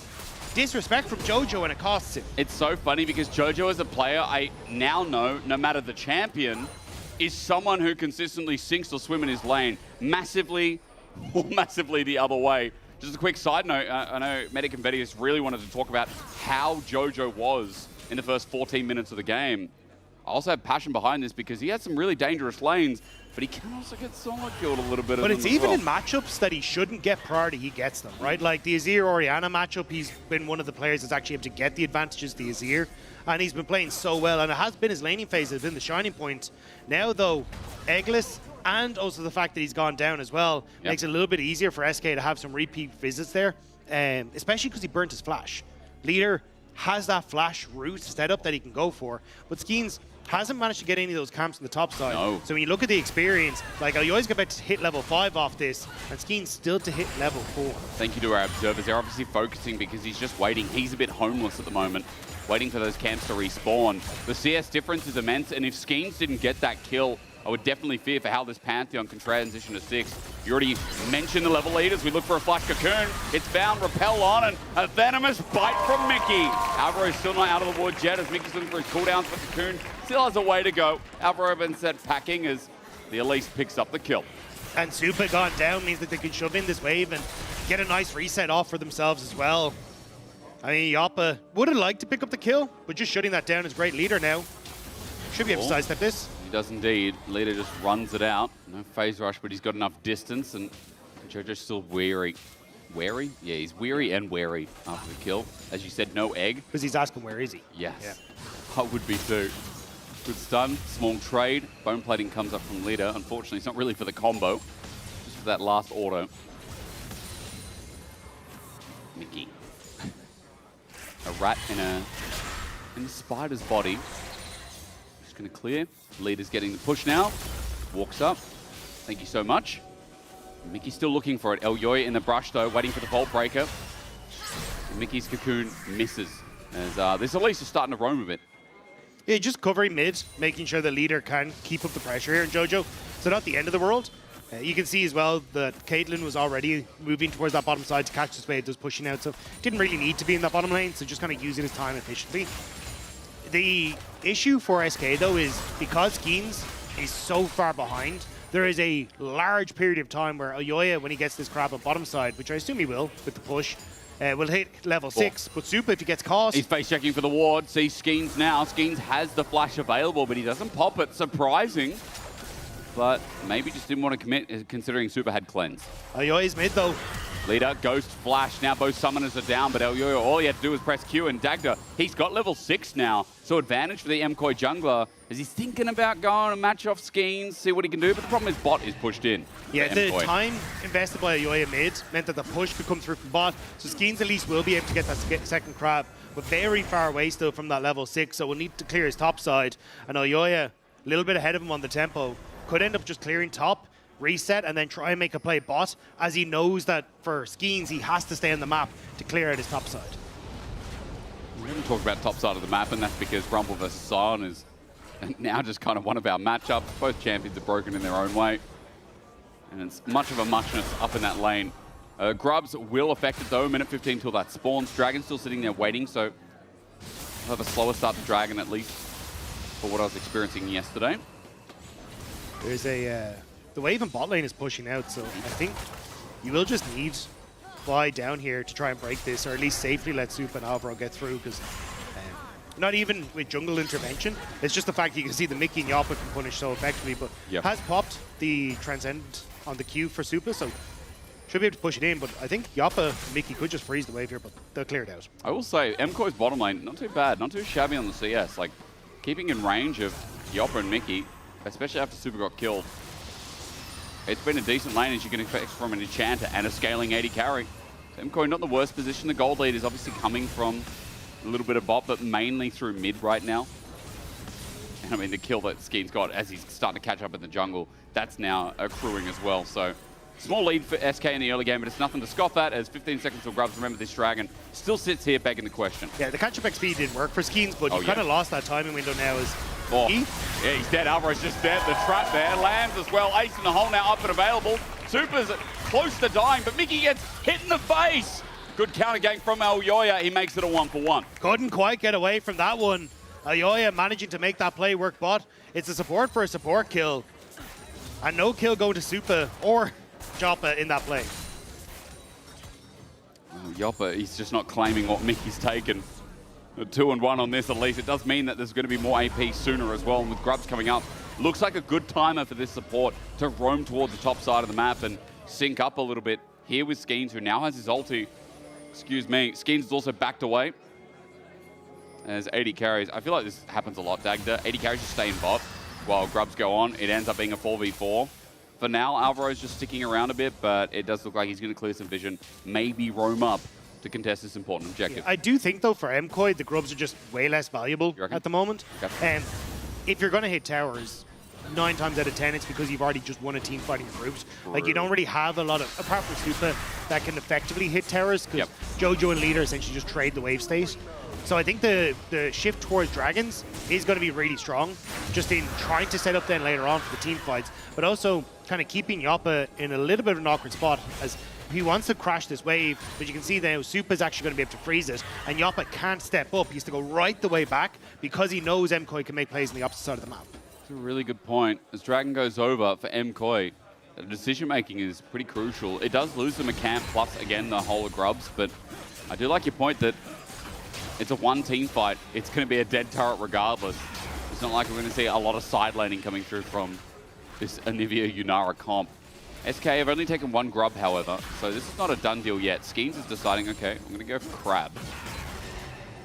And then maybe he goes for it a little bit later, but Elyoya is in the vicinity just to see if a play comes out the back of it.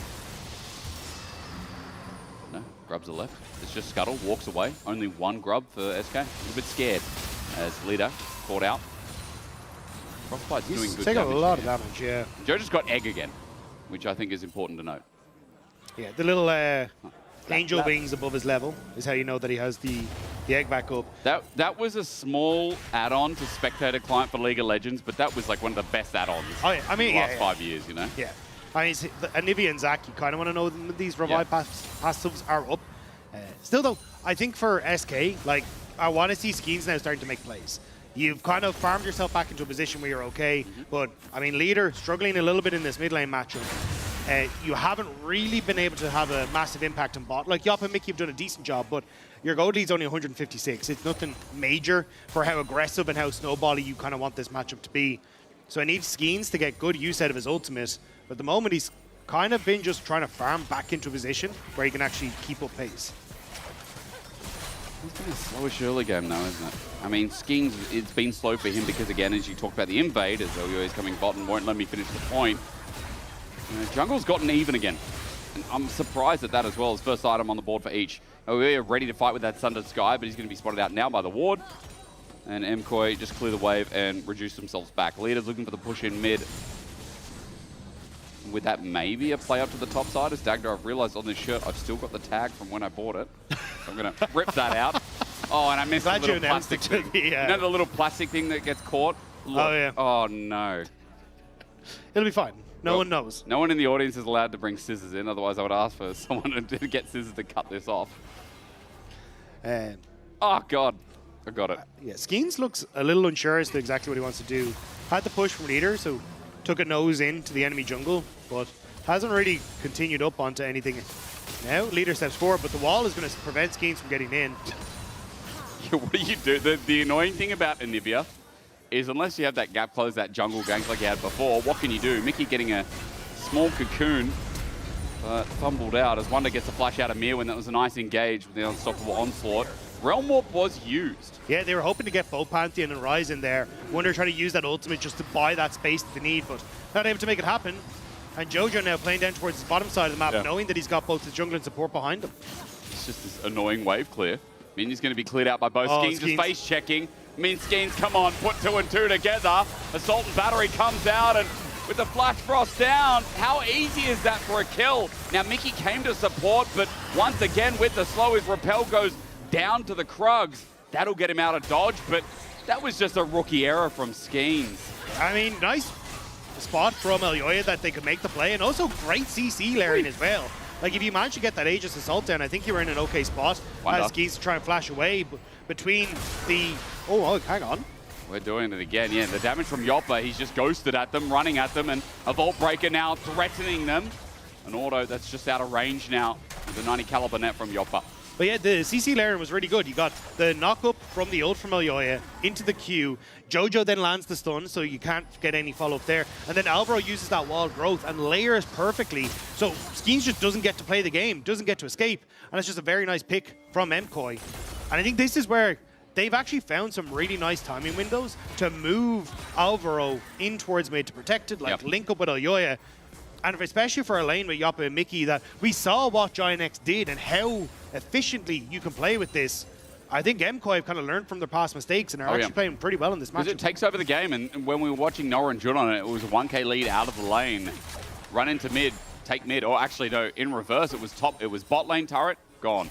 Top lane turret, gone. Then they used that pressure, used it mid, and all outers were down, I think, before the 20-minute mark. It was very quick. This is very slow in comparison from SK, so you're right, learning from their mistakes, MKOI, and especially after yesterday, especially after the surprise loss to Lost Retones, I think MKOI, I don't know, they'd be pissed off, because this was one of our best teams, if not the best team with quality of play after the first week, and through the second as well.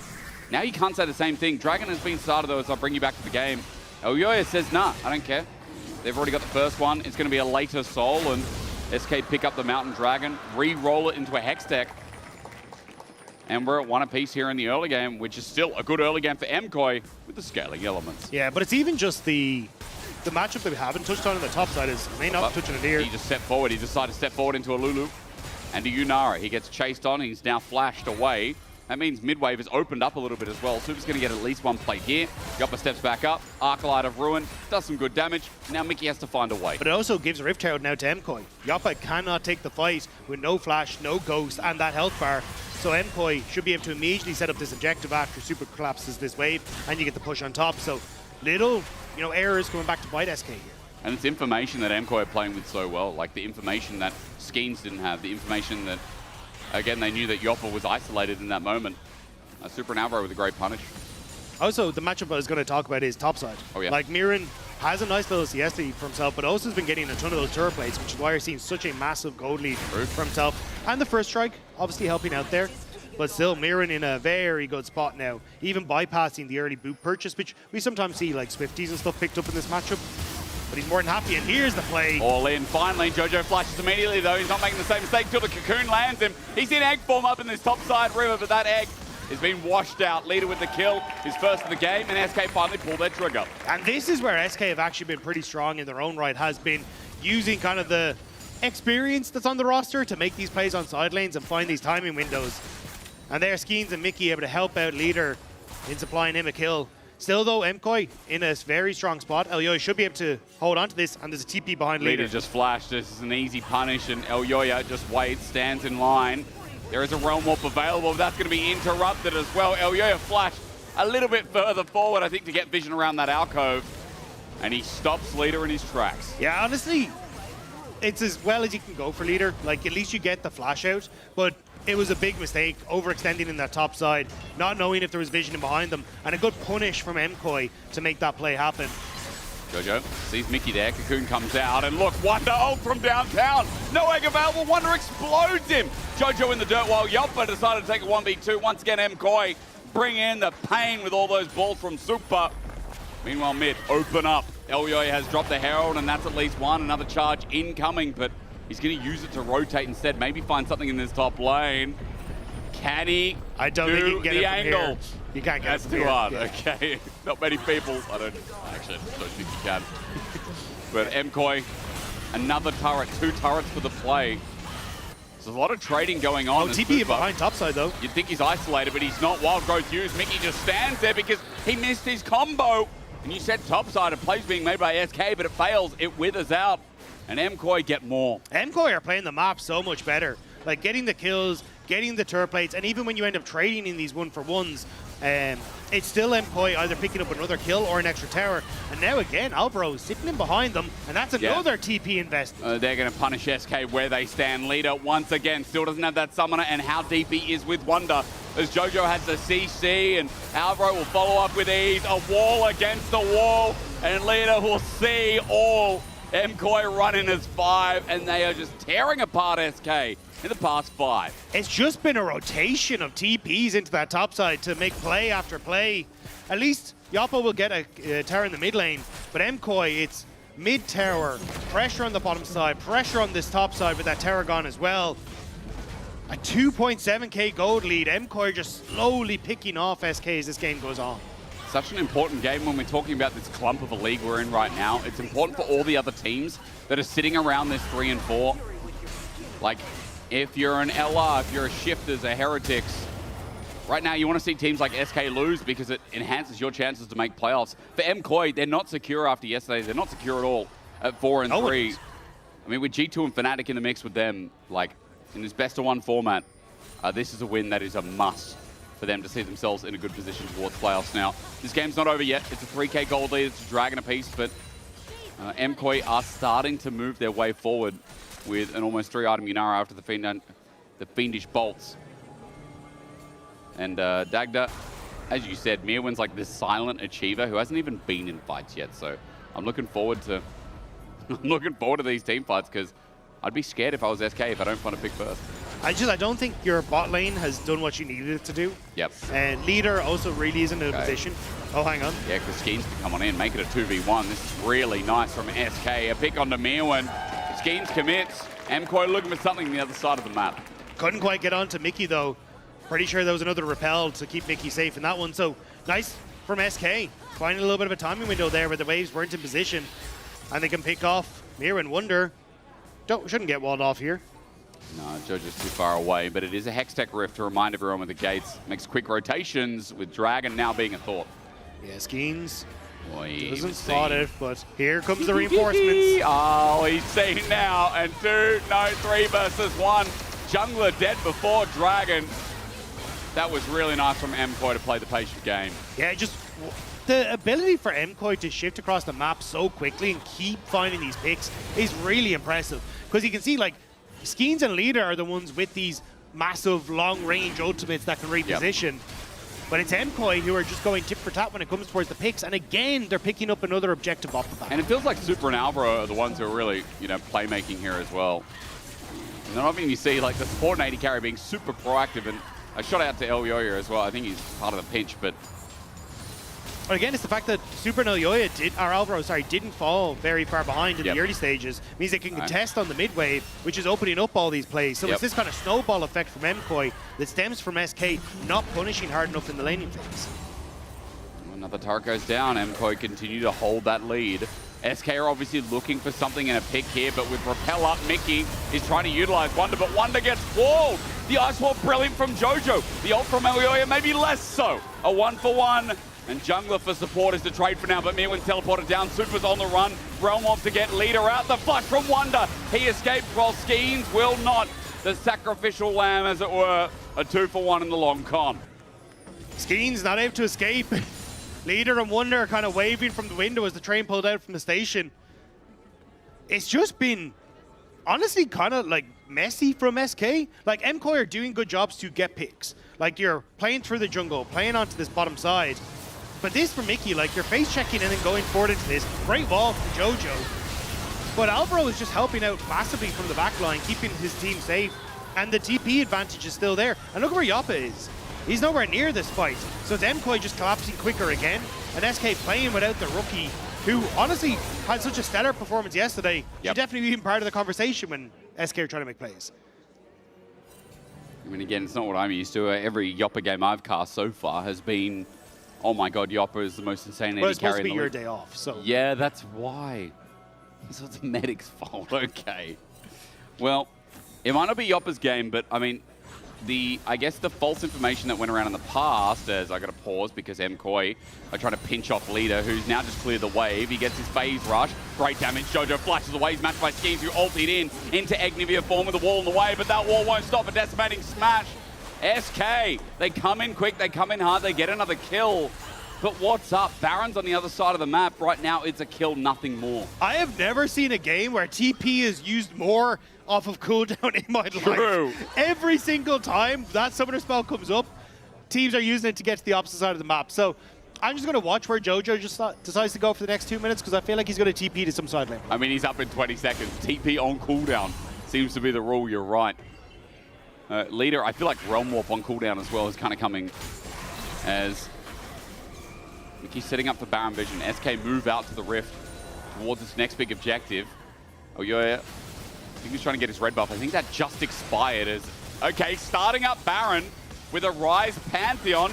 Let's begin. Niren has no TP. He was spotted on the bottom side, so SK trying to rush it. Jojo TP's to mid. Elyoya thinks he probably has more time than he does. 6k, 5k, 4k. Elyoya, big steal, needs to be incoming over the wall. No! He flushes back out. It's over to SK. Realm Warpers, one's already down in Mickey, and no escape for the rest. It's 2 with Schemes in the dirt. MKoi punishing this cheeky Baron take with Wonder kept in place.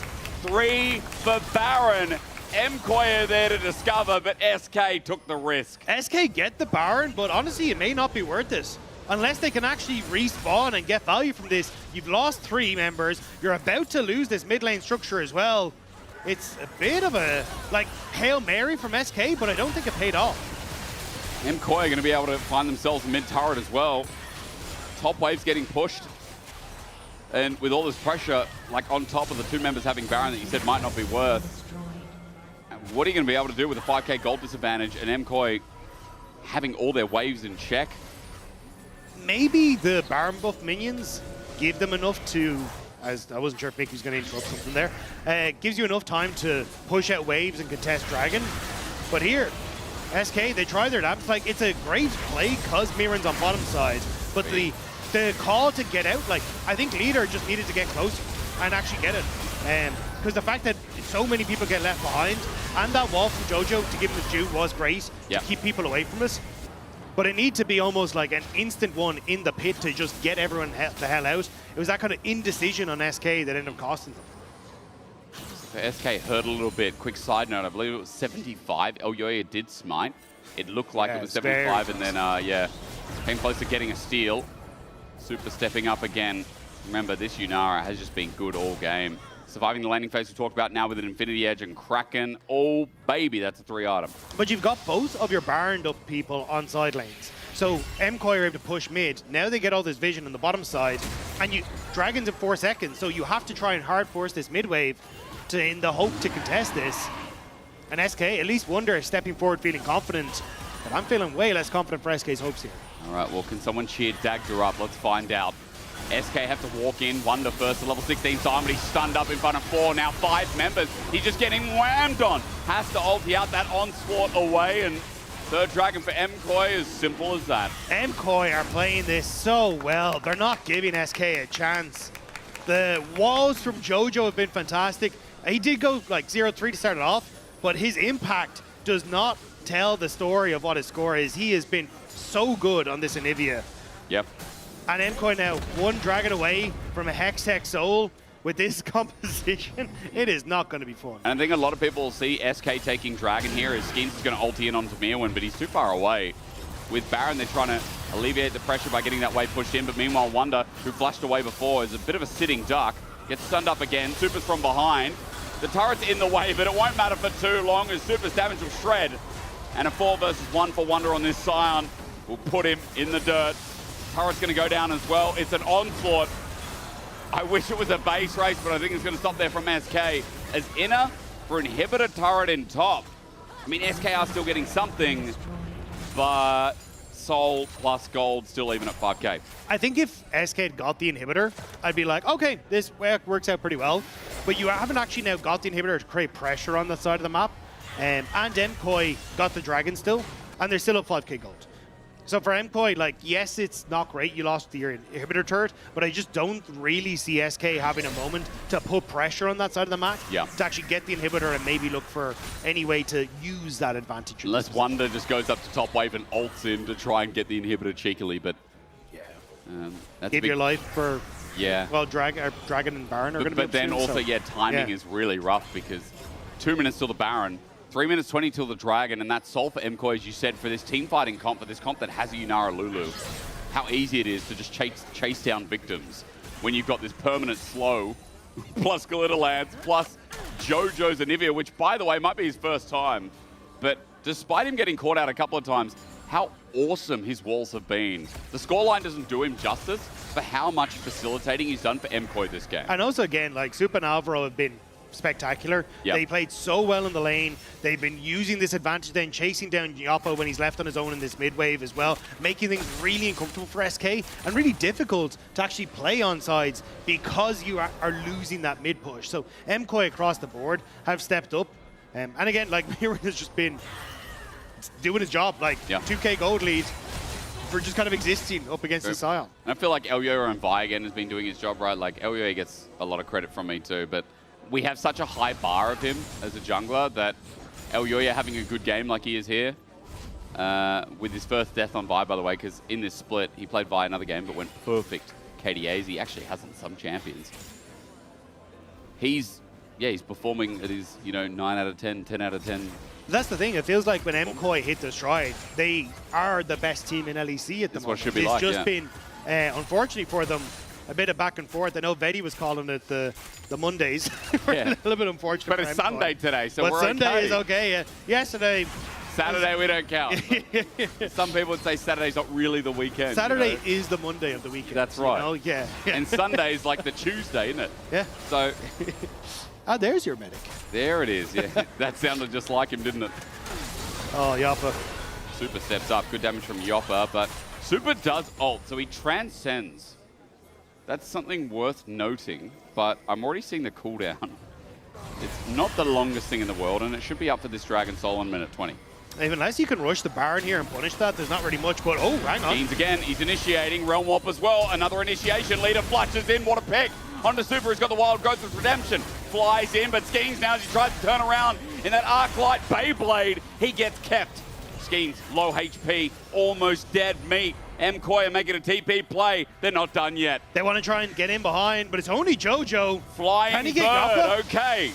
The wings of an angel. He stands and does nothing. All right, this Articuno is going to go back and just clear the wave. Yeah, just letting them know what's up. Baron is up, but as you said, this game, if TP's up, you have to use it. That's the rule. That is true, actually, yeah. Wonder's got it, 30 seconds tops. The fact that you're able to use that cleanse from Supa and get double value from Skeens and Leader was actually kind of nice because it meant that he ended up surviving. Managed to cleanse both of the roots and the stun escape. But MKOI now, no flash and no cleanse on Supa. That could be the option for SK in this next fight. We pick Mickey. Nice pick, Cocoon. Set up at Mirwen's bought a bit of time here. He's going to be Wild Growth, but still dead. Great damage as well as Wonder flies in. Walls a little bit late from JoJo. The praise maybe a little bit early. The setup ulti. Leader's down on the ground, but Supa's in the middle of the fight. It's an easy target for SK.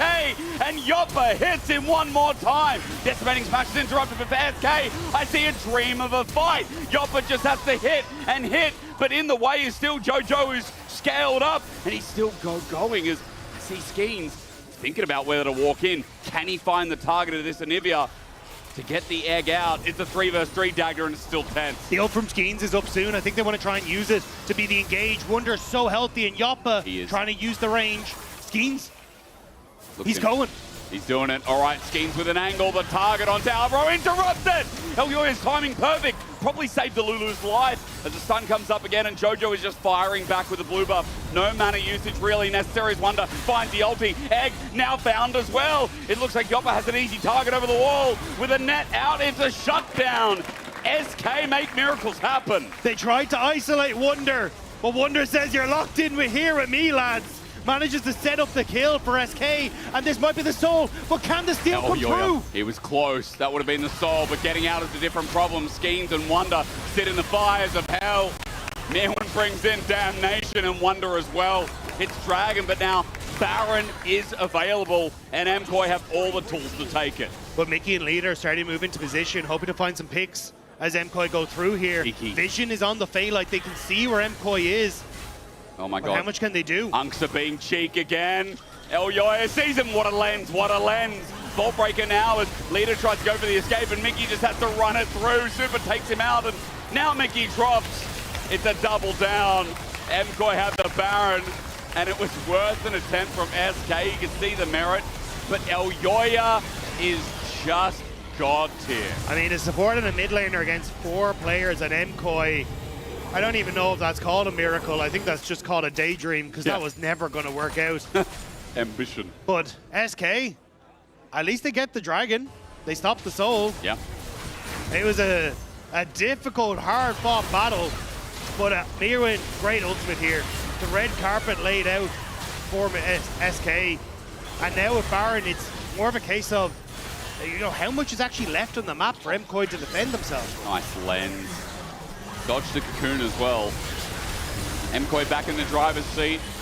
They find 2 more here, despite the soul being denied. I mean, SK on their last legs have really held out nicely, but those legs have got to fail at some point soon, really. And 8,000 gold. MKOI still with 3 minutes before they can probably catch the soul with the way the map's going. All waves pushing in. This Baron's going to be much more utilized than the last. If Leader is able to play the fight, though, he's in a very strong spot. Actualizer and now the Rabadon's Death Cap completed. A lot of squishy members on SK that he can very quickly delete, but needs to be the right fight, and I don't think MKOI are going to give it to him. The range that this Anivia has to control you with that wall is working perfectly for MKOI. Infinite mana hack. He's got an actualizer as well, but he's also got a Seeker, so when that egg's up, it's even worse. Mickey goes up to the repel. The Protobelt out before the wall can catch him. Inhibitor number 1 down as mid-wave's getting pushed in. It's Wonder dealing with 3 of SK. Top wave also in a great position for SK as Elyoya just holds the wave and waits for the next. Super, you can see, willing to step up. With Alvaro, he fears no man. Yeah, that thing scares me. Super looking very, very good at the moment on this Yunara.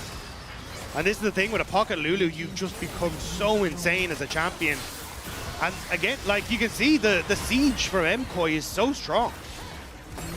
Ardent Sensor as well. I mean, Super's having the time of his life. It's just one of those dream solo queue games that you get where you feel like, I can do this, I can step up. Cocoon, by the way, went onto a cannon minion. So did the net, as Leader's going to use a Realm Warp onto Mirwin. It's only him taking it. Mirwin does flash away immediately, but SK have now just opened up mid. MKOI take the inhibitor. Big movements like that are easily punished when you're MKOI. As Leader against the wall, he'll flash. There's Scheme's ulti again, but no one's there. Mirwin just walked to the right. He'll burn down the crispy Outman. And even though it's a trade, even though Wonder's going to find almost Elyoya as a flash away from the decimating smash. Almost indeed. Ace in the hole blocked by Mirwin as that's a zombie Scion running at MKOI, but there is nothing more SK can do. They have pulled out all the plays from the book, but MKOI are just too damn scaled. 3 members diving in onto Elyoya. And he's still, oh my, okay. It's nice. It's a nice play. Maybe it saves the game. Mickey does it again, but he's out of mana. Equalizer down as well, and even though Mickey's going to go golden, out awaits him the icy winds of this Articuno. An ace, and MKOI back towards the top. Hard fought, but you've got to give it to them. This team, they've got style. I mean, SK played a very hit-and-run style, but MKOI ran faster. They fought them on every side lane. They caught them in every position. And look, just significantly better on the map as a whole. That bot lane, insane. I really think Elyoya has these world-class games. Quite a lot in the split. I'm trying to think. There were a couple of okay games so far in the first 3 weeks, but there's been a lot of breakout games. You can vote for your player of the game at LEC on X. Elyoya is in there. Super and Alvaro naturally as well. The fact they survived that Caitlyn lane, that also requires a lot of finesse, which MKOI's bottom lane have showed us many times before as well. Yeah, I mean, across the board. Like, early game was a bit rough for JoJo, but his Anivia was clean in the mid game. It was, yeah. The team as a whole worked incredibly well on so many of these skirmishes. And again, it's the map play to me stood out this game from MKOI. As you said, Mirwin did his job. You did do your job, Mirwin. You always do. And I think, honestly, that's all you need. You need a really consistent quality top laner who's good on Rumble, who can play anything in the meta. Mirwin is that guy as well, doesn't get enough credit. And Mkoy, just how far can they go? Because we're having a discussion backstage and we're like, who is actually going to take out this? We don't know.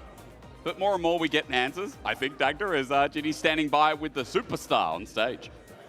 That is, in fact, correct. Supa, another great performance from your side of things. So let's start off with that. This was a really good game. The laning phase maybe was a little bit more difficult because it was against Caitlyn, but you did survive that. So how have you, over the last couple of matches, or even like years, like you guys have been playing together for quite a while now, cultivated such a good synergy?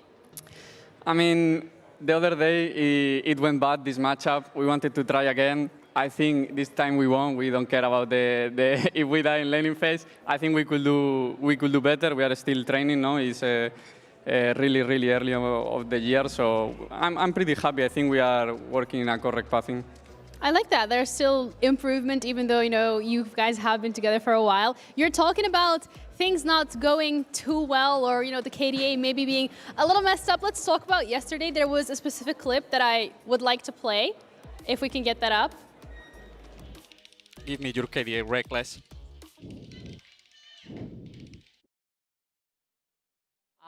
Do you want to walk us through what happened there? I mean, we have a lot of memes with the KDA because there is a lot of players that has high KDA. So when we face into them, we just want to take it, no? It's just a meme, it's just funny, so yeah, nothing personal. Funny. Okay, nothing personal, good to know. But in general, I mean, yesterday was a little bit of an oopsie. Today you guys are, you know, bouncing back even stronger. Tomorrow's a Monday. Not necessarily your strongest day. How are we feeling about that? And this week we changed it for Saturday, so we are chill. We are chill. Ah, okay, that was for the content. Yeah. Well, thank you so much once again. Congratulations. We're going to be heading over to a break, and then we'll be back with the next game.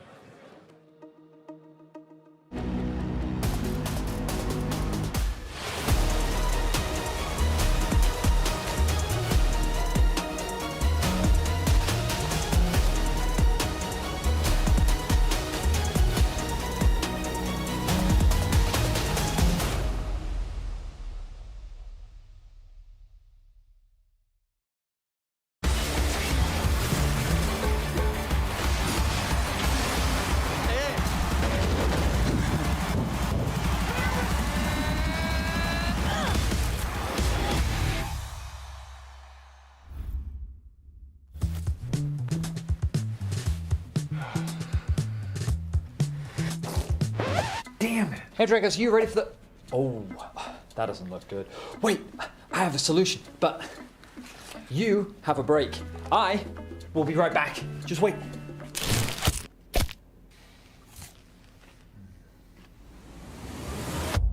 Have a break.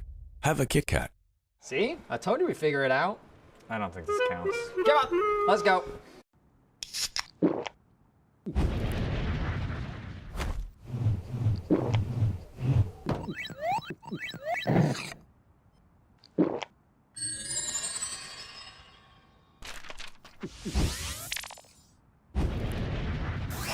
Red Bull gives you wings.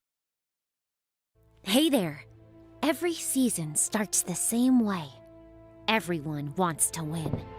But not everyone prepares the same way. I can't wait to show you what I have in store. And trust me, this year, everyone's leveling up.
Welcome back to LEC Versus for our next game of the day. It's going to be Fnatic taking on KC. And guys, girls at home, let me refresh your memory on why this matchup is important. The last times these teams faced off against each other was in Madrid.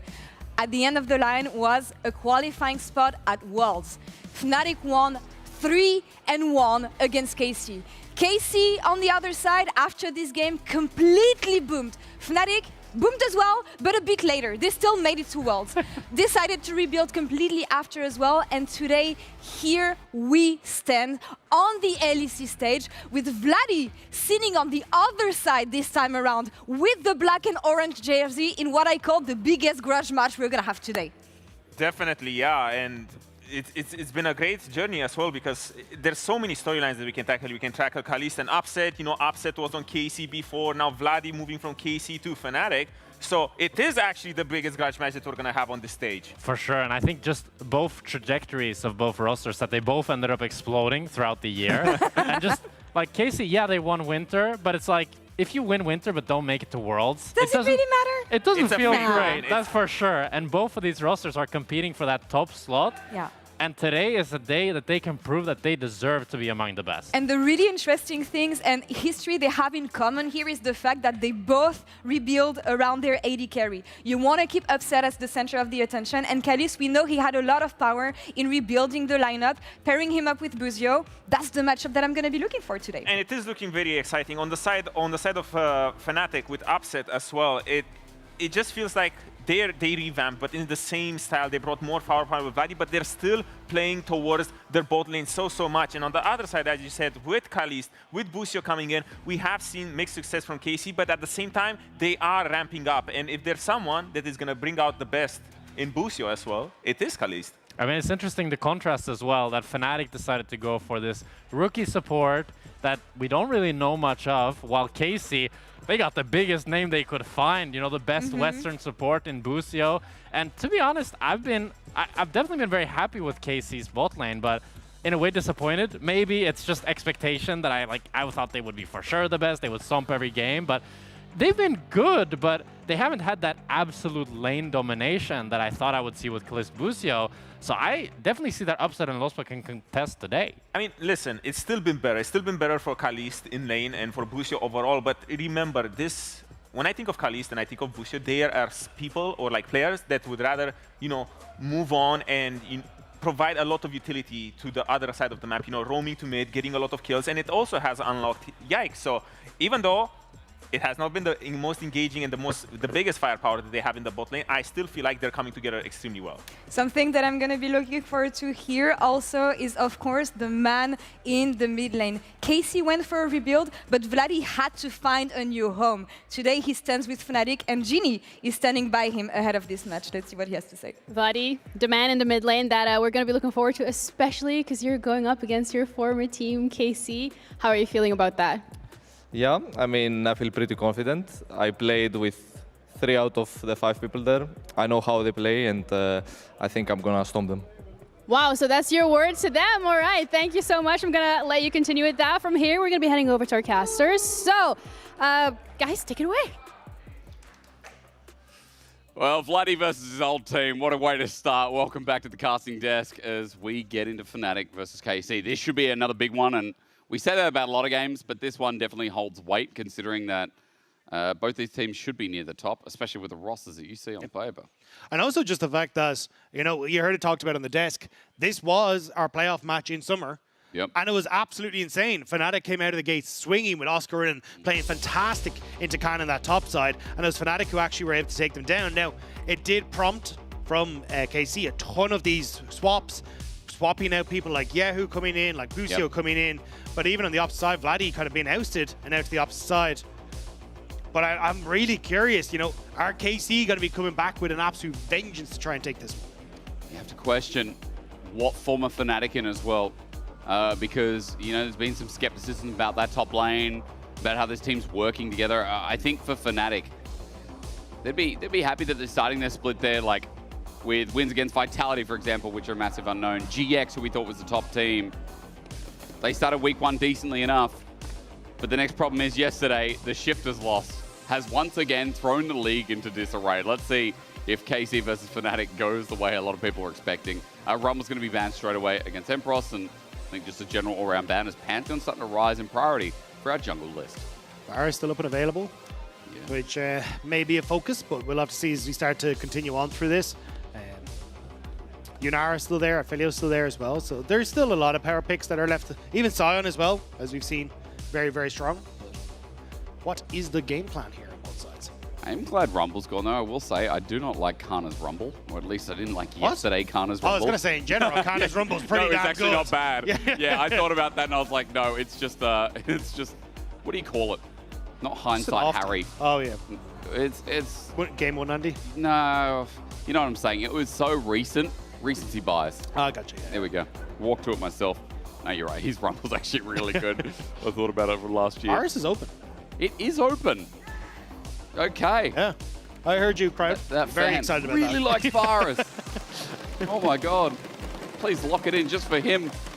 Otherwise, I love it because, like, this is the question. When Varus is left open, you can kind of see the mod like, hang on. Yeah. Why? what is have you happening? got? What are they doing? You're really confident in Jhin? Like, is this a mistake from KC? Because Varus is undoubtedly going to be locked in. There we go. Right, strong pick. Not a bad win-loss record, 66% in the LEC. KC obviously have a higher tier list, which seems to start with Orianna. Yeah, the Orianna, then, okay, there's the Jhin answer. So range. They're basically saying, hey, look, if you take whatever jungler you take here, we're going to try and counter it here for Yike. Comfortable with the Orianna. Very few matchups that she kind of does pretty poor into. Unless you want to try and bring out something a little funky for Vladdy, like, but I don't really see you going for things like the Oni or the Akali or anything like that. Well, I want to know what I want to go deeper into the funk. If you think something funky for Vladdy. So far, yeah, we've only got kind of the boring pick from him in this split. He's played a lot of Talia, Azir, and an Ori game in the mix there as well. This time he's going to throw the Ryze in there. So pretty standardized so far. As Ryze with Jace jungle. Now, there was a question before about how Jace jungle is kind of going in the LEC. It's not too bad. It does mean, though, which I think is why the Jace was left open, you've now got Orianna Malphite you could potentially go for. Now, obviously, we've seen the Mundo Orianna coming through from Los Ratones, right? Not making it their thing. Honestly, I think you just go Malphite. Like, this has been a pretty standard counter to Jace jungle. We saw it earlier how strong it could be. But looks like maybe the Mundo going to be it. Okay. Yeah, I guess against Varus, they're just like, oh, we can mitigate with R, but also we can run at this comp. Like, as Mundo, I don't really feel like I want to just run into all this poke, right? Varus, Jace do a lot of it. You're also just running into like Ryze queues and stuff, so I don't fully think it. Like, I just would have preferred the Malphite in this situation. It gives you a great engage, it's a good matchup, good clear. I think it could have done a lot, but we'll have to see if it actually can pay off. You're all right to be skeptical on it. Engage tools being taken off by KC though. Nautilus makes a lot of sense. I feel like Alistar for Lospa is a must-go, with Bard getting taken off the board as well.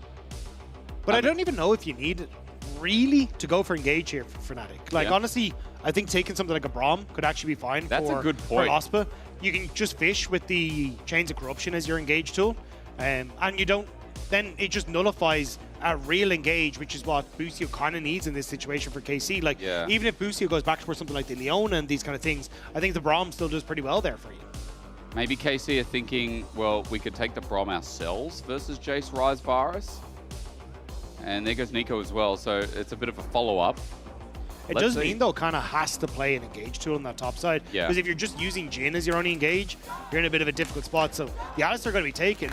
But honestly, I'm not terribly surprised if Fnatic are just like, yeah, we go Braum, and we got a decent matchup into the support role, and then Imperos just ends up taking Cassante or something along these lines, and you got a decent range that you can now play with, and then you're able to still fish for engage tools with maybe a flash engage from the Rune Prison or the Chains of Corruption. You called it. Braum locked in. Really nice work there. That was... It just makes so much sense. Like, with this comp, it seems like a slam dunk from Fnatic so far.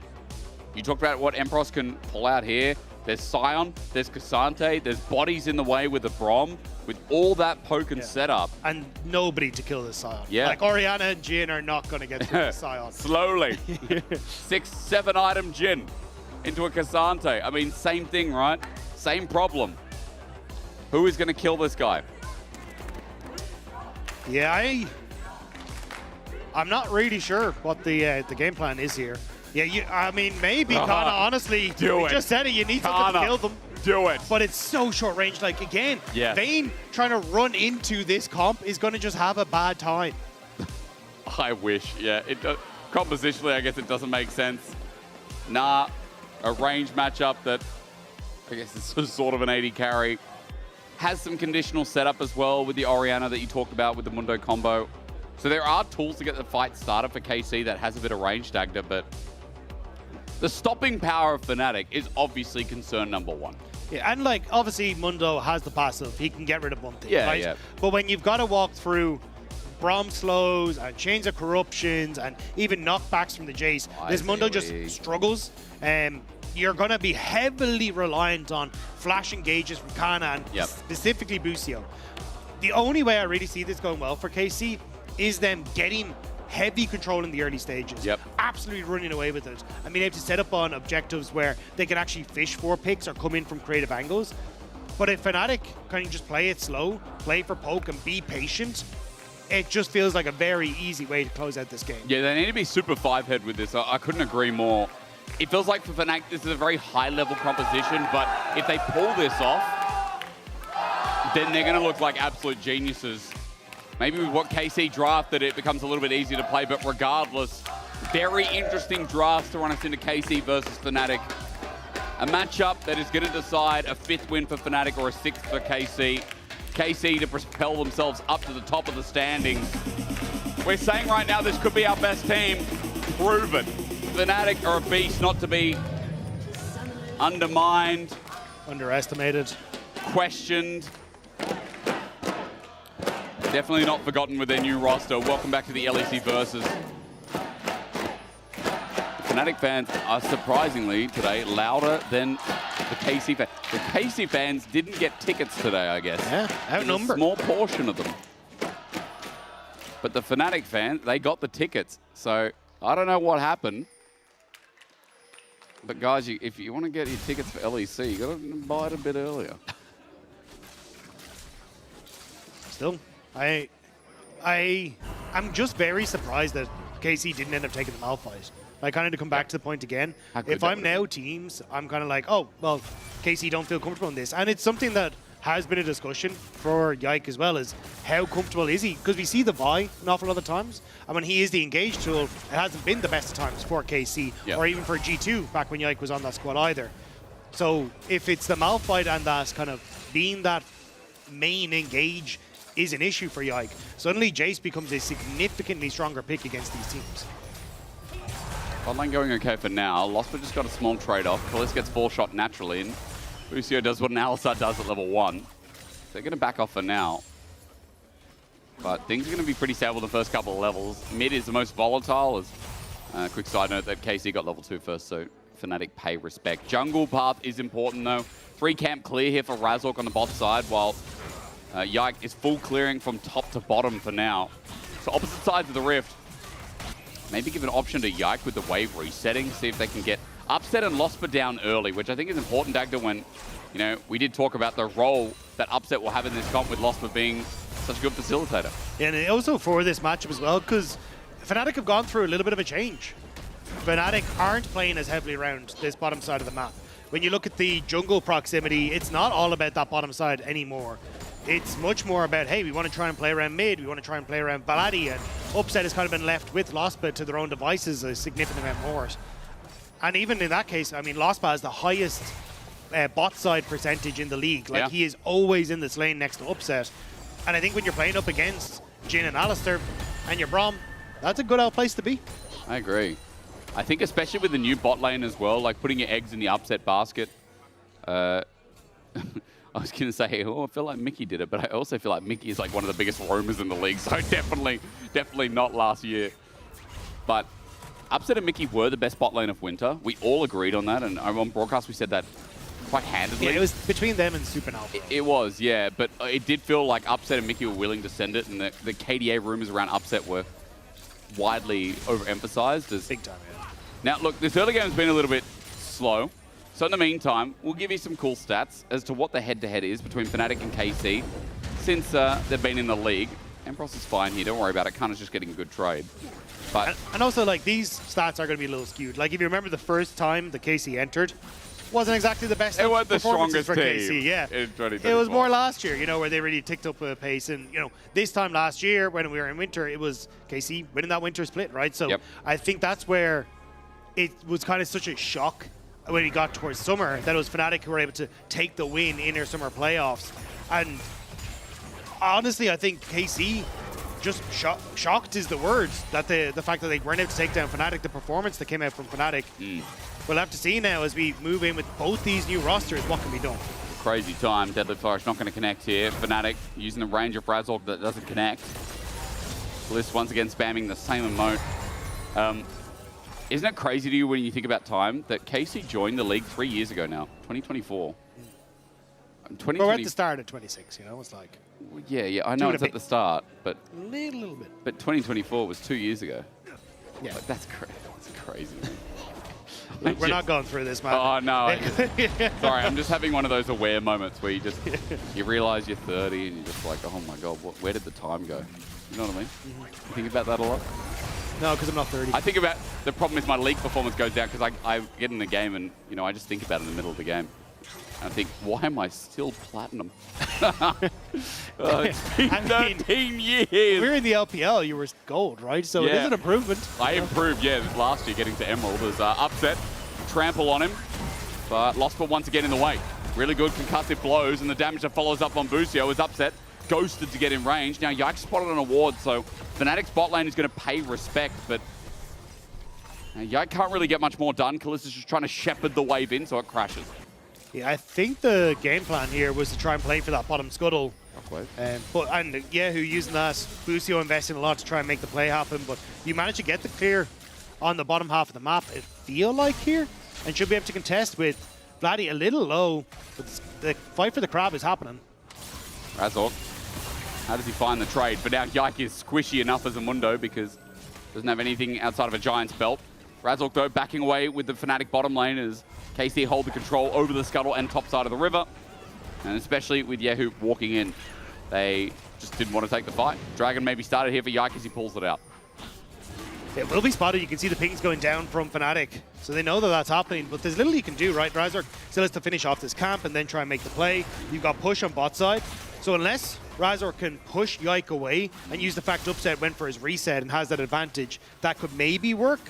But Yike, not to be dissuaded, is bringing in KC. Yeah, who doesn't have mana though? Vladdy's coming in with no health bar. What's worse? Nuke to the ground. Dragon as well. Fnatic were indecisive. But there was no need for Fnatic to contest. Upset at reset. They had already moved off of that map state. They just needed to give it to KC. Take the loss. Our first Dragon isn't the end of the world. But giving across these early kills and control to KC is. Disrespect to the fact that Busio could just slap the trigger, find the engage. First blood over to Kalist.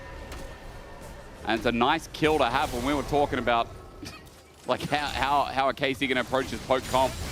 Find yourself a lead, that's the answer. Yahoo trying to get the push out here with Busio so you can get the reset. Both mid laners have no mana, so they're using supports really to leverage their timing. Both of them will now go back and teleport for one. Realm Warp in case for Vladdy, but he also has home guards. The beauty of Ryze, I guess, is you don't have to use Realm Warp defensively as much anymore, and you can get away with taking Ghost in the mid lane. It's also because you can just use the Ghost to get back to lane if you really need to. But your push is so insane as Ryze that oftentimes you can just walk back and not really lose out on too much CS. Like you can see now, right? Able to match the shove and then is already back despite the TP coming through from Yahoo. So in this sort of situation, I kind of like the Ghost, and it's the same idea from Upset, right?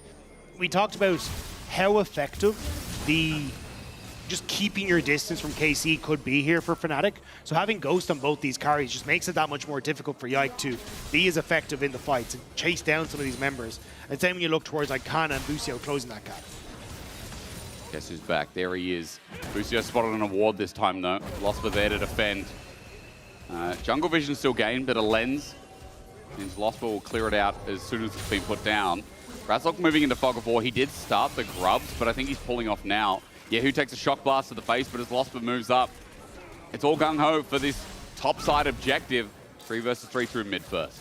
Yeah, KC just using the stronger lanes again to keep themselves in place. Kana pushing into that top side. Imperials is trying to move down just to get a ward to spot it if KC are actually going to start the objective. But Fnatic aren't really in positions to get that poke off in the manner that they'd want to. And Kalist stepping up. Hang on, Upset thinking about Kalist, but Kalist has Cleanse. Nicely taken into the Varus. Means ulti's not going to be thrown out. Upset instead wanted a bit of damage, which is sidestepped by this Jhin. As Fnatic use that timing to also get some deep wards up in this blue side. So nicely done as Razork. Shock blast hit, flash. Vladdy gets a flash out of Yehu. Fnatic pulling triggers mid again. They kind of need to get something because no camps up on the bottom side to take. No advantages found on that bottom side. So at least they get a flash burnt in mid. And maybe they can try and repeat gank to get some advantages on that mid wave. But KC, again, like, they got the advantages on the first dragon. They got the Void Grubs and didn't lose out on too much. So as long as KC are able to kind of keep this slight, I will say, snowball going, they should be in an okay spot. It's kind of what you need for KC if you're hoping to win this. Kalist exhausted. Busio is coming in, but they're going to take it themselves. Fnatic get the cleanse out already. Busio, great defensive play. Now that he runs into the mix, though, he will be concussive blowed. Razork's coming from the wing. Burst damage immense. Upset still here, and the heal saves the cow's life. Fnatic's bottom lane are getting a bit cocky. Yeah, I thought that Busio was going to burn the Unbreakable Will there, but doesn't actually end up using it in the end. So heal burnt, but still, I'm waiting to see what Busio can do, because that was not exactly the trade that Kalist and Busio are hoping for on this bottom side. No, Full Summon is gone now. Flash still kept by Lost and Upset, and Upset, of course, using the ulti. But the fact that the cleanse is gone versus that ultimate that is almost halved off the CD feels pretty nice here for the Varus. So it also gives kind of two lanes that if you're Razork, you can now play around. Flash and Cleanse gone and Kalist on the bottom side. Oh, yeah. You still have Flash from Losper to try and go for, and also he swapped to the Ghost to try and go for a Flash play to set things up. And Yehu has nothing. Yehu, angling's good, but Losper flashes with the concussive blows and the Glacial Fissure. Yehu will not be able to move, but the backup has arrived. KC bringing the cavalry and the flash from Busio. Saves and almost kills Razork. Yard gets over the wall to secure, and Yehu somehow still alive. The curtain call will get the max range. Yehu sits back and says, "Thank you, boys." That shockwave from Yehu was perfectly timed. Denies the crash down coming through from the chase. And everything turns back in favor of KC. That was a disaster for Fnatic. It really was. The fact they didn't even get the Orianna after all that. He called the shockwave, which we'll see in a second, but Busio, he's always bussing for the support, isn't he? Yeah, I mean, here you can see it. The shockwave interrupts the To the Skies. That would have been enough damage to finish off Yehu. And Busio also headbutting Vladdy away. Means that Vladdy can't really get involved. The flash invested from the chase in the hopes that that shock blast would be enough. But Yehu survives. Lospa goes down. And we said we wanted KC to snowball this game. Well, they're 2K up and it's barely 12 minutes in. That's all they're doing. Double Dragon as well. And all the lanes have gone successfully. Bot was the best for Fnatic, but even nothing found. Busio Insane is damn right. I feel like this guy is just getting better and better as he assimilates into the roster. KC looking class right now as this game is snowballing in a way that's going to put this Mundo on the map. Kana's just going to take the safe path over the wall. He might be cut off here, though, but you can see Vladdy was moving up without a Realm Warp. The River Lettuce is going to be picked up. That's free range. And can you get free range lettuce? Is that a thing? No, because it doesn't range. You know, it doesn't roll. Range. Yeah. You just roll the lettuce across the field. You're free. Yeah, go. Tastes better when it's rolled a bit, you know? I think the word you're looking for is organic. Organic is probably the better word for it. Oh, Razork, Blast Cone, inventive, but Yehu sidesteps again. Fancy feet on this Korean mid laner as Kana, also he ulties. Empress is just going to unstoppable it, but whatever. It's an R ulti. It comes up every 2 seconds anyway. Yeah, Fnatic are still, you can see, trying to make plays, trying to capitalize on things, but KC just snuffing them out. And Razork, unfortunately, has not been having the best times on this Jace thus far. Yeah. And now TP in, KC feeling a little bit more aggressive and wanting to take some of this camps away. Yeah, like he's got Heartsteel, and him being in the business means he can stack up a little bit more. He's got some paperwork to deliver to Razork, and Razork will just walk out of the way, but he has to give over the data and the blue buff. The biggest thing is that Yike is running the jungle, and he's just not getting out. Like, there's a level lead for this Mundo, and he's just so annoying. Kana's Mega coming in. Busio, once again, is sacrificing levels. I mean, he's still level 6, sure, and so is Losper, but he's just always moving. But it's a nice invade, so because... Upset. Upset. Shockwave brought in. Yahoo, nice setup. Busio threatens and gets the flash out of Upset. And that was just sheer aura. Busio didn't have flash. Yeah. He just faked it. He completely bluffed, and Fnatic fell for it. Yep. So you get the invade on top side, thanks to Kana having his position on top and the Mega Gnar available, steal away 2 camps. You now burnt Upset's flash for nothing on the mid wave, and KC are invading again. And he's back. He's going to Hex Flash over the wall. Peekaboo! Razork caught out. A trample will seal it, and a curtain call as well. In a turret doesn't do too much, and an unbreakable will. Cal as Emperos is squishy as anything. Not dead just yet as Fnatic look for a turnabout play, but that bot turret's now exposed. And KC, this is too easy for them. KC are running rings around Fnatic. I was concerned about whether KC could snowball this game, but they have done everything right thus far. And Fnatic, they just have to go home and lick their wounds. Like, how do you play on the map when it's your jungler and support are just scrambling to try and salvage any play everywhere? And even Kana, look at top against Vlad. He gets the ulti, but nothing more than that. But Kana's just fine. He's found a lead the whole game over to Emperos's Cassante. And now he's in a lane against Vladdy, who also found himself behind and in need of scaling against Yahoo in the lane. Yahoo got so much attention from Razork sweeping through the lane, and he's still up in CS. For 15 minutes and there was objective bounties. Oh dear. It is really not going well. Game could be cooked. Let's see. Yeah, just whacked away. The problem is there's Trinity Force on Gnar. Black Cleaver might come next. And Kana is going to shred that Cassante before he has the ability to build this Iceborne. I mean, he's probably going to have it now, right? Iceborne or... There you go. Yeah, okay. And so we sit there for the purple combat item. My brain's just not working as a card, so it's meant to. Don't worry, I'll find it, guy. It's protein. Yeah, the Jack Show protein shake. Yeah. Yep. So that's coming up soon. But the point is, I mean, this Gnar is just going to destroy in the 1v1. Anything positive you can say about KC? Now's the time. Well, I think they might get the bot lane turret for Fnatic, but they might lose Losper. Losper could just be dead. Glacial Fissure in the way. Boomerang Blade is going to turn into a Mega Gnar soon. Kana, he has his flash available. If Fnatic stick around, Busio might find the players who look towards top. There's a Shockwave in the picture-in-picture, and there's mid turret going down as well. Top is now exposed with the Katana. They can't stay in lane. Charge into the fake turret where the turret just was. Kalista unfortunately misses the mark, but Herald, no, he can't get a charge. He failed the charge, so it's just going to die. Almost another plate taken. Fnatic go for the cross map. Losper gets caught so that they give up on the cross map, and then KC take 2 towers for the Rift Tower play. Like, this is really going poorly for Fnatic. And now we're showing the disappointed Fnatic fans. And the LR pause watchers. I don't know, waiters. Yeah, the people in waiting. Because don't forget, last game of the day is coming up, and it's G2 versus LR. So, that's something. I mean, that is going to be a banger. Oh my god. Like the fact LR are on this 3-win streak, and I mean, G2 looking a little shaky. I mean, I thought this would be a banger because Fnatic are expect the unexpected, and KC are unexpectedly expected. Yeah, well, I mean, if you're a Fnatic fan, you're just putting your hands in between the door and banging it closed, right? That's what it feels like right now. Oh my god, that hurt. Because KC are just getting to do what they want on the map. Yep.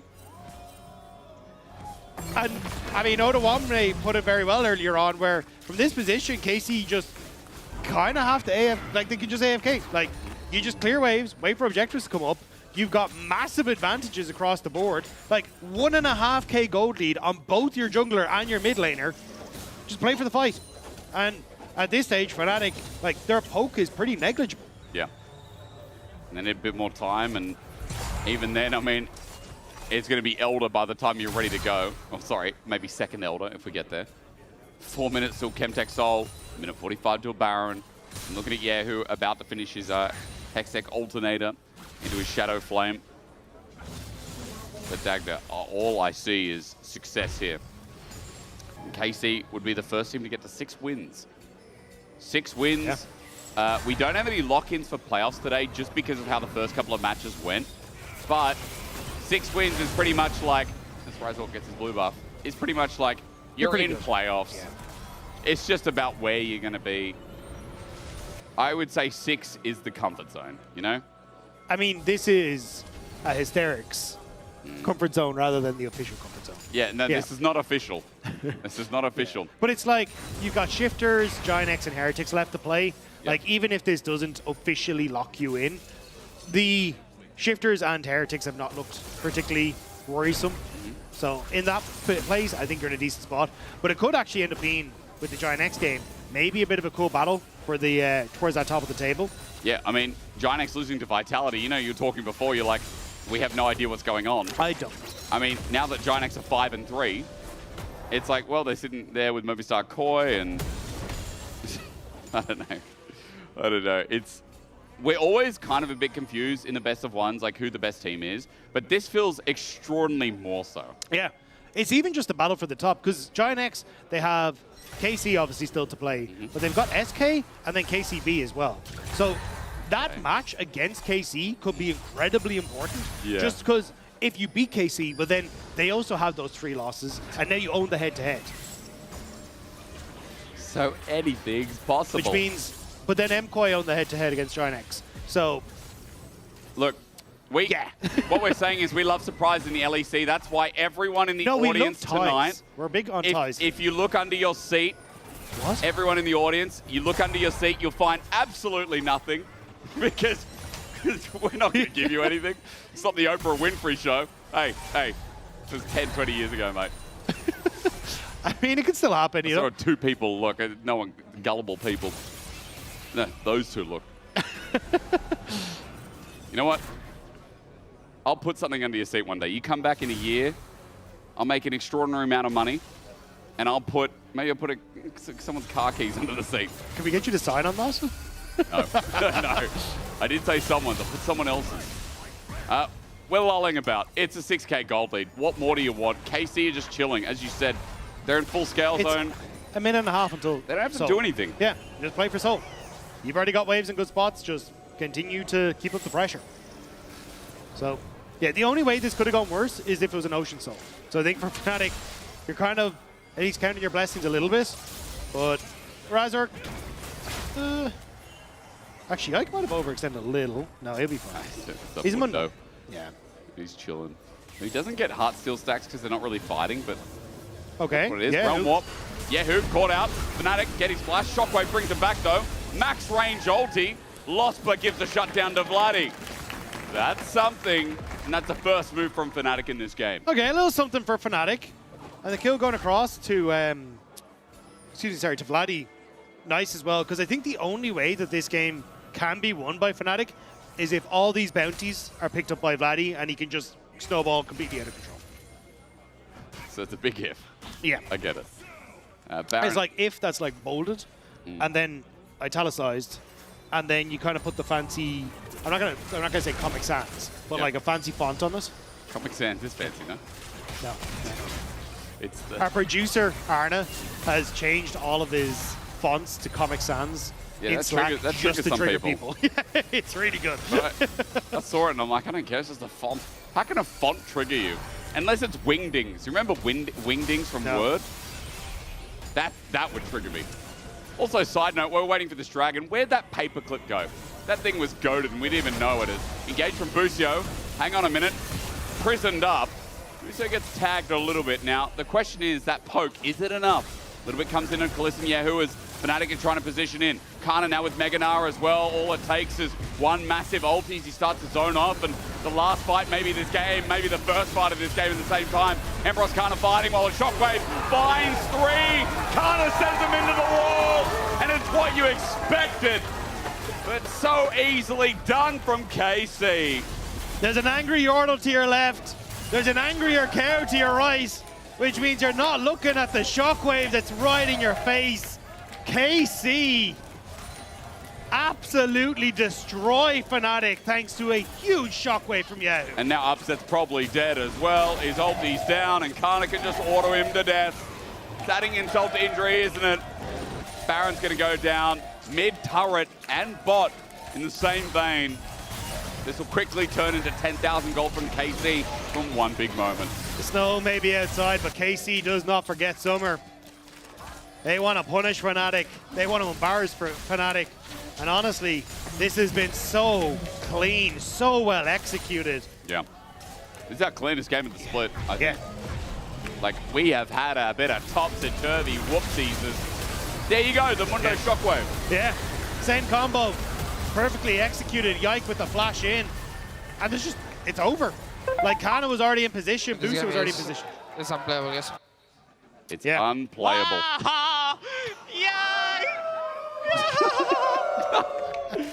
Yahoo is one of the most expressive players I've ever come across. I just realized our behind-the-scene notes have been changed to Comic Sans. Oh, no. Oh, dear. Well, it doesn't trigger me. It's okay. I feel like, just on the back note of Yahoo, like, I mean, this guy's very skillful, and it's interesting to see what will become of him in our league, but what a personality. Yeah. Some of the noises he makes, sometimes in question, but to be fair, Humanoid and Kazi, it is good that those three players are not on the same team, because then we'd have a real problem. But hey, I'll be honest, personality's great, the play is great, and it's just clean all around. As we're glazing KC for a good reason, and it's now approaching 10,000 gold. And it's starting to feel like the KC that was promised, right? Start of the year. Oh, hang on. Good engage. Busio brings in the shockwave for two.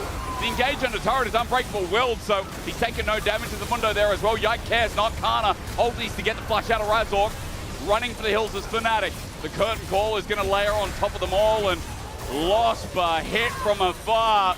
Lucky to be alive. Fnatic, that was their big defense, but KC still have more Baron to play with. Still alive, but they're barely breathing. The damage that KC are doing may not have gotten the turret, but it feels like it won't be long until that one goes next. You got 3 minutes until Elder. So again, just kind of sit back for KC. They can't really do much more with the rest of this Baron buff. We'll wait for those two objectives to spawn. Force fights from Fnatic. And again, like you already heard Razork, like it's unplayable. It's been unplayable all game. There's not much more to say than just wait for Fnatic to find the pick of a century, or KC will end it in this next push, maybe under 30 minutes, which we don't see as much in the LEC. And Kalist, using all that Genomite stacked up on the turret, he's going to take it down. And with another quick push, KC, all they have to do is try and break another inhib. That was Chains? Was that Chains off our screen? I'm not sure. Upset, the ult is still there. I think it was Razork on the wing. But regardless, I am just a little sad that Vladdy did get a kill onto Yahoo, because this would actually just be a perfect game. It actually would have been a perfect game. No grubs. So far, anyway. No turrets. No dragons. Yahoo, no! Realm Warp. Yahoo's got a Mega Blast Cone. Realm Warp used. And see ya. You're right, it would have been a perfect game. There's no Atakan or Roses anymore, so I feel like it's more achievable. And it's just been clean, as we said, from KC. Like, there just hasn't been a chance. There's not much left. Like, this is just the slow burn. We're all in this together for the We next don't 2 get much of these because our slow burns are like equal games. Yeah. Where a team doesn't know how to close or start a fight, right? And I'm not saying that happens a lot, but I feel like a lot of our games are either stomps, very close back and forth, or we get like a major throw at 6 or 7k gold. Yeah. That shifts the whole game, and this does not feel like one of those games. And the thing is, I think KC are just hyper aware that the only way they throw this is trying to overforce at a turret dive or something, right? Now, obviously your Mundo is 16. Things can happen. But in general, you don't want to try and siege against the Jace and the Bar and the Rise and the everything else, you know? Just take it slow, keep your waves pushed in. If maybe you can find some angles, cool. Hello. but just you're giving Yahoo time to get to 16. He's just ticked over. Give him time to get more items and some free farm in that top side, and just wait a minute until this next dragon. Yike's making sure, I keep hearing the phone. Yike's just making sure that Fnatic have to stretch out a little bit to get any vision here. Elder and 50, if there was a way, the caveat is going to slide in right now. If there was a way for Fnatic, this is the way. Losper face checking. Sees nothing, but now Yike. There's a business meeting happening in the river, and KC bringing in the board. Busio's got a great angle as well. Ward behind the pit. Fnatic grouped up for now as 5 in the bottom side of this river, but Kalista's like, whatever, I don't even have to be there. Khan's going to go Meganar. I have a feeling that KC could either 4v5 or 3v5 this. Yeah. And Kalist might just end the game. Realm Warp behind Yike. There's the Mundo. They get the passive off him. Can't recover it. Mid is ending.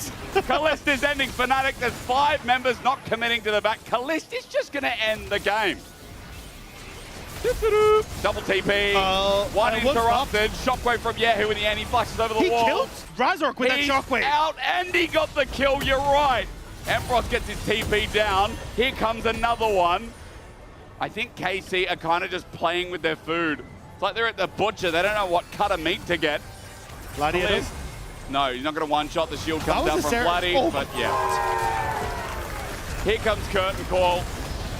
The ult from Losper doesn't even reach the Jhin. Elder goes down. And KC, this has to be our cleanest game of the LEC Versus so far. Absolute domination. And it's not against the bottom team, it's against Fnatic. Carmine Core going to be our top team. Our top team at the end of week 3. Only time will tell for the rest of today and Monday, but a top team nevertheless, as the Nexus will fall. And Fnatic got absolutely obliterated. One death away from a perfect game. And KC standing there like it's business as usual. Just another day at the office for these lads. That was insanely well played from start to finish. That man at the back there who's the last person you can vote for, Yike, Yahoo, or, as I was talking about, Busio. It's such a clean game. Of course, you can vote for any of them, but Busio really got the game started. How he synced up with Yike, I mean, that was, once again, great play from the support. Yeah, and honestly, just non-stop, start to finish. Yeah. KC played that spectacularly.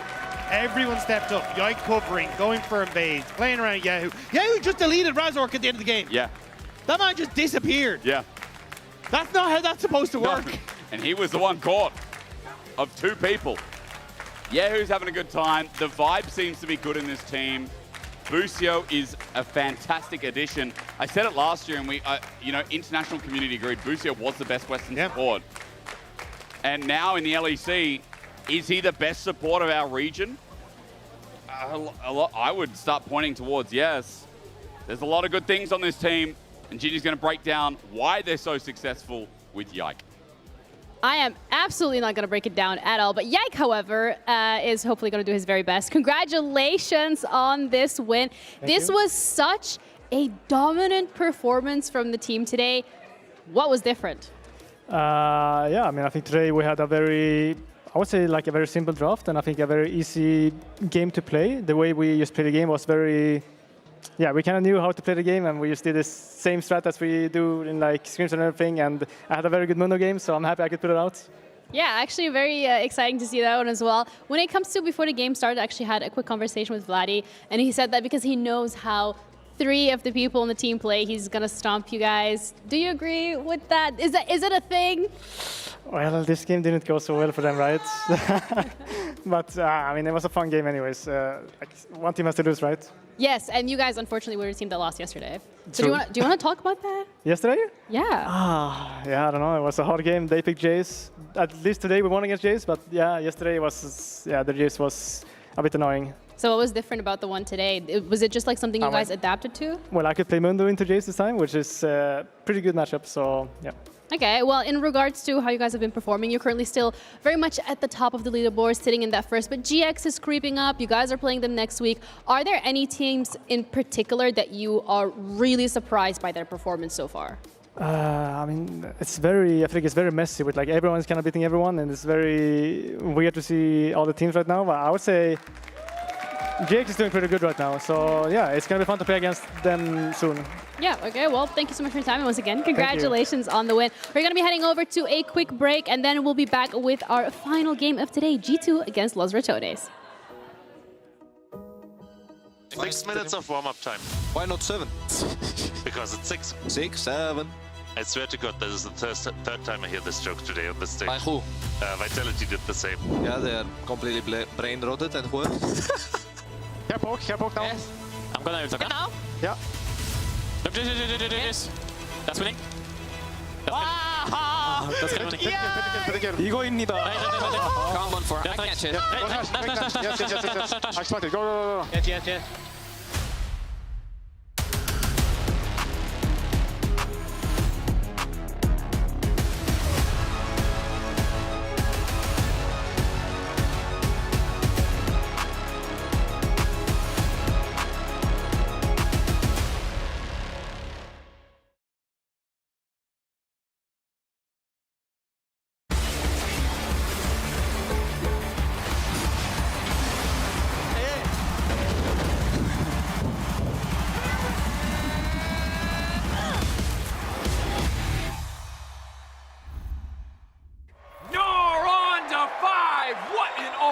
What an incredible play there from... Oh, that was incredible. You love to see it. Right, yeah, let's really What get into... a move! He's just so good. I mean, the persistence, the patience to find the angle. You just don't see that from rookies. He's got it all. He's got the command. Have a break. Have a Kit Kat. Ooh, that looks good. Do you want to maybe share a little bit? Yeah. What a move! Hey there. Every season starts the same way. Everyone wants to win. But not everyone prepares the same way. I can't wait to show you what I have in store. And trust me, this year, everyone's leveling up.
Ginny here, and I'm joined with Nemesis from Los Ratones ahead of their game against G2. Yesterday, there were some shenanigans in the solo queue. You were continuously getting queued up with Hansama and Labrov. How do you feel about the G2 bot lane? Well, they're really good. They were smurfing every single game in my solo queue games with Velia. So kind of scared today. Really? You know, at one point, actually, you mentioned that you recognized that it was Labrov just by the way that he was clicking. That's such an insane detail to be able to pick out. Do you think that's going to help you in today's matchup? Maybe a little bit, but he's a really good player, so you kind of sense it immediately when you're in game and you see one movement that he does or something like that. Oh, that's really cool. Just aura coming from the G2 bot lane. Thank you so much for the time, and thank you to G2 for the free LP. Good luck with your game. Thank you. The master of witchcraft at it again, ready to take on G2. As former pro players, how much could that impact an upcoming game when you match up or against future opponents in solo queue? I mean, if they're really good in solo queue, it's definitely a bit scary, you know? Like, I mean, so the thing is, because I was there, I watched the whole time because I was watching the stream. They got them in 4 games in a row in their team. So at the same time, you are happy because they give you LP. And LP, realistically, you care about LP more than you care about winning in LEC because that's just like, you know, that's how demonic solo queue is. But at the same time, he's for sure capping. This man is not scared of absolutely anything. You know, when I see him sitting there, I'm like, oh, I'm so scared of them. I'm like, man, he's going to put on a show. I mean, he's the master of rage bait and of witchcraft in League of Legends right now. But I want to talk about Los Ratones because they beat Heretics on the first game. Okay, it can happen. Shifters, sure, why not? MKOI yesterday. I mean, I'm not going to say that my fellow casters, Daniel Dracos, is stupid and wrong, but he did say But that, he is stupid and wrong. I mean, he did say that the only way Los Ratones would make playoffs is if every other team slipped on a banana peel and got a concussion. And maybe we need a medic here to see what's happening with the teams, but suddenly Los Ratones might be making playoffs. I mean, Baus did give them a concussion yesterday, so like the banana peel was missing, but... They went from a team able to pick up from other teams' mistakes to actually being a decent team, I want to say, in the LEC. And we have been praising Nemesis a lot for this. We saw a lot of highlights from him. I kind of feel like it's a collective effort from the whole team. You coached them last year. Their ability to come back from god-awful deficits, for me, is what is surprising me the most when I look at Los Ratones. Exactly, and I really like their evolution as well, because when I was there, one of the main things that was happening in our games was the fact that no matter how behind we were, you know, rocking up to like that 3rd Drake or that 4th Drake, there would be a fighting chance, and they would be extremely creative with how they, you know, pry open the situations and find, you know, the entry point. And we've seen it as well. They went from being 10k gold down to winning games. Yesterday, they were only like 1 to 2k gold down. So for me, there's been clear evolution. And today, fighting against G2, which is arguably G2 at their weakest, it is actually a competitive game. And on top of that, there's history. There's a lot of history. Yeah, Reckless and Nemesis paired up together against G2. It's a story. If you've been watching League of Legends ages ago, we've seen this matchup before. Yeah, I mean, Caps and Nemesis, no stranger to each other. They were like our 2 best mid laners. It felt like Caps always got the better of him. But to be honest, I mean, this split, it doesn't look good when you look at it like this. Yeah. I mean, this split, this is a crazy take. Has Nemesis been playing better than Caps? I think so. I think so. Okay, so pound for pound, given the pieces that they have to work with, I do feel like, you know, Nemesis is making a lot more. But at the same time, you know, we have that graphic. But you know, one more person from today who was on G2 in 2019, and he's about to pull on the biggest long con. Oh. Bausy. Oh. He was there. Wait, he was that the year they won MSI? Is he an MSI champion? That's Promiscue. I don't know about Bausy. It's Promiscue. Yeah. I don't know about Bausy. He was there in 2019, and that was when they won MSI. That counts. He's a proud MSI champion. I mean, he's the same as like Reckless winning Worlds, so I guess he is an MSI champion. Yeah, well, I mean, they got a world champion, an MSI champion. What can't they do? Exactly. Actually, I didn't think of that, but that's good. We're full on the Los Ratones hype train. They just oh my God, hanging, but like MSI champ, world champ. Here we go. Do we actually believe it? Because even though G2 hasn't looked the best, a bit shaky yesterday against KCB, they still picked up the win, but Los Ratones is actually on the rise. I don't know what to expect in this matchup. I mean, after they beat MKOI, I feel like anything is possible, and we were just seeing that slowly but surely Los Ratones went from a team that looked like an ERL team to a team that can actually contend with the LEC teams. If you make a mistake, if you go to late game, I mean, Baus in these team fights, Nemesis, Crowny, they have the firepower that they need. In a league where 6 teams are now tied for first place, anything can happen. Los Ratsons G2 Esports is our last banger of the day. Casters, over to you.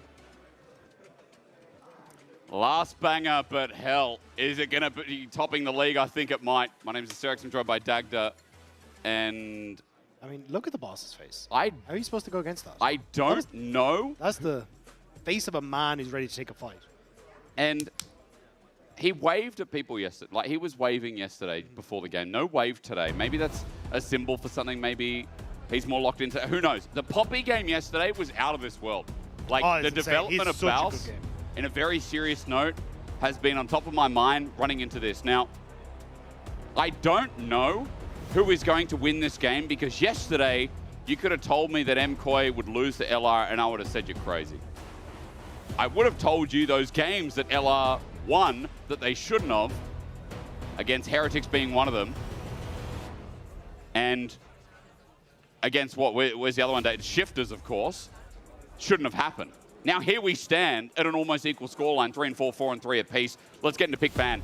Poppy ban from Baus. I think that's a good ask, especially when in the meta, Poppy feels like she's so relevant against so many comps. Varus is gone, but Azir is still open. Azir now gone. So, Rumble.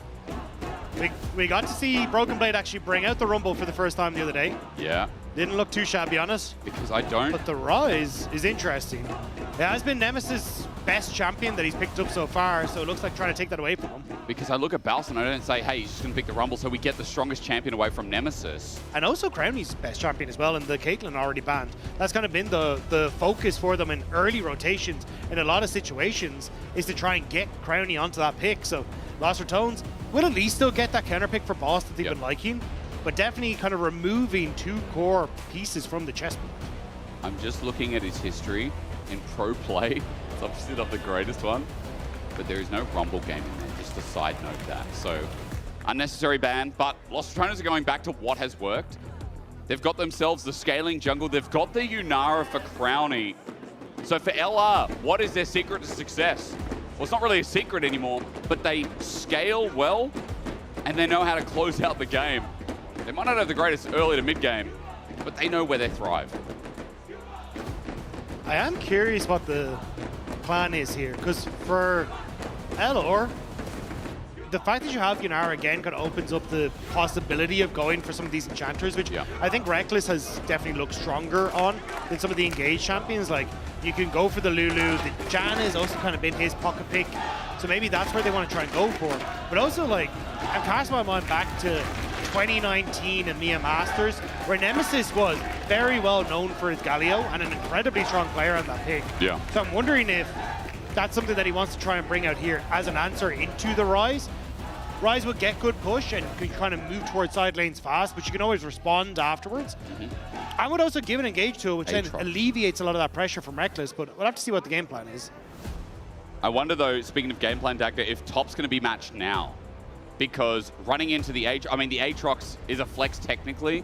Yeah, I think it's more likely to scheme on. Going to be jungle, yeah? So I think it's, I think you match mid lane here. Yep, okay. Guarantee yourself a good spot. Good point. You can still take your Whoa. support on the next rotation, but Nemesis, like, hey, gonna go with the Anivia. Kind of been that answer since Worlds in the mid lane.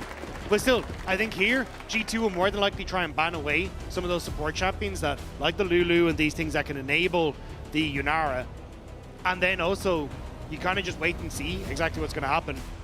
But is the Anivia enough to try and play engage? I think you can in this position where with low range on both, relatively low range, I'll say, on both Rise and Aphelios, the wall that we just saw from Jojo can do a lot of work in these sorts of scenarios. You're right. Continuing on the draft, though, I've got a lot of questions to ask. One of them is Baus setting up for a Cassandra here with the Gnar ban? Maybe putting him on something safe. Again, playmaking tank. It's also just been kind of like... He does play it not against Baus, it's just he hasn't looked good into any Gnar. Like, it hasn't been a good time. Point, yeah. Like, his champion pool doesn't really do well. Yep. So I think it's just a case of, right, let's take things easy. Honestly, I think it's a case of waiting to see what Broken Blade chooses in that top side, because you'll probably go for something that's like an easy blind pick, and then Boss can go for something like the Gragas if he wants to in response, and then just be like, cool, we've set up nicely, we've disengaged, good disengage, and can play from a lot of range. I do wonder, though, with the Jax ban, is that a Volibear fish? Because it feels like one of the matchups that Volibear, I mean... Because Gragas does well into Jax. So the fact that Jax ban says you're probably not going for that one. Sante Gamon also could have indicated it. Sorry, Dag, just having these side thoughts. No, because again, you're right. I mean, I casted this guy through the ERLs. The in the other inception option of is the the team. Kled. You know? There it is. There you go. Boom. Nicely done. Your timing could I not don't know, have been more the blind perfect. Kled is really where I wanted to see this go. I genuinely expected them to just go, cool, we'll take Lulu Boss. Not really much that you can answer for on G2 side, because you really do, like, you really want something to enable Aphelios, but also be a pseudo-engage tool. Maybe they were worried a little bit about the Nico, but there you go, the Rumble as an answer. And now, maybe the Alistar, maybe something along these lines. It is going to be the Lulu, but it means for G2, you very little engage. Yeah, and no true tank as well, right? Bruiser in the jungle. Rise as well builds up as a bit of an AP Bruiser, with Rumble adding a bit of health. Relying a lot on the shields and the spacing in this comp. Maybe another go button Dagda, right? Like another engage tool, do you think? How do you round this out? If I'm LR, honestly, I think this is a position where Reckless could play Janna. You just play for the disengage. That's a good point. Good shields. You can heal up off the Rumble ult. Enables a lot of trading in that bottom side. Nami also could be it. I think like just match Enchanter for Enchanter here. Let's see. Is it going to be the famous Reckless Janna? Or is he going back to the Nami? Back to the Nami it is. And I think he didn't get much credit the other day, but like his setups with the Nami was pretty clean. Like overall, pretty decent game, and I'm talking about yesterday. LR have been this bundle of surprise. Their drafts are always interesting because of the players on the team. But is it interesting enough to secure a win against G2? The region's champions, heroes, constant rivals to many of the top teams. LR have such a big task, but if they could get the 4th win here, then you start questioning, hey, is this ERL team actually going to make playoffs? Or is G2 too much for them? Are they going to have one of their turned on modes? Because G2, Dagda, I'm wondering at the moment, like, what form are they in? The same question with the league is with G2 right now. Because G2 can have games like they did only last week. I'm going to quote it for you. Or they could have a game like yesterday where you're like, what the hell was that? You know, versus Casey Bull, you're like, yeah, kind of. Or are they going to have a game like they did towards the start of the split? You really just don't know, right? Yeah, I think a huge amount of this game is going to revolve around how effectively can Hans Sama get into fights. Yep. If you've got this Aphelios Lulu and they're able to do their thing, it's going to be great. But into Anivia, into Mundo, into Kled, into Nami waves, how effective can Hans Sama really be? Like, I think Lost Ratones have given themselves a good chance here with the draft that they have. But you just always have to be careful of Aphelios when it's got that pocket Lulu. Well, we can welcome you to Summoner's Rift, and we can welcome you to Caps versus Nemesis. Again, quick reminder, LEC Summer Finals in 2020. That was when Caps won 3-0 over Nemesis. So it has been 6 years since these guys have faced off in competitive league. And it's not just them, Dagda. Of course, there's a lot of history here. Also with G2 and Nemesis and Reckless. Remembering again, the Fnatic duo that remember being at the high peak of League of Legends in Europe as well. Not the best win rate versus the best team Europe's ever created. Yeah, unfortunately, it was the time as Fnatic started to take a dip, as G2 rose to the top, and then G2 ended up, stealing away Reckless for a period of time as well. So it has been a little bit of time, but this is their time to try and get that revenge. We already saw Crowny get his against Shifters, and how much that meant to him. I think both Nemesis and Reckless will be very happy to take the G2 skin here. Well, technically as well, Reckless didn't survive more than he did, outside of G2 ecosystem than he did on G2. And this guy is also iconic with League of Legends. The fact that, we lost him for a year over to the LCK Challengers in T1, and then he bounced back on an ERL team, was like, hang on a minute, Reckless is in ERLs? Like a household name like that of European League? Now the fact he's back means we get to talk about all these fun storylines. Bot lane, of course, is being pushed in. G2 got the level 2 first. Crowny and Reckless on their scaling are just playing less egregiously, naturally. Han Summer has green gun, has range, so LR have to respect that. It's also, Nami doesn't actually have many abilities that interact with the wave state. Great point. Whereas Lulu kind of gets to poke and use that Q to push the wave as well. So it just makes that trading back and forth a little bit harder. But in the support matchup, you can trade, kind of go for these quick trades with Crowny, or sorry, the extended trades with Crowny, and then use the fact that you have healing to eventually win out in the war of attrition. So for G2, they want to try and take quick trades when they've got the shield advantage. Wait. But Velia already on this bottom side. I don't know if he can get much done here, though. He just wants to throw a Q and walk away, maybe. Crowny, though, gets the movement speed, steps up. Summer gets chunked a bit. Another briefcase hit. There's the heal. Full committal to get maybe the flash, but the polymorph from Lebrov, it's a bait. They're waiting for Velia to come in as he flashes away. Graviton gets to slow down. Infernal Chains gets Reckless, who has to burn the flash as well. Skewmon with a counter gank at the perfect time. It was the ghost burn by Hansama to get away. So when it comes towards those flashes, it's Lost Ratones who are actually falling down on us. Still, Velia would get Crab. You do win out on the health, at least war in that bottom side as well. So it should give a little bit more control towards Crowny. But I'm definitely nervous for Reckless if there's a repeat gank here from this Aatrox. As you said, Nami, it's all about that active prison. Otherwise, you're very volatile to these early ganks. Lebrov just sticking to the wave as Bal. When you get to chat too much here about this Kled, who's just going to send it in. Gets demounted. Doesn't matter. That's what Kleds do. Finn always told me, Dagda, as Kled, you must always send it. You want to get demounted, because then you can get back on the bike. Yeah, 5 auto attacks, 2 shots, and you're back on. Boom, so he's there. There you are. Means it's very easy to try and look for these trades. Trying to play around that W timing is kind of the focus point of the Kled when you have up those increased attack speeds. Yep. At the moment, he's doing relatively fine in this top side. But again, I think this is going to be a kind of a slower pace game. Skewmon doesn't really have setup in a lot of his lanes apart from mid lane. Velia essentially in the same boat unless he gets some rogue Q that lands from either the Bouse or from Reckless. But Nemesis... Oh, in trouble. He's going to go to Egg. Yes, he does. Cats burns him down. This is Cats we're talking about as well. Getting rid of the Egg. Nice start here for the mid laner of G2. And I think this is a matchup that a lot of people are going to be keeping their eyes on. Nemesis, when he came into the league, was the guy that people looked at to be like, hey, he can compete with Caps. Yep. He can finally be on a team that can take down this guy. Now, on Lost Ratones, finally people get to see this matchup that has been touted about for so long.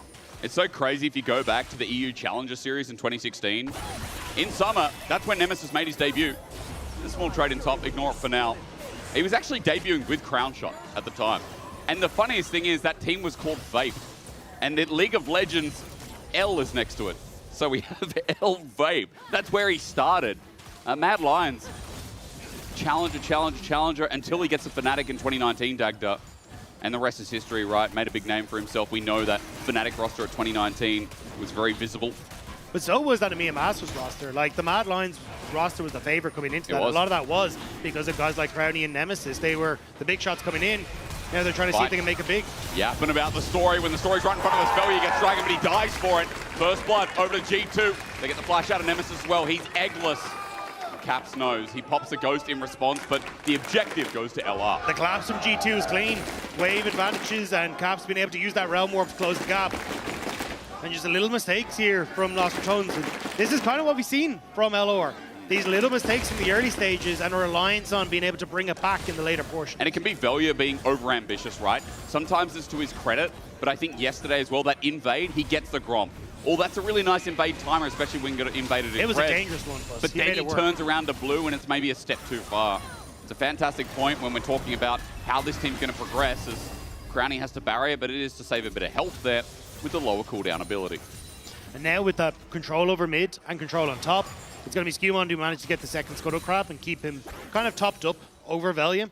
So G2 kind of continuing to keep that pressure up. And it's netting small advantages, like nothing too major. You can kind of see it's just the kill for Skewmon that's really making the difference. But this is where kind of G2 can look to slowly build up these advantages off of the fact, again, that you're just losing out on some of these small skirmishes and some of these summoner spells. With that priority mid, G2, you talk about advantage, has taken that nice little invade. Skewmon takes away Raptors from Velia as he gets a red buff. He is now level 6. So is the Demon King, but I'm talking about fake. I'm talking about Aatrox. Is he a king? What is Aatrox? Darken. He's a Darken, yeah, but what else does he do? He killed Pantheon or something, didn't he? They fought. Yeah. They did fight, yeah. And then Leona didn't help him or something, right? Pantheon got no help from... Maybe? I didn't go that far. I don't know the lore well enough. Invade for Velia in response. Now, Labrov has spotted him out, but Smite is available. This should be an easy take, and Velia does take it. So there is a response of Raptors, and it is nice in these timings that LR trying to use the pressure now to get deep vision and just track a little bit about what G2's doing in this bottom side of the map. Yeah, well, you kind of had to because you've already got that steal coming through from Skewmon onto his own Raptors. So he's going for tit for tat. And on this bottom side, Crowny and Reckless, at least for the moment, are in a good spot. The Cole, very strong on Yunara. And you got the Heartbound Axe to match, so just the healing that can come through off the multi-shots means that you can go for these quick trades, trade more effectively, get more of your health bar back. I think that's where a lot of Lost Returns you can see here going to try and trade, because you just end up winning out on the extended trades. But better sustain coming through from LR. I mean, Reckless, especially when enemies in the vicinity and you get that double bounce, feels so good as an army, especially when, you know, Dagny, you can build Na'Vi full AP. I encourage anyone in solo queue to try it at home. It's like a forever build. As Crowny takes the plate, not too greedy. Again, Nami healing we just mentioned, and Nami healing you see once more. Yeah, very going to spot that Skewmon is on these Void Grubs though. Skewmon still has the smite, we'll probably just take it, smite it, and then... I mean, I was going to say back away, but look at the wave states. Both solar laners for Lost Returns going back, so Velia kind of just sitting watching. We'll move back up towards his top side. But G2 have full information, like good vision control early on this top side of the map for G2. Kind of letting them know what Velia's up to. That deep control ward that Velia walked over. He didn't want to take it because, as you said, the lane priority's there, so he's scared that he takes that he gets collapsed on by Caps that has a Realm Warp that Skewmon was unaware of right now. There's good stun coming through from Nemesis with a Flash Frost as we turn our eyes back towards bottom lane. Hansana gets equalized, set up as well. Transcendence from Crowny, but Hans, the dodge comes through. Crowny flash. Wait, the outplay isn't there. Healed up again. Crowny gets ignited. Low health bars on both sides. Arclight of Ruin dodged by Hans Summer as he gets a range with the help of the turret. Calibrum in full effect with the Crescendum. Reckless dodges away from the Q as we look towards mid. Realm coming in. Skewmon, he's found out with the 1v2 burst, though. Slowed down with the ulti, and Flash Frost doesn't connect. Waiting for Caps to walk into the figure here as Velia holds his ulti for now. Not going to pop it just yet as Scuttle Crab is the fight, but Velia got the smite. Skewmon flashes over the wall. He's out. Small win for LR as Baus decides to run on his ball, but he's a little bit late to the show. Not quite able to catch Caps in transition. Okay. But G2 willing to take that fight. Labrov had his ultimate still available, so knew that they'd, at least in the ult economy state, have that advantage. But still, every single thing has been fought for here. These junglers are so raunchy, though. Like, this invade never ends. Velia's not going to find anything there, so he's going to back off, but constantly looking for any advantage he can get. While I will note, Dagda, with that movement down from Baus, Broken Blade did get himself a plate. He got a bit more in the CS department. As you can see, he's edging out a lead here. So, along with G2 right now, a bit brewing in the top side of this map. And it's not just the fact you lose the plate, it's that time not getting that quest completed. So G2, Broken Blade should have that advantage. Maybe find a window to try and use the level advantage that he has to punish Baus a little bit more. But with Dragon up and available, and no TP here for Baus, I think all the Broken Blade wants to do is crash this wave, pick up his items, and see if he can join his team on the bottom side. Baus demounted off the moped, and he'll be fine. He's got a minion wave to hit it. Put him back on with 5 points a minion as Skewmon just gets tagged out. Seen. As you said, Dragon's there. LR got the first. Dragon stacking for this team that has an Anivia, Yunara. I felt like I've told the story today, Dagda. This is so risky, though. Nemesis is resetting in mid, and you've got that TP advantage. Velia, I don't think you can do this, lad. Well, Skewmon gets a passive first, and I think he's now realized it. Dragon's going to soft reset. Now to a full. Skewmon gets a hit, and patience grows back up. But Velia needs to start hitting some briefcases now as G2 move their bottom lane in first. Crowny gets moved up as well with the Tidecaller's Blessing, and the fight begins. TP flanked there with the Tide Blessing. As I saw the Tsunami come through, but as Broken Blade comes in, I think the real Tsunami's landing on Velia's head. Flash over the wall match with the Wild Growth, and Broken Blade's on the chase. Really good Aqua Presence as the Arclight of Ruin does some damage, but not enough yet. LR walk away empty-handed and dead. Boss will get some time alone in that top tower. At least straight back behind Sama. Okay, he walked into this. He's got the help of Reckless. Again, that tidal wave, it helps out. And whoa, ebb and flow, excuse me, but you know what I'm saying. There's a bit of extra damage here from Reckless, but Hans Sama going to heal up now with Severin. Hans Sama still needs to kind of play back though. Scumon's able to get the dragon, to get the kills. And these were the small advantages we talked about. Baus had invested the ultimate to make the play mid. It failed. Didn't have the TP to match the play. And lost her tones. End up being punished for overextending there. And again, it's just kind of just not respecting the map state. One more. Like this, right? Nemesis looking for the play, maybe a little bit greedy. Flash Frost gets him out of there though. And he gets the quest along with it. Nicely done from Nemesis, and a bit of extra gold in his back pocket. Yeah, you can see here though, it's a bit messy. Velia is in one side of the fight. Reckless throws out that ultimate, so then they can try and wrap around to help out Velia.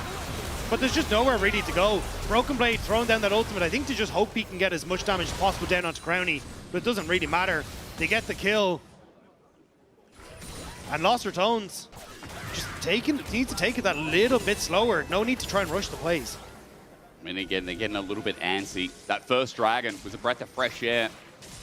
As you said, it slows the game down tremendously as Crowny's looking for Labrov here. Doesn't get the slowdown, but him and Reckless chasing down, very much like Super and Alvaro earlier on. It was Super and Alvaro, wasn't it? Yeah, it was. Memory's not that bad. But in this position, you can see like Crowny and Reckless have actually been doing a decent job. And this is kind of what we're talking about is Cole very, very strong on Crowny. So you're able to use that health advantage to try and punish the lane matchup. And even with the assist, get an assist. But okay, Nemesis. Really good sidestepping. And I mean, look, to interrupt, I feel like, even though Caps does one rotation and it's about Nemesis' damage, if Nemesis is performing well, it feels like LR performed well. He has kind of been the cornerstone on this roster as Elia walks towards mid. 3 versus 2 because Hans Sama has a Lulu, but now Scumon's here and LR might have to back off. Yeah, especially with the movement speed that can come through. They're just going to be able to walk away.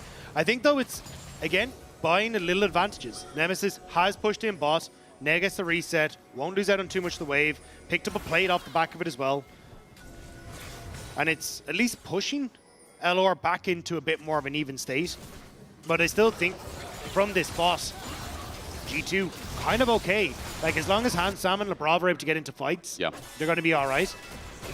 And Lost Her Tones, at least in the last couple of engages, haven't really set themselves up in this front to back that would make it difficult for G2 to play. First item coming on board as well. Imperial Mandate here for Reckless. Crowny has Kraken on the other side. Stormrazor, you're talking about how Hans Summers had a breezy game so far. With Ardent Sensor first from Labrov as well. It was really nice to be an on-hit 80 carry right now as Hans. As he approaches mid-wave, unable to get there as Velly's just going to clear the wave. But it's all about the Herald. It's a bit of a cross now because LR have pulled their bottom lane mid. They're going to send Baus bot, who has TP. Herald, a big objective to start bringing pace to this game. Crowny getting a little bit of the business end of Hans Sama's damage there. He got hit hard. Now, he did not ulti. As he steps up to Hans Sama, Ebb and Flow comes out again. Good sidestep. There's a bit of damage down, which means Reckless has to use the mana pool. But it's pushing LR down to this bottom side, allowing Scumon to just start up the Rift Herald. And you can see Caps is on that bottom side, matched by the Baus. And Caps' Realm Warp is there. But LR just not really in a position to try and contest. They're going to try and force their way through here with Nemesis. The level 12 Anivia, Bird of Prey. But Broken Blade is sitting here with an equalizer from afar. It layers down perfectly, gets Nemesis Flash to start the play. The Herald's already gone. 4 members of G2 make it so well. Bottom lane in danger of a solo kill potential. As Velia wants to make the play happen here, but he just runs into it. Aphelios and also into Broken Blade who flashes away. LR finding the back end of the play though as the tidal wave flies through, max range, gets Labrov, but how far can they go? LR get the wall up, the slowdown, and the kill in. Labrov is dead, and the first LR goes down. They get the kill, but Rift Herald's there, and Caps has the company on the way. He's still going. Baus hasn't died yet. Will this be the first? He will get dismounted shortly soon as ulti interrupts it. Broken Blade in the way under turret. Wait, remount, no. Caps just does too much damage, and Broken Blade seals it. And the Dragon is up, and Scumon's there, and there's no top laner for LR. G2 keeping up the pressure here. Nemesis, TP and boss to try and hold the tower, and maybe hope for some positioning. Caps resets, but has the Realm Warp to get here. The move speed, though, is really good. Broken Blade, Q the wrong way, but it might not matter with the wall that's kept Broken Blade slowed down with that Permi ulti as well.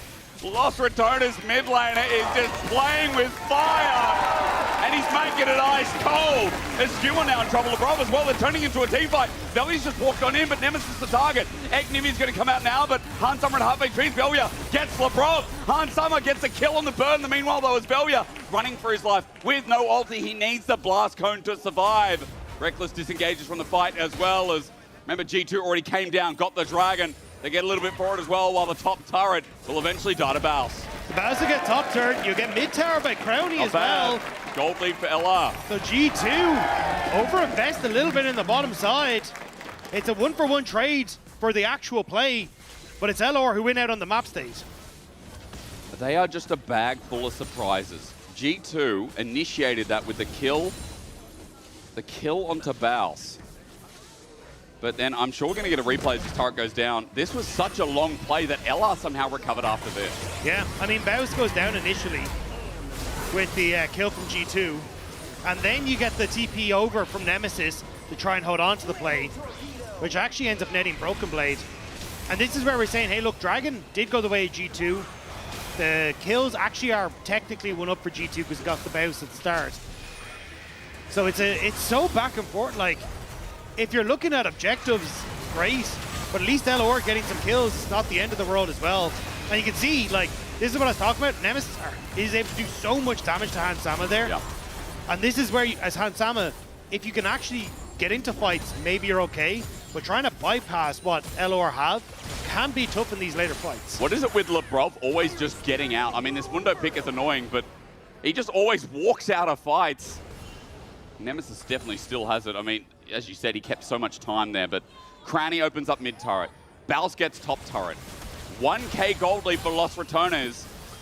And a lot of that is on Crown. Yeah, a lot of it again, the kills, the gold from that mid tower as well. And LOR, they want to defend. It's a pinch. It's a pincher. Aquaprison doesn't connect. They're going for mid turret is G2. Trying to open up with the Herald getting the charge as well, but Value's being turned on. G2 Mal just found an angle as trying to get my words together, Dagda, because right now things are tense. Mid turret is opened up, a bit more gold to G2 as LR approach, but Broken Blade has the equalizer of a sentry, but he will not lay it down. G2 not ready to fight. Caps has to catch the bot wave. So it's going to be G2 backing away. They got their mid lane tower. They don't want to overextend and give LOR an opportunity here. This is kind of what we were talking about is, without Baus, it's kind of hard to start these fights off for Lost Retones. So as long as you don't go too far forward and you don't get hit by a briefcase, you're going to be able to step away as Hansam and Lebrov. Oh, yeah, just in the jungle again. An invade battle that he won, by the way. He got that smite. So even though gold is in the favor of Skumon, Velya is keeping track of those jungles, and he's keeping up to date with the CS numbers as well. Baron has just spawned on the top side of the map. We can take a breath because in a minute 45, that feels like the next fight. A very tense game, Dagda, where we've talked about scaling from both sides. I love that you reference the engage that Baus needs to make. Because on the other side, we talked about maybe the lack of engage, I guess, or the lack of anything but the Realm Warp, or Lebrov speeding up an Aatrox. It's not simple from G2 either. No, but I do think at the moment G2 have kind of been setting up the map in a better situation, unless Lebrov face checks. And Lebrov almost catches a briefcase to the face. Reckless and Crowny not far behind. But they're going for a play on the Baus. They are. Caps is hovering out of vision. Has that Realm Warp if he wants to, just shadowing Broken Blade. Does he know? Right now, people are screaming, play safe Baus, but G2, they're trying to look for a play to mid lane as well. Flash, Nemesis finds a wall, finds Hansama, gets the flash drop! What a pick! What a pick! Nemesis sets it up, Crowny dumps it down. Now Baron is up, but maybe a little bit too early in the game as LR going to look for the inner instead. I don't know if it was too early at the moment, but Hans had flash, didn't use it. True. And at least we'll have it if it comes to a fight at this dragon. Wait, true. But I think LR kind of made, like, they don't get the tower. Maybe it's not actually the end of the world for G2 if they can still take the fight after it, but Baus in a little bit of trouble. Ulti's out, Realm Warp's there, G2 trying to make a miracle pick as well. They get the Rune Prison down, and with Equalizer, Baus in so much trouble. G2 still fighting back, proactive as ever. Mid turret might go down, but now top is exposed. They'll lose top tower, I think, but honestly, keeping this pressure is going to be more impactful for LR. They get the mid-tier 2, they answer for both side lane structures. It's not a terrible time for LR, even though Baus got caught.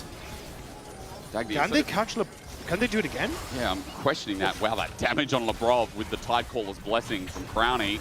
Baron is sneakily being started, but I think G2 might have to get off this, right?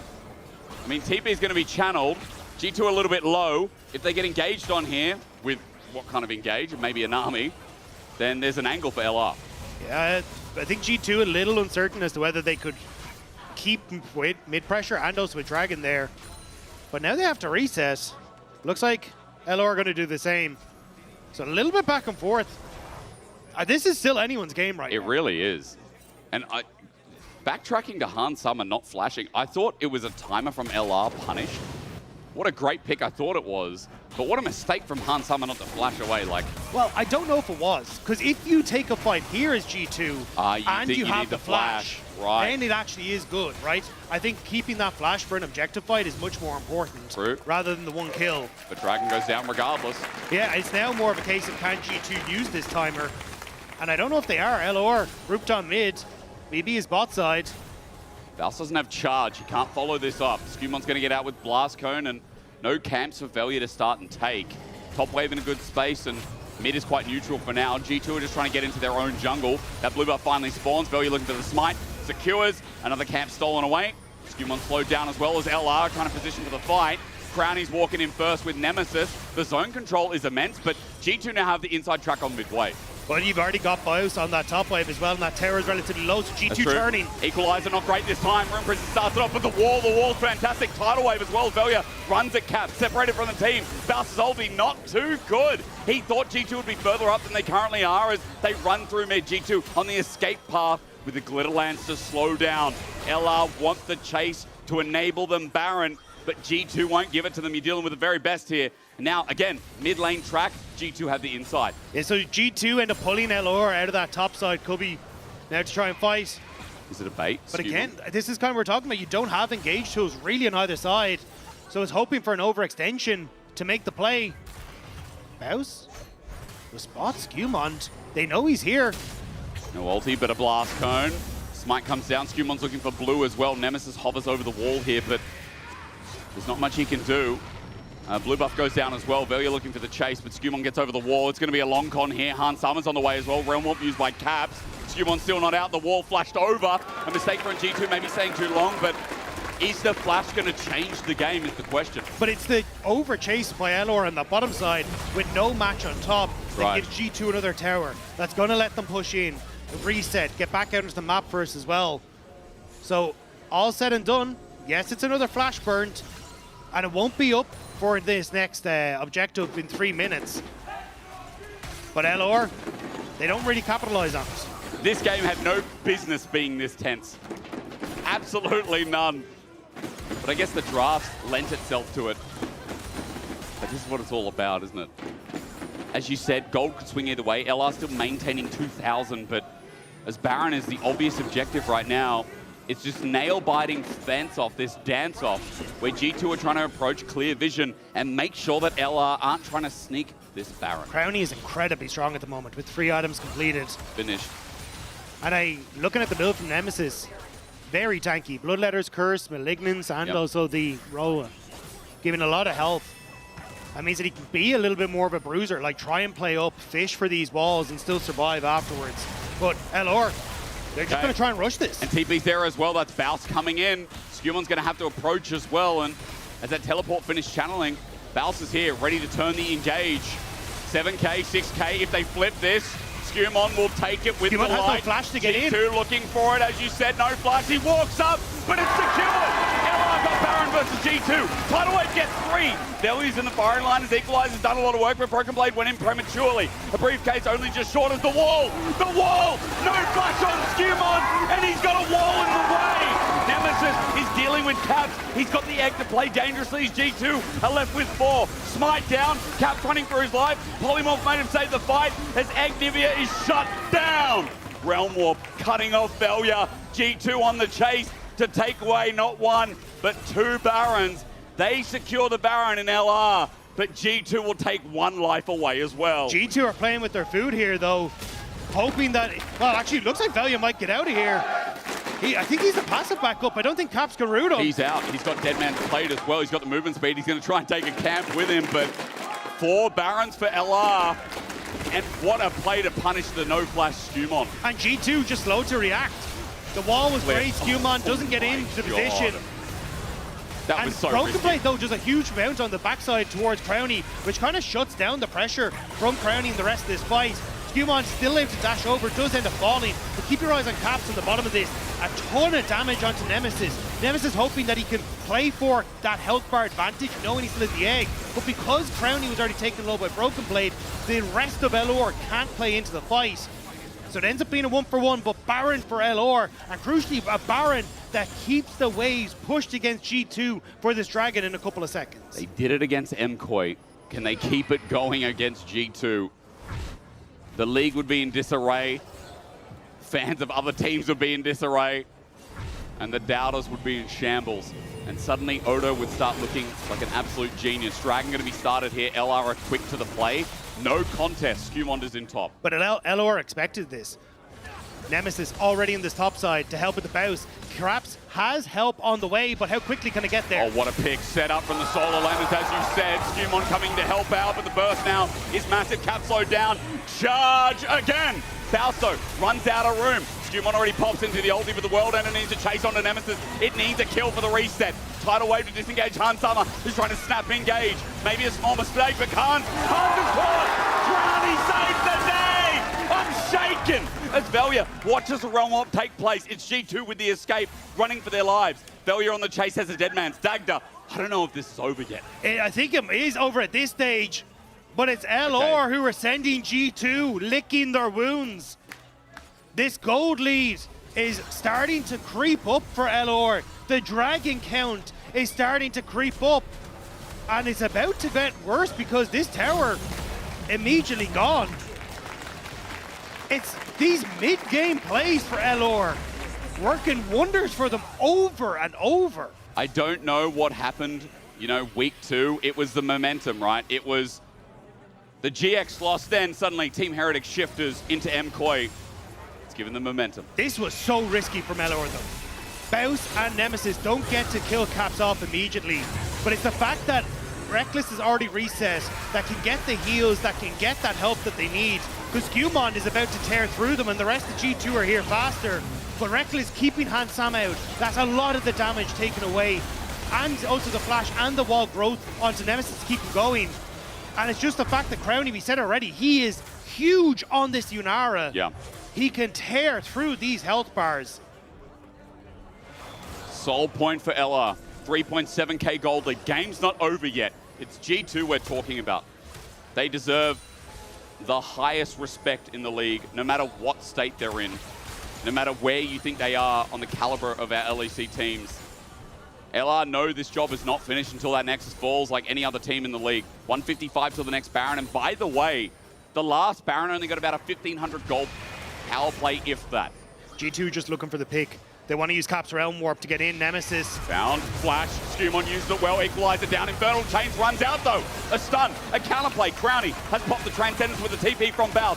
G2 must run. A charge is on the way to catch them with their pants down. G2 are lined up, stands up, and here's the play! It consumes Europe again!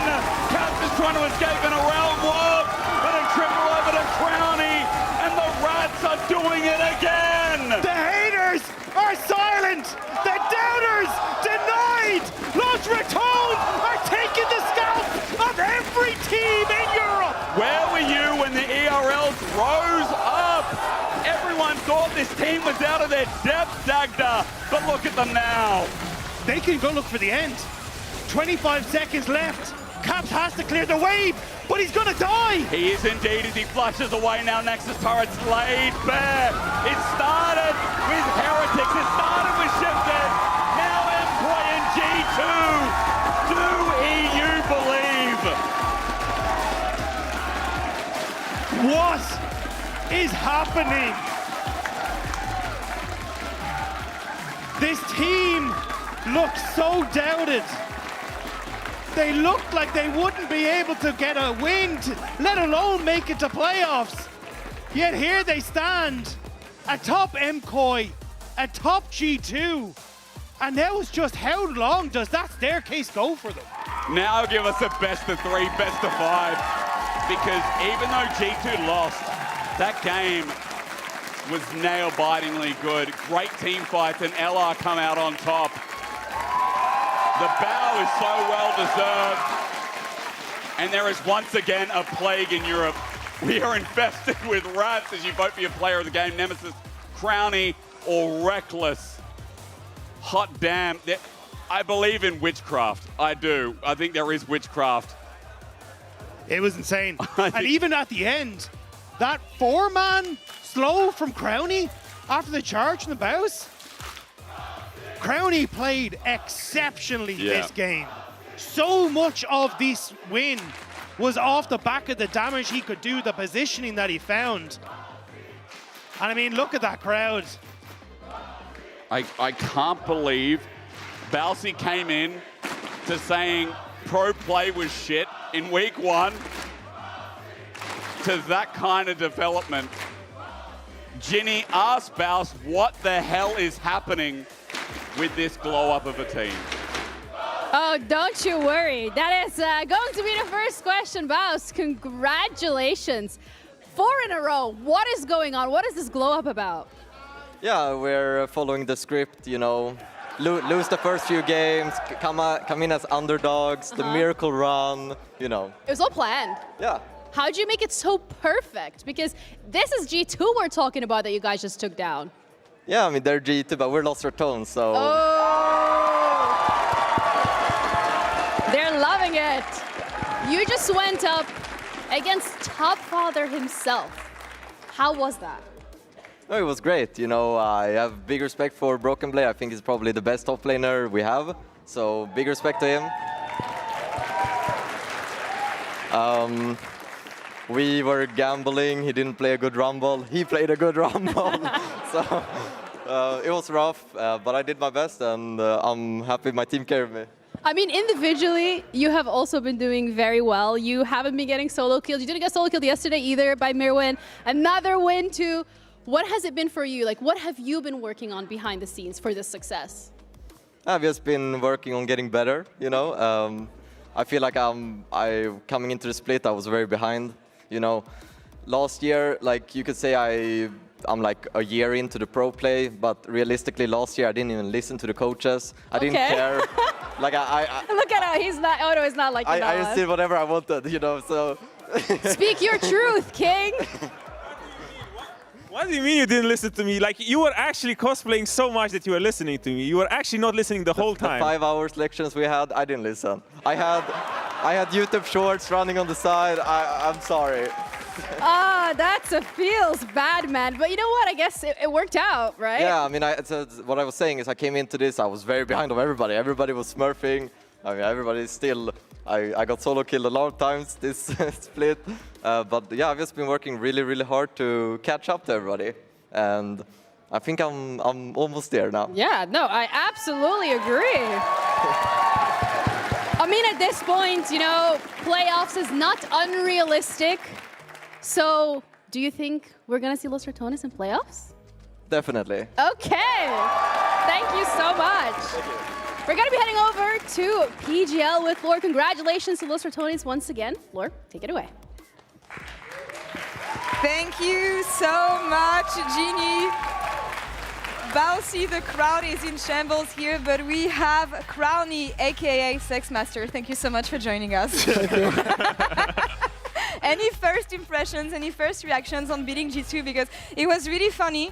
The team was running at them, and then they would see you, and everybody would disappear. That was the scariest Unara that I've seen. Yeah, I mean, I'm obviously proud of how we played. I think our prep was good. We kind of knew what they wanted to do, and we did what we wanted to do. And then I think we played confidently when we had a lead, and it was nice, yeah. Man, what did you guys? What did you and Martin cook so much? Because, like, honestly, you guys weren't great for like the first week, but like week 2, 3, and 4, you guys are just or like 4. I'm talking for the future as well, because of course you're gonna play well. But it's you guys have been playing lanes so well. You're getting leads, and just later on you're an absolute demon. So, what happened? I think I was a bit nervous on the setup in the first week. I think I misplayed a lot, like the game against KCB when we had Nami Corki. And then after that, we just talked about like a bit more like clear what we want to do in lanes, and I think we played the champs we're good at, and yeah. You say regaining confidence, but from the first game you guys had into magically winning 1, 2, 3, now 4 games in a row. That's no magic. That's no magic. No, it's witchcraft actually. That's how we call it here. But do you know what clicked, when it clicked? How did you manage to regain confidence like this? I mean, I think our scrims improved like after week 1. Like they were rough for a bit, but then I think kind of found our meta, our like trades, the champions we like, for example, Caitlyn and stuff, which other people didn't play, and then. Look at him! Look at him! Look at Kedrula. That's a happy rat's dad right here, and he deserves it, and that's thanks to you guys. Oh man. Oh wow. I completely lost my train of thought after seeing him pop off so hard. But also, I mean, you were here last year, I'm gonna keep on saying it, and you guys were working together from this project that was supposed to be a fun project into making it in the LEC, struggling, again, winning 4 games in a row. The race for playoffs is back for you guys, Crowny. How do you feel about all this? Yeah, I mean, it feels surreal, like, I don't know how to describe it. Like everything's happening so fast, and it's amazing, really. Yeah. I mean, you need to ride the train, because even this week, from like what everyone's saying, no one wants to scrim you, but this is Los Ratones with bad scrims, and now you have Navi, SK, and Vitality, and honestly, it looks easy. It looks hard. Walking into this week, it felt like you're probably one of the only teams who's like the back part of the season is just so loaded, but now you guys are just keep on delivering. Yeah, I mean, I would say a part of it is also best of ones, and in Winter LEC, generally, anything can happen in the games, and I think we just found a style that works for us, and we're just playing our own game, and it's working now. I love it. I love it. You said that first day, I mean, being back on stage, jitters and everything, the adjustments that you guys needed to do. You've been on this stage before. You were a pro player in the LEC, in the LCS. Then back to Los Ratones, playing from home. The way you guys managed to find success last year, how has it been for you readjusting to that stage with the pro player experience you have? For sure it took a while. Like, as I said, the week 1 was very uncomfortable for me. But with time it gets better, and like the experience kind of shows, because obviously you're used to it. Like Reckless Nemesis also have a ton of experience. Yeah, I mean, it's been amazing. I think we're all enjoying it, because we don't know how long it will go on for, but we're trying to make the most out of it. You know what? Producers are telling me that Genie is on standby with Casual. Do you have anything you want to tell your CEO and coach right now? Well, thank you for everything you did for us. Thank you for everything, Casual. Over to you, my dude. All right, that is actually so wholesome. We're here in the co-streaming booth. We're going to get Casual. Congratulations, my guy. That was, what a week. No, you're not dreaming. No, this isn't a nightmare. Sure? This is actually happening. I can't even, it doesn't even sink in. I don't know. Do you need someone to like punch you, or I don't know? Yeah, you just fucking hit me in the face right now. No, please don't. No, we're not doing that. I'm sure I'll be pinched later, but like, man, these fucking boys are unreal. They are so unreal. Since day 1, it's been like a year and 4 months together, just grinding through all the bad and the good. We started off so rough, and now, yeah, we get the rewards from all the hard work, I think. It's been insane. So I would really like to hear like the behind the scenes of it all, because obviously you guys had a bit of a rough start, but somehow you're here. You beat G2, bro. Did you ever do that in your career? Yeah, I actually have a 100% win rate against Caps in mid lane. It's actually true. 1 game though. Someone 1 game. In jungle, it's not very good. But I mean, we were really like sad after the first week. Our scrims were okay, you know, like pretty good, and our games were pretty competitive against some of the teams that we lost against. But it was the small details that lost us the game, and so we went back into refining the most tiny details possible. find the structure that works for us, because everyone has their own meta read, everyone has their own way, but we have our way, right? And we're trying to find what works. And yeah, I mean, I don't know, what's our score now? 4-4? 4-4, yes. 4-game win streak from a 4-game lose streak. That's Lost Ratones. We're like a Kinder Surprise. You open it, you have no idea what's going to be inside. So, I mean, 4-4 does put you at 8th place, so technically playoffs is still 8th place. realistic. We just I mean, beat there's G2. like a tie. There's a tie, you all right. bump us above G2. We just beat the can't be right. 8th place. So what are your expectations for the future?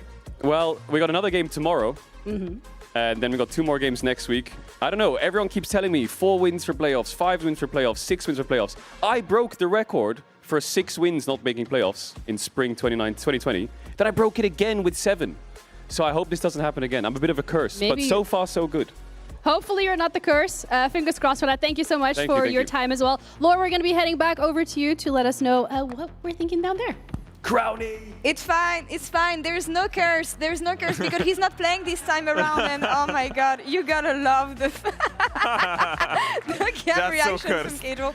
There's no curse. There's only witchcraft. And Nemesis is once again Kia player of the game here. Any words you want to share about your mid laner and how much he's been helpful in those wins that you guys have been collecting? Yeah, I mean, I think he calls when we should play aggressive when they don't have sums and keeps a good track of that. And I think when he flashed on Hans on mid lane, when he was flashless, it kind of gave us momentum, I would say, when he only had Ghost. And then he was kind of constantly catching them, so... Did he time that flash? Because in that yeah, because it was like 10 seconds off, so that's completely insane. Well, let's say he timed it. Let's say he timed it, yeah. Although, closing thoughts on this the evolution of this team and what we've been witnessing so far. It's magical. It's crazy because even when I was there last year, I would see glimpses of everyone taking turns to pop off and lock in and do probably their best performances they could. But it was always staggering. It was always 1 by 1. But now it finally feels that on the bigger stage, when you're fighting against the best teams in Europe, everyone is finally locking in, and it's no longer just so staggered. It's actually a team coming together. The magic of EU, or the chaos, depending on how you see it. But so far, it is benefiting Los Ratones. Thank you so much, Crown, Thank you so much for joining us. Thank It's been you. a pleasure. Thank you to the fans as well, honestly, for the atmosphere at the studio today. We will be back tomorrow, same time, same place.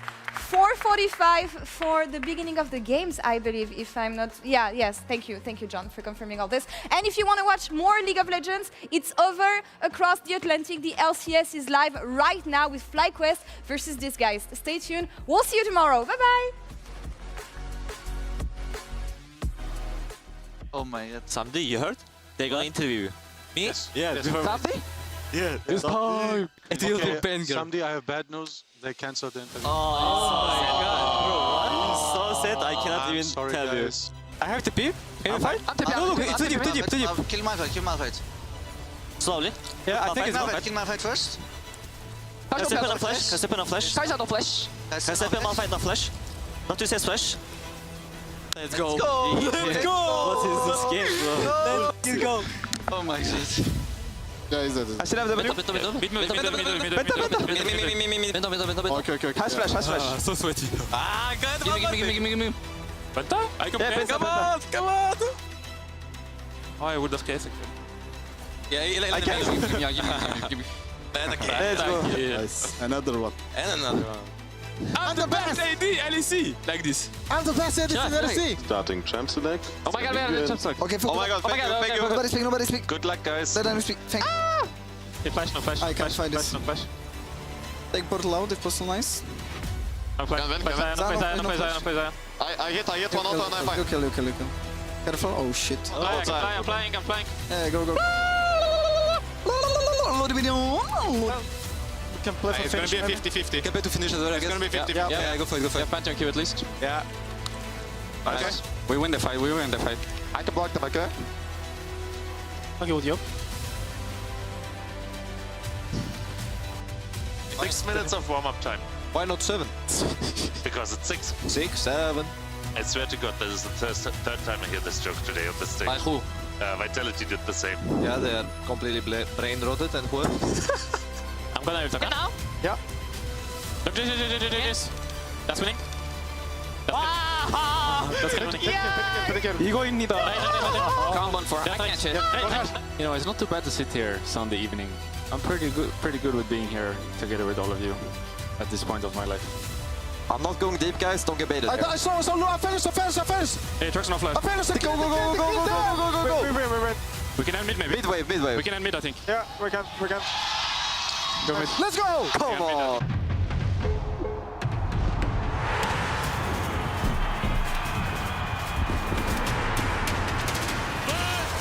Kill of 2025!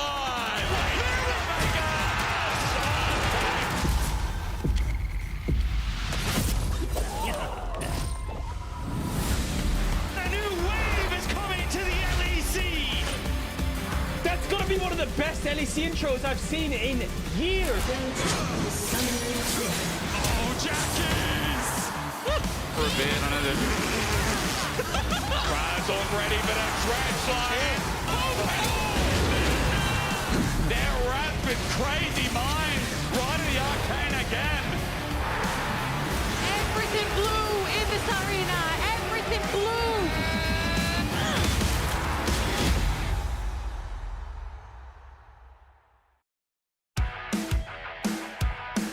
Hey.